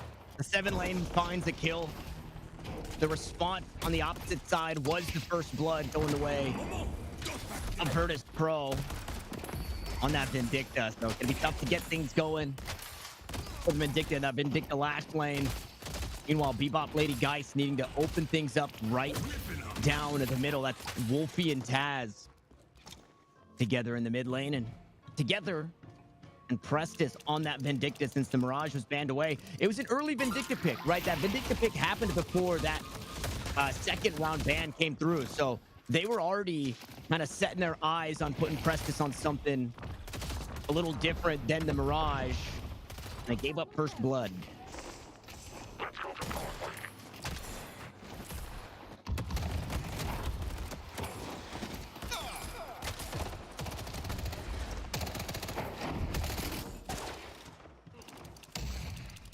Rustic getting bullied again. Okay, this 7 lane going just as good as you would hope. Oh, welcome back.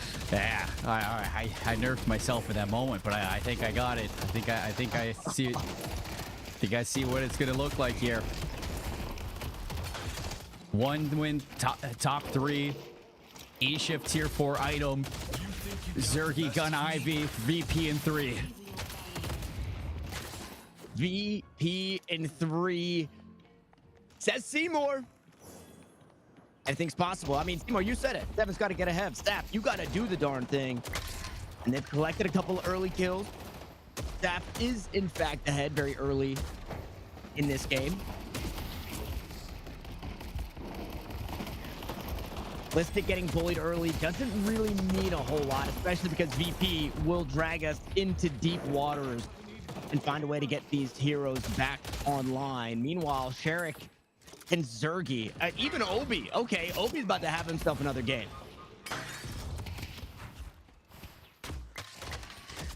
Yeah, Obi came over towards the Sinclair. It's going to be a major issue for Sap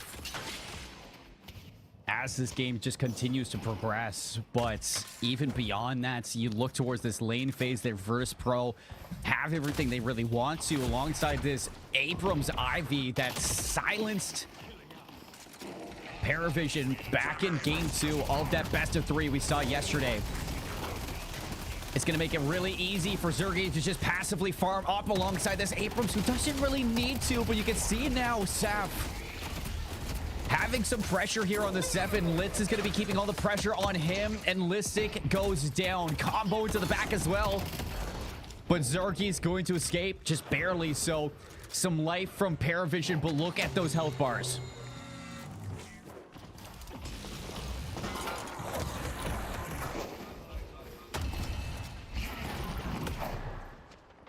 Misery comes for you.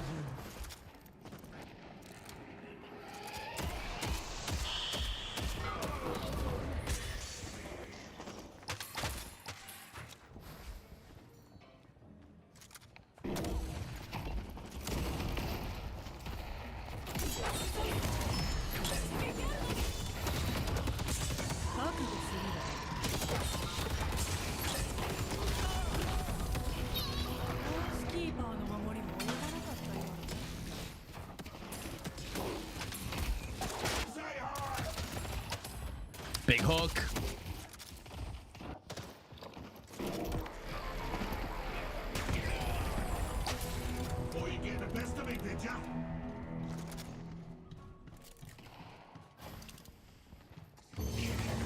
Hey, here's something to talk about too for Paravision across this whole best of 5. The laning phase has been good. They've been either keeping up or winning it in game 1 and 2.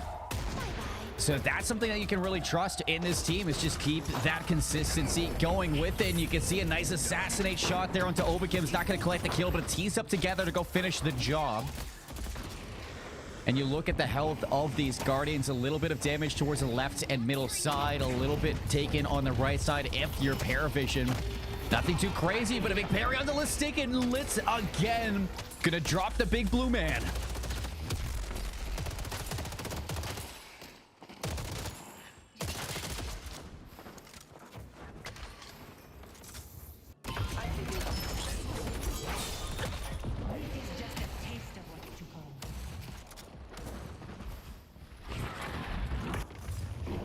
I guess we've lost Mr. Metro over here and all the insight that he's been providing while his mic's just not working. But Paravision going big so far in the laning phase.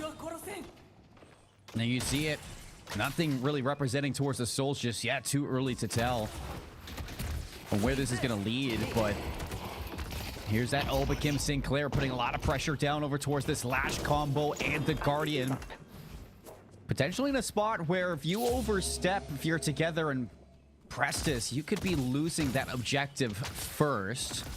Fortunately enough, though, for Paravision is that you look over towards the left and you see that it is going to be that tier 1 Guardian falling on that side as well. Big soul exchange caught into the shoulder charge, mixed with the charge shot as well. Wolfie drops from Listic. And we are going in deep now to try to get the rest of this Guardian between Litz and his duo. Saf looking good to open things up with a Guardian onto the left side of the map for Paravision. Needing to trade out is Virtus Pro, and they're going to look to answer back on the right side. Litz finds that first Guardian. We see Paravision strike first, but pressure onto the right side underneath it together. Prestis, they have to hold on as long as possible right now. Kev, can you hear me? Do we get? I can hear you perfectly fine. Okay, I refreshed on my side just in case. In 30 seconds, we'll know if chat can hear me. But I think you should take it till then, just in case. I hope the chat can hear Tanner. What's a stream without him? But fixing things as quick as possible. We're going to get a full wraparound. This guiding owl all the way deep. Not going to find its target right away. But instead looks over towards Litz, where it actually doesn't really do too much. So that opening Guardian is actually allowed for a little bit of rotation over towards the right side to see if he can stabilize now. Sheriff's going to get caught in the combo. Return to Shadow is looking to get away, but the burrow from Litz pops out and shows him. Now walking up for Virtus Pro is going to be Listic to see if you can cover your tail for another Guardian. Zergi's going to be stuck over towards the left lane to see if you can soak up as much as you can for this. Ivy already at 9K ahead of the rest of the lobby. Yeah, scary prospect is we swap combos. Obi trying to get something done with Litz ultimate. Not online from Low and Krill, and things are getting dicey on the right side of the map. 30 seconds from the burn, so it's not a time to invest too much, but they will jump on forward and try to get the Guardian. Okay, Obi did not leave too early. They do eventually get that Shadow Transformation in this mid lane. Paz goes down. Wolfie around the corner from finding the same exact fate. Good parry on the Guardian. Can D-Mob make it out? Yes, he can. And the urn, the buff, are all about to spawn. Taz and Wolfie won't be up for it. Neither will together. It's falling apart for Paravision. Mid-boss has arrived. Everything looked good for the team, Tanner, until they overstep yet again. So a couple Guardians going to drop there for Virtus Pro on the far right and middle. So that's a flex slot now. for them to start this itemization even further.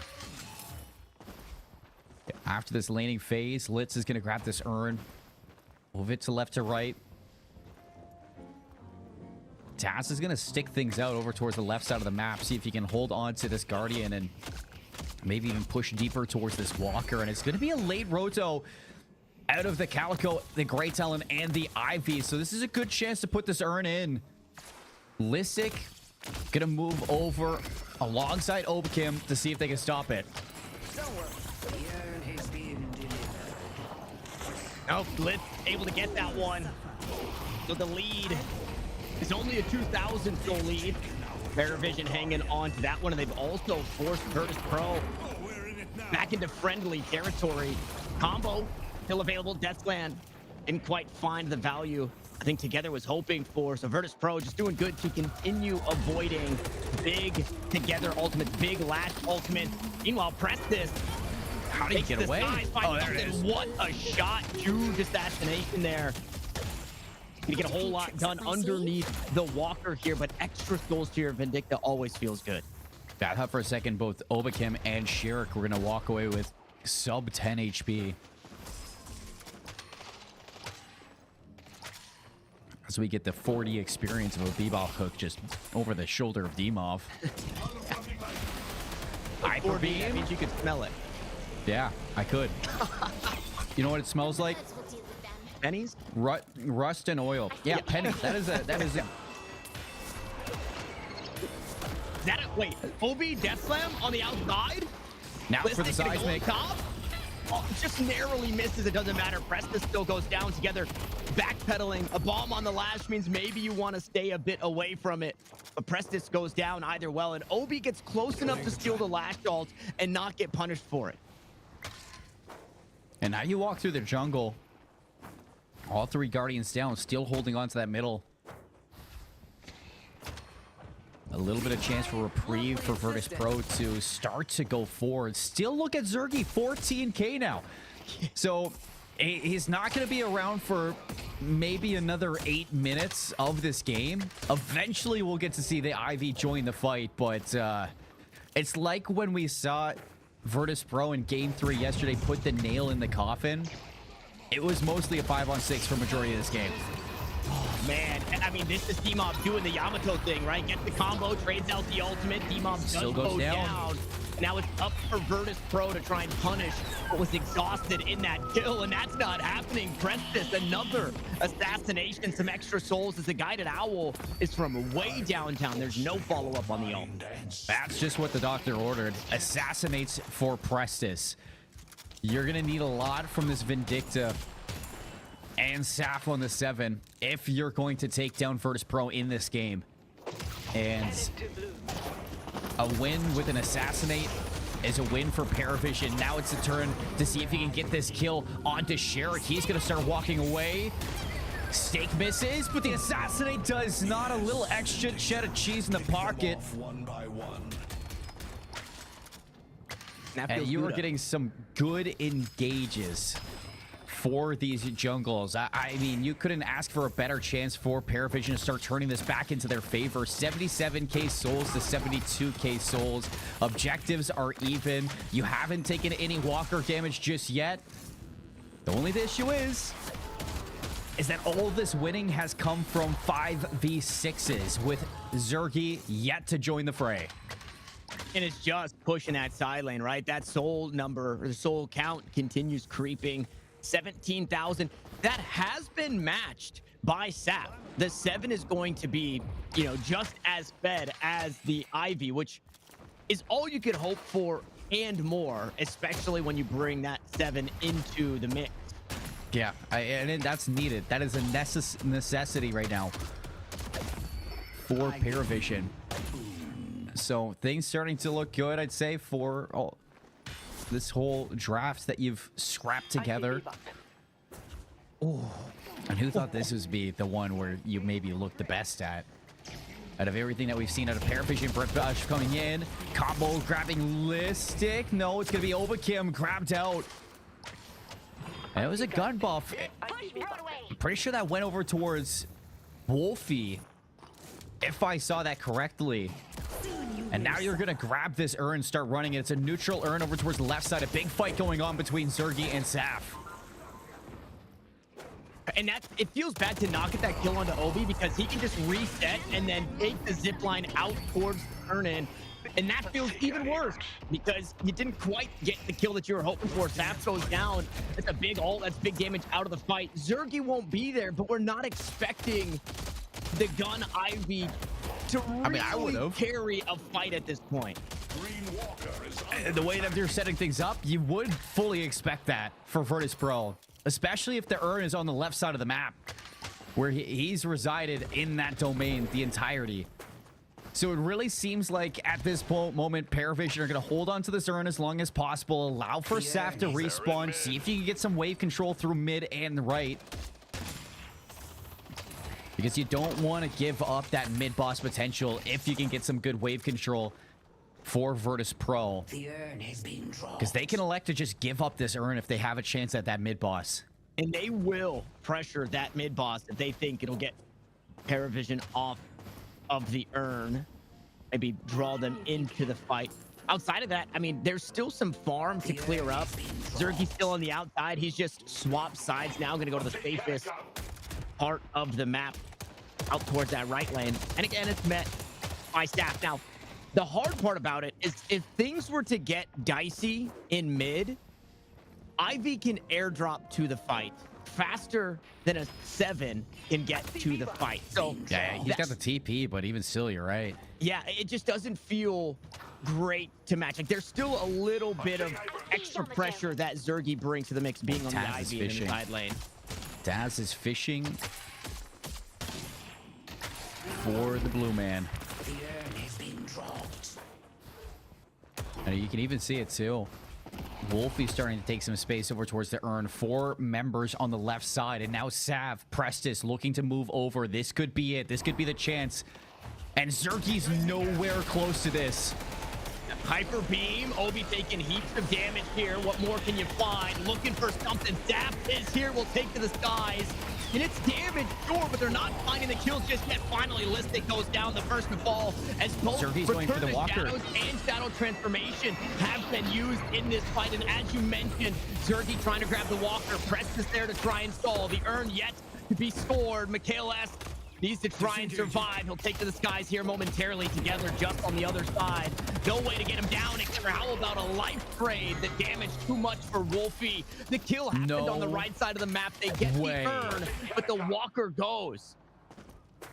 You get the walker and you kill Prestis?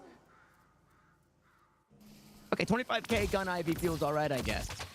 Well, it's 25k to 15k. Prestis has had a couple assassinations, but it's far from the highest earner here. Yeah, you are nowhere in the books of able to contest that Zergy. And that's a solid trade for VP. I mean, this is still an even game for Souls. In fact, Zergy is the issue right now. Opens up another flex slot for some gun items to go with here. I want to see where Zergy's going with this. I want to see just what Zergy's kind of building into for this next tier 3 item. Potentially even tier 4 at this point, depending if he's rushing anything. I mean, he's got souls for it. Been allowed to do it. Saf's right there.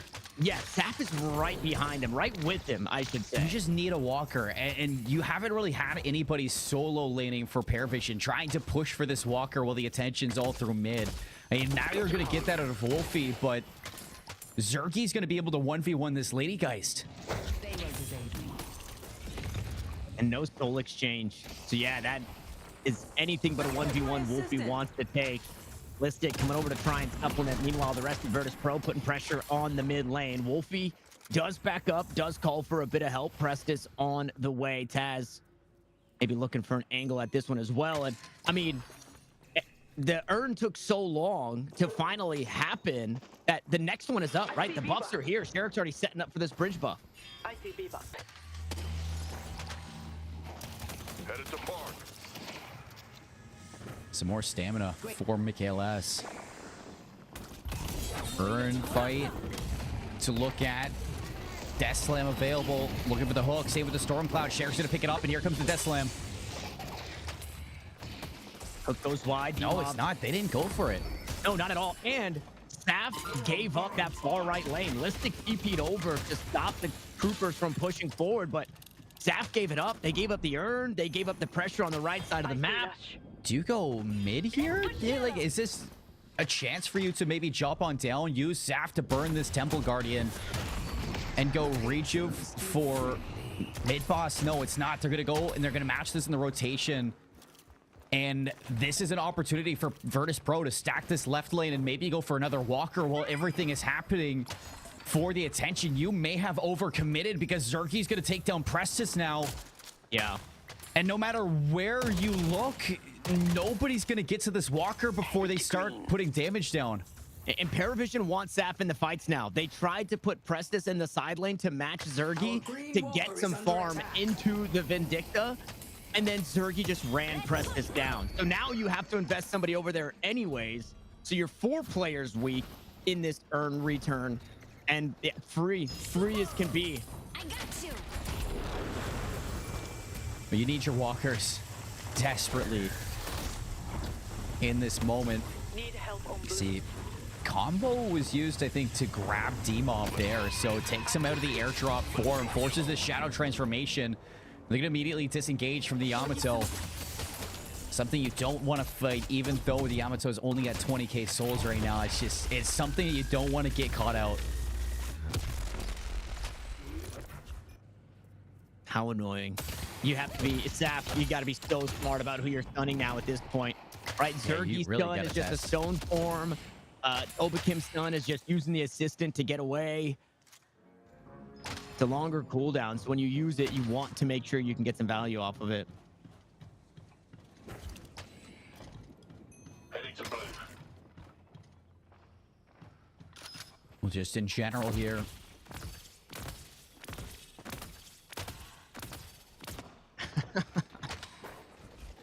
He's walling, he's walling. Oh, yeah, what are you doing here? Okay, whoa, whoa, whoa. This is it. This is the moment. This could be the game. I mean, yeah, they're reset. This is a good timing if they actually choose to finish it here together. Gonna hop out of the pit to make Oh, they're sure gonna bait. VP They're just can't baiting. get in. It's all bait. And Luraction and Virtus Pro, they're right here. Everybody is out. But now the battle is see if he can catch any timings off. Hyper Beam in the sky. Together takes down Mikhail S. Great talent gone. Listic falls as well. The big blue. Zergy's going for another walker. Zergy is going to get another walker, so they have to do something about that. Walker goes down. They might look to finish mid-boss here. Shadow transformation just around the corner. Sherrick, OB, He's going and for the D-Mob third. are here. No, he's not. He's gonna back off. You don't have that extra wave, so Zergy's coming to assist this. They know they need this rejuvenator, and they can put the dagger through the heart of Paravision if they shut this down. Oh, and they just get juked by the assistant. Now, Paravision, they're kind of reeling in what do we do here? They're Go running for out of it. time. They have to finish this here. There's still players in the area. D-Mob and Sherrick might look to get something done here. Obi's on his way back, but they might not be here in time. Good stun here from Saf. Just ensure that they get it. And this will help alleviate some of that pressure. The Super Troopers Yeah, now but- will slow Zergy down in the side lane. Think about the same process that Jason kind of brought up back on stream for that losers final, is that at this moment, yes, you give up the rejuvenator over towards Paravision, but you have the lead. You have the extra flex slot.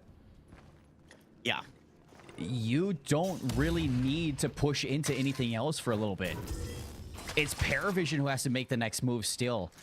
And if Paravision don't make a move soon and Virtus Pro are just able to completely farm these troopers, they can keep a steady lead still without giving anything away. But It's just brought the game to a halt. It hasn't solved any issues just yet. Yeah, in contrast, taking the Rejuvenator for second walker doesn't feel great, but it was second walker, right? Third walker would open up another slot. Now maybe instead of a standstill, Paravision understanding the state of the game, they're going to look to get a little aggressive with the Reju going forward as lit. They're on all 3 lanes. Yeah, they're pushing everything here, 2 to a lane. Return to Shadows comes through. Sherrick trying to get some extra damage down. Pushing forward is Wolfie. Turkey goes down. That's a huge kill onto the Ivy. That's so many souls gone. Obi gonna try and hang on to mid all by himself. Guided Owl gonna come on through. Listic low HP. And the Guided Owl only slows things down for a second. Snap is still here with Together. This is the final turn. And VP know that. Paravision know that. Look at the health bars across each team. Everybody low. And Listic's gonna crumble under the pressure of the Walker. He gonna take down Together. Let's still gonna take that Green Walker down. So it opens things up now for Paravision off of this Rejuvenator. Can they get another one? They're around the mid Walker. They're looking for a second as well. And possibly the Urn run. I won't leave this lying around. Oh, They get the bridge buffs the too. Urn, 2 Walkers. So now we're matched in objectives. That left Walker, I mean, matched, but if you're going head to head, that left Walker is way more vulnerable than this middle Walker here for Virtus Pro, right? So much lower in health. That lane fortunately pushing out for them. Now a couple of rejuves gone. Obakim just being a nuisance once more here on the Sinclair. They didn't immediately turn in the Urn, which tells me Paravision, they're going to set up to try and find another angle to win a team fight.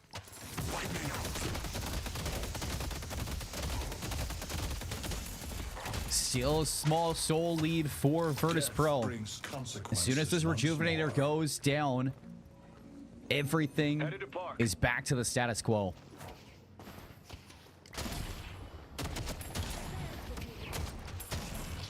So now looking into how important this Urn fight is.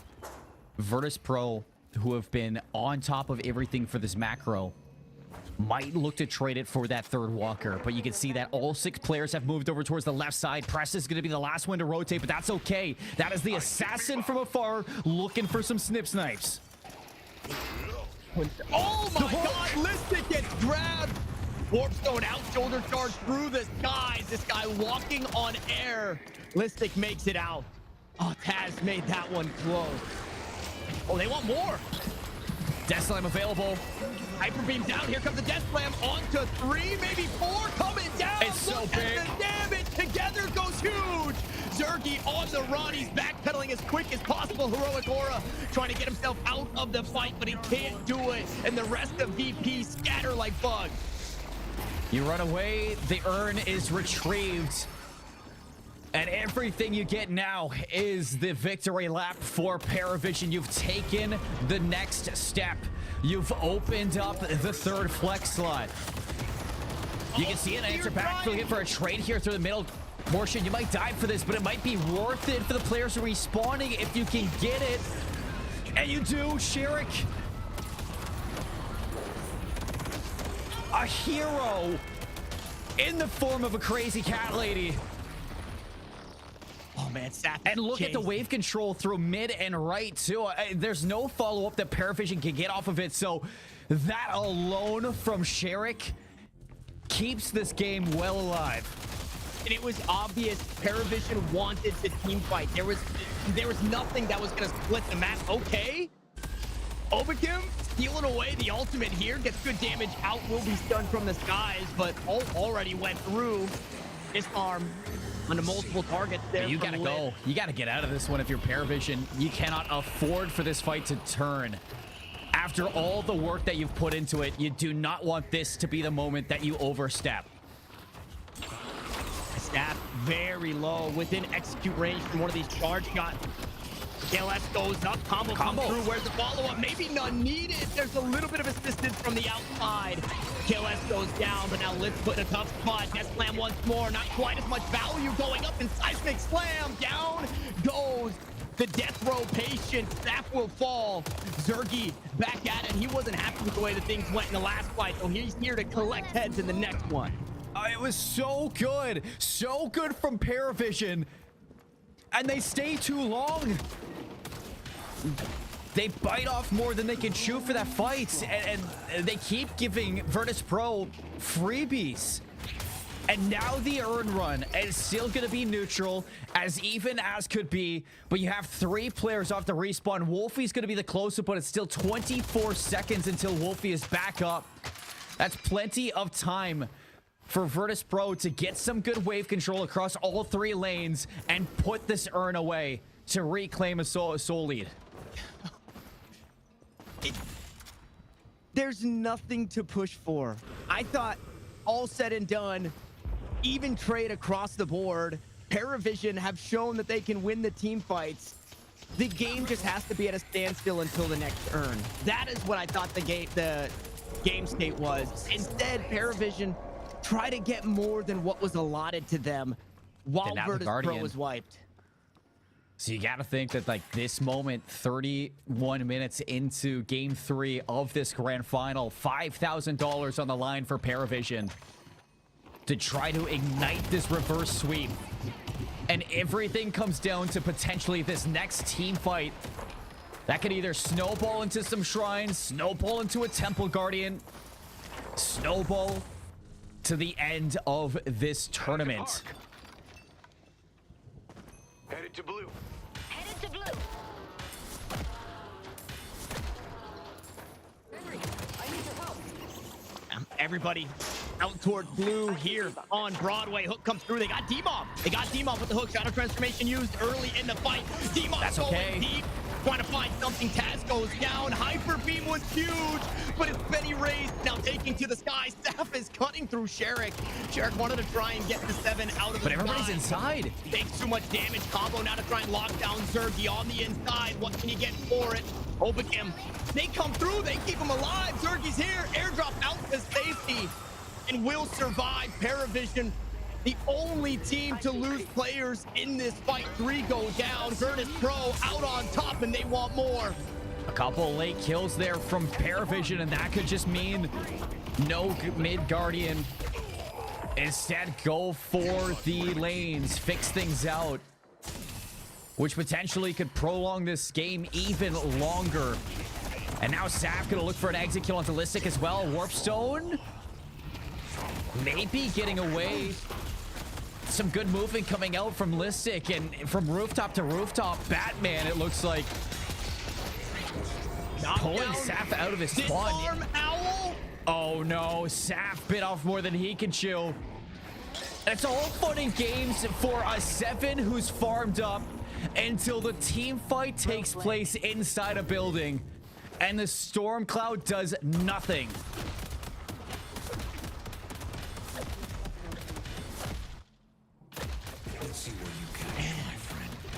Mid boss for free here for Virtus Pro. Camps littered around the map for Virtus Pro to bolster up a 10,000 goal lead, make it 12. And now, as good as Paravision have been in the team fight, it's the value of winning a team fight is so much less for the next 3 minutes.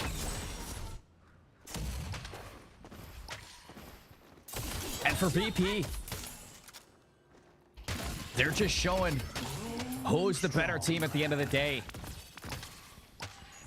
When it comes down to what is possible in these fights, how far they can go into these fights, and where those win conditions lie to take down certain heroes. All 6 members of Paravision going to respawn, but with this Rejuvenator. And you look at Zergy at 43k souls, Sherrick at 43k souls. Everybody except for Saf below 37k. So that is a major soul lead between the Calico and this Ivy, who can essentially melt you in these fights.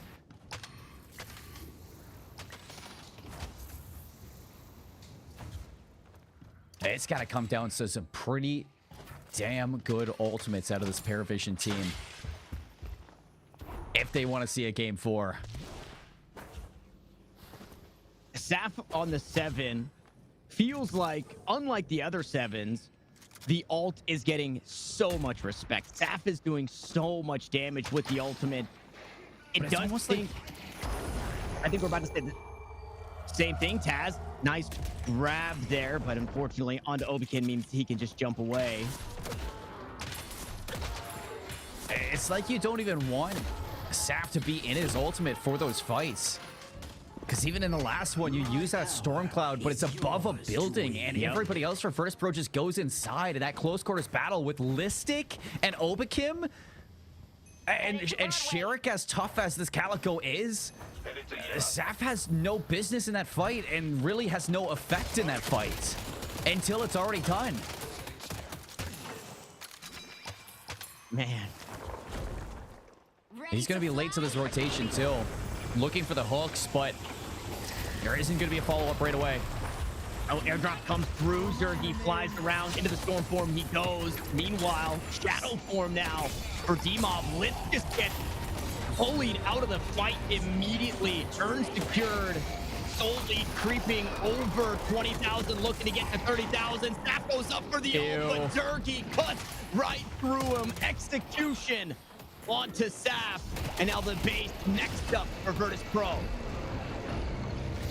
And as the red carpet is rolled out into the base of Paravision, Virtus Pro, they demand one thing and one thing only from you, and that's perfection. They demonstrate it day after day across 6 days of deadlock. Here in the Bombshell, there is just one team that can sit on that throne, and it looks like VP are ready to claim it. They're sticking around. All 3 waves are pushing. Do they get caught? I think they're trying to catch somebody trying to punish, and that was Together. Together wanted to be first on the front lines to catch Virtus Pro on the way out, but they were never leaving. They cleaned up the throne room, and they've taken their seat once more. Volume 5 belongs to Virtus Pro. 3-0 in the finals, and only dropping 1 or 2 maps across the entire tournament. Both to this Paravision team. Actually, I'm pretty sure they dropped 1 to Thanos too towards the end. So 3 maps across the entire tournament. Other than that, sheer perfection when it mattered. This Virtus Pro team, I mean, they stumbled a little bit for the past couple of months, and they struggled in taking down 1 win. But as soon as we go into this new patch, they demonstrate perfect patience in the way to approach this. They get the right reads, they show they're the better team, and they are the undisputed in Europe once more, back to back in Bombshells. That feels good for Virtus Pro. Man, perfection is exactly what they asked for. That last team fight, a little disconnected, a 5-man death slam back into the pit. But the fight was already lost at that point, right?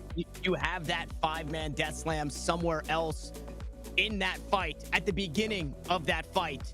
And that was how Paravision was getting it done. So I think the Lash pick was so incredibly huge here. It just required perfection in the moments where we've seen Paravision fall victim to imperfection.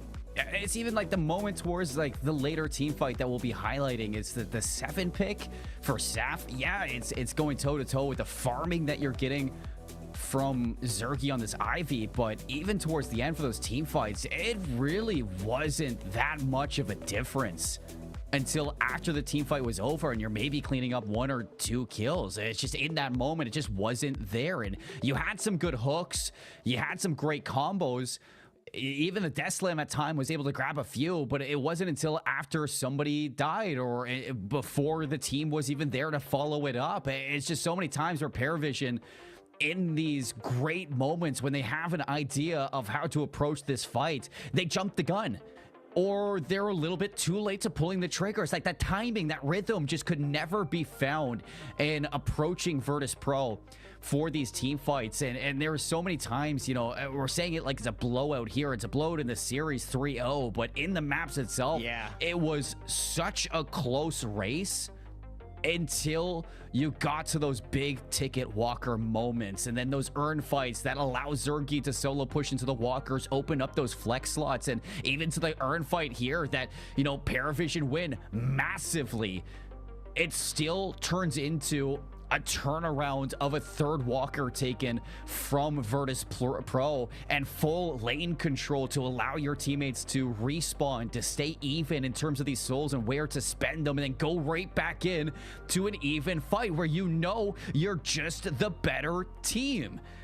And we go into such a pivotal moment towards those Temple Guardians that Paravision are grabbing, or to some of those team fights towards the end of the game when you had a 46k lead or 46k souls on Saf.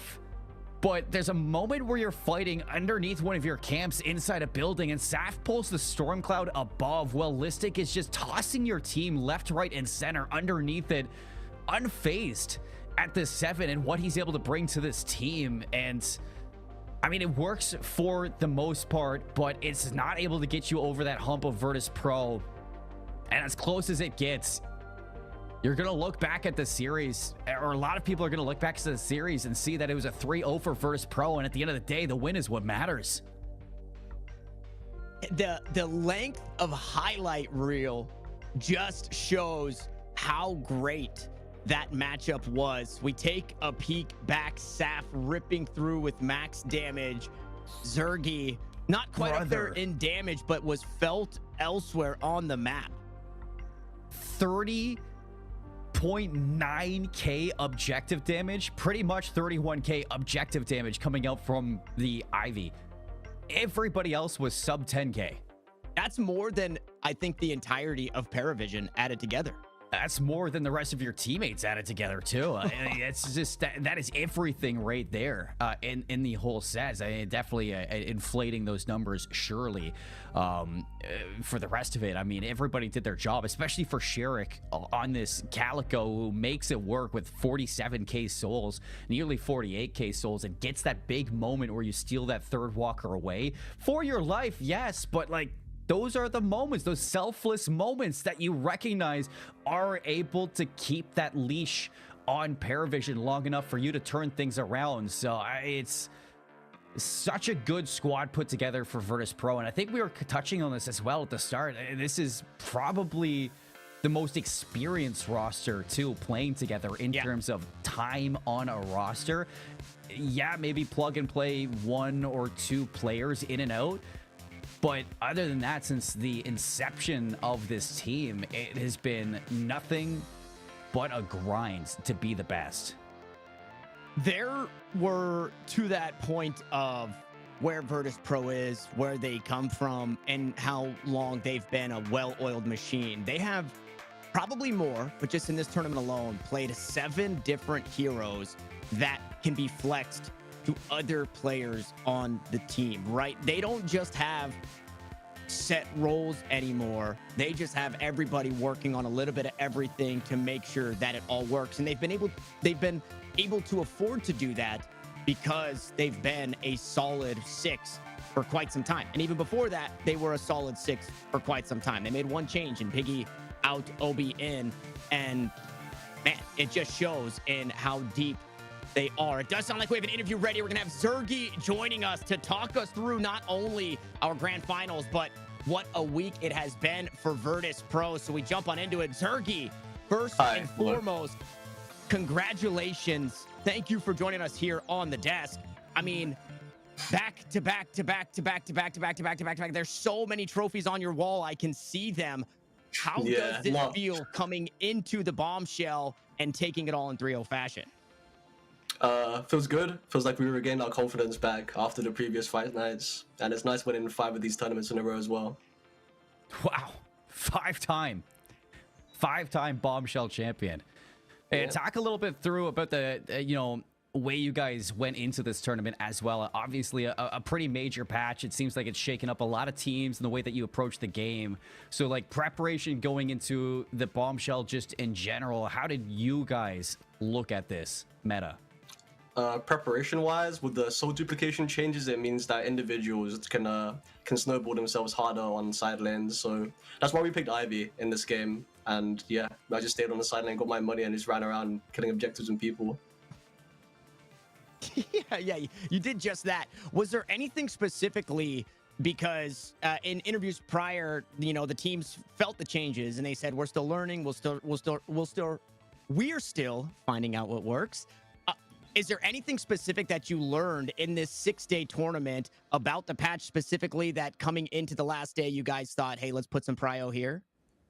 Not particularly. I guess that we learned that Abrams is kind of good now, but there's no real standouts. Okay. We take those. For sure. And like, even on top of all of that, just you guys as a team for Virtus Pro who have been at the forefront for Deadlock for so long now together, like in general, just inside the camp of all 6 of your players, what sets you apart from other teams? Like, where do you guys kind of notice this difference that, you know, makes things like this grand final look so easy playing together? Well, we've been together for, I think, almost 6 months or 7 months. So yeah, the team synergy, we recognize what, you know, we want to do together. We know our habits. We've got like good synergy in lane. So yeah, I think that's what sets us apart, because a lot of rosters have been shifting lately in EU, and we've just been staying together. And so let's talk about the other rosters coming into this tournament. Obviously, reigning champions of Bombshell is Virtus Pro, your squad. One win across the board, right? Was looking pretty good, was kind of at the top, claimed a few spots at DFN. Paravision's always kind of been that number 3. Do you have any thoughts on what the competition looked like? Were you surprised at One Win's kind of fall from grace and Paravision's rise? What are your thoughts on those teams? I think the fall from grace and the rise of Paravision is mostly to do with the patch more than anything. The patch was pretty healthy for the game, and you know, lanes didn't matter as much anymore, and there was more focus on like mid to late game with macro and everything. So that's why the positionings have changed a little bit. And it's big too in terms of just looking ahead. I mean, for you guys, I guess the only next thing is to just stay at the top. You win Deadlock Fight Night this week. You win the Bombshell back at the throne. And for anybody who's trying to take that from you, I mean, let's hear it, Zergy. What do you got to say to them? What I have to say to them? 3-0 Gun Ivy and 1-win Bombshell. You can't beat it. 3-0, 1-win Ivy. Zergy, thank you so much for joining us. Before we let you go, outside of the trash talk, any shout outs? Where can people find you? Is there any love you want to give on the way out? Well, you can find me on twitch.tv/Zergy, but with like 4 Ys. Same with YouTube as well. And some shout outs. Shout outs to, I don't know, VP and my teammates, I guess. Good job. Good job. Those are good shout outs. That right there, you hit the check boxes of the shout outs. Thank you so much for joining us. Congratulations again, taking home that lion's share of the 10K, and we'll see what Virtus Pro does in the next one. Yeah, thanks for having me. Okay, bye-bye. Okay, bye-bye. That is, yes. That's the only way to end an interview. That is the right way to do it, Seymour. Yeah, I mean, just from start to finish, this VP team, everybody knew that they were going to be strong. To what extent after the change up towards the patch, who knows? But do they look untouchable? Yeah, they do. And he said it himself, like the Gun Ivy 3-0 sweep, like they made a statement today on how big of a gap now there is with this competition. And I'm not going to say it's going to be like that forever. I mean, they still got time. It's only been 1 week of trying to put this competition and trying to put all of this together for certain rosters. Paravision, not too far away. You can see a few patches in the way that they work the map and the way that they kind of attempt to walk into these fights, and maybe some drafting as well could change up for the team, and they could be at the top as well. 1-win, some serious shifts need to happen in that environment because they did not look comfortable today. They looked like they were forcing things still that just didn't matter in terms of laning phase, in terms of team fights, and it was just punishable for Paravision. It was punishable for VP when they were playing against it. I'm excited for the day that we see Hydra Nation and Melee Creeps actually get that chance to play up against Europe, because day 2, when we got Thanos taken down 1-win and 2-0, chat was crazy. It seemed like in that moment in general, we peaked in what we were watching. Yeah. And I need to see all of that settled on land. Like, this is not good enough in North America losing online. It's not good enough for us as, you know, North Americans trying to watch that, Tanner, but it's not good enough for trying to determine who is better. We need it eventually, and I'm looking forward to the time that we do get that across the rest of it. I mean, big shout out to the teams as well through the close qualifiers for Six Rejects and Lotus, because albeit it's not the results that you want for these teams, but the process that they were bringing into some of these games, especially for this Lotus team who were just throwing some really weird curveballs towards OneWin and Paravision at times, really pushing them to the max. I was impressed in the steps that they're taking as these rosters who continue to make changes are starting to figure some things out, and give it time. You can really see that this is a very blossoming community for esports. And even beyond that, like Aegis Aurora, a little bit of a struggle throughout the middle portions of this tournament, but even towards the end, they were figuring it out. And I thought for a second they were going to be in our top 3, taking down OneWin, but top 5 for them, top 4 for Thanos, top 3 for OneWin. Virtus Pro taking $5,000, $3,000 going over towards Paravision Tanner, and I am just so happy that I was here for the ride, that you were here for the ride, that we were able to see this all unfold, because Deadlock's on top, man. This game, it's gonna go far. It is gonna go far. 5 days ago, we started this journey. We hopped on in, and unfortunately, that ride does come to a close. We have reached our destination. At the bottom of the steps, we look atop to the throne, and it's Virtus Pro up there once again. A huge congratulations to everybody who joined us here on this one, both in the chat, but as well as our players. Without our players, there would be no us, and without our chat, there would also be no us. So thank you guys so much for joining on this. If you haven't already, please give OneWin some love. OneWin_Bombshell on Twitter. You can follow right here on Twitch, or subscribe on YouTube, or you can go ahead and jump down into the panels on Twitch. And I would imagine the description on YouTube, and find their X or Twitter so you can show OneWin some love, because Volume 6 is maybe around the corner. You guys want to stay tuned for that one. We'll see if Virtus Pro can get it done again. But as I said, we have reached our destinations. We do bid farewell. And on behalf of myself, the entire production crew, we want to thank you guys for being awesome. We want to thank our players for playing, our watchers for watching, and we'll see you guys in the next one.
Bye.